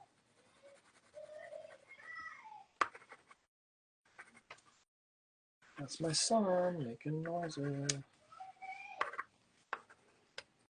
like a dum-dum.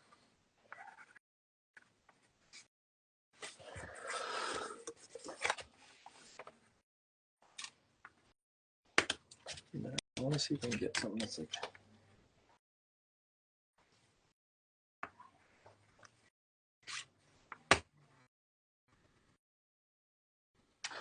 a little bit rosy right there.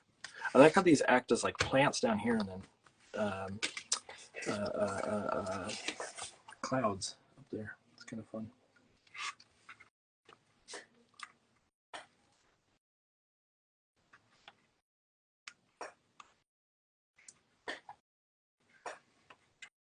There's a piece that is there we go. Just chop it off. Chop it off.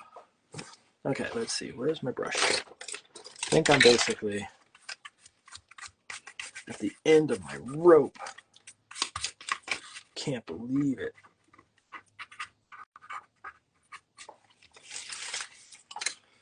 Okay. Is that done, everybody? I think we're done. Wait. Add a touch more there. We're seeing if there's like shadows that need to be creeped on here.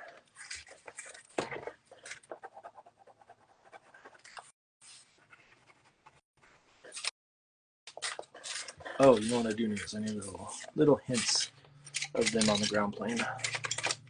I can't do that without, I can't leave that without some little hint of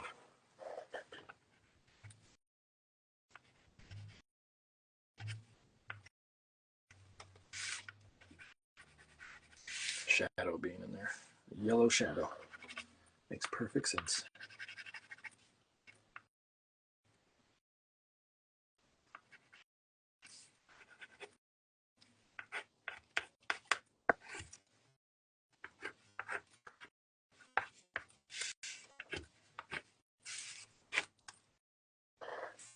Okay.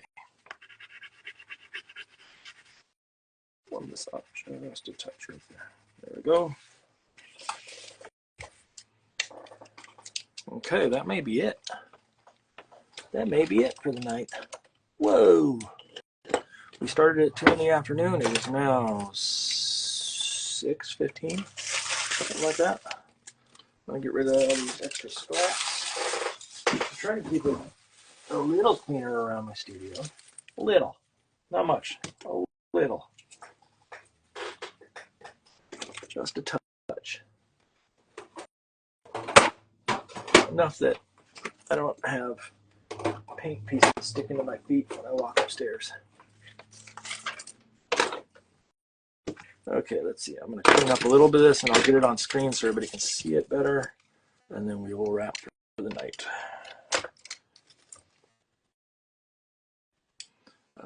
Those can stay there. Let me get all these scraps out of the way. I do like that color though, that orangey purple. I'll save that little scrap. Okay. Here we go. Let's fit this guy. Shaky, shaky, shaky. Eggs, eggs, and bakey. I'll get this all together here. All my little scrap pieces. Actually, you know what I can do? Put them right on this. On my palette here.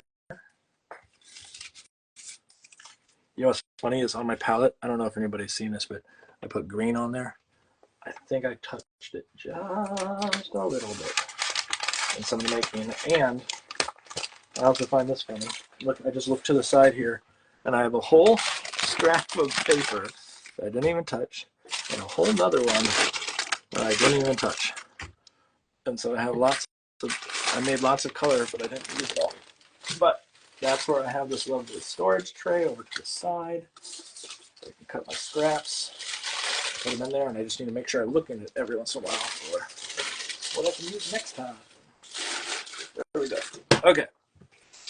There's my dinosaur poop piece. For anybody that wants a dinosaur poop piece, here it is. All done.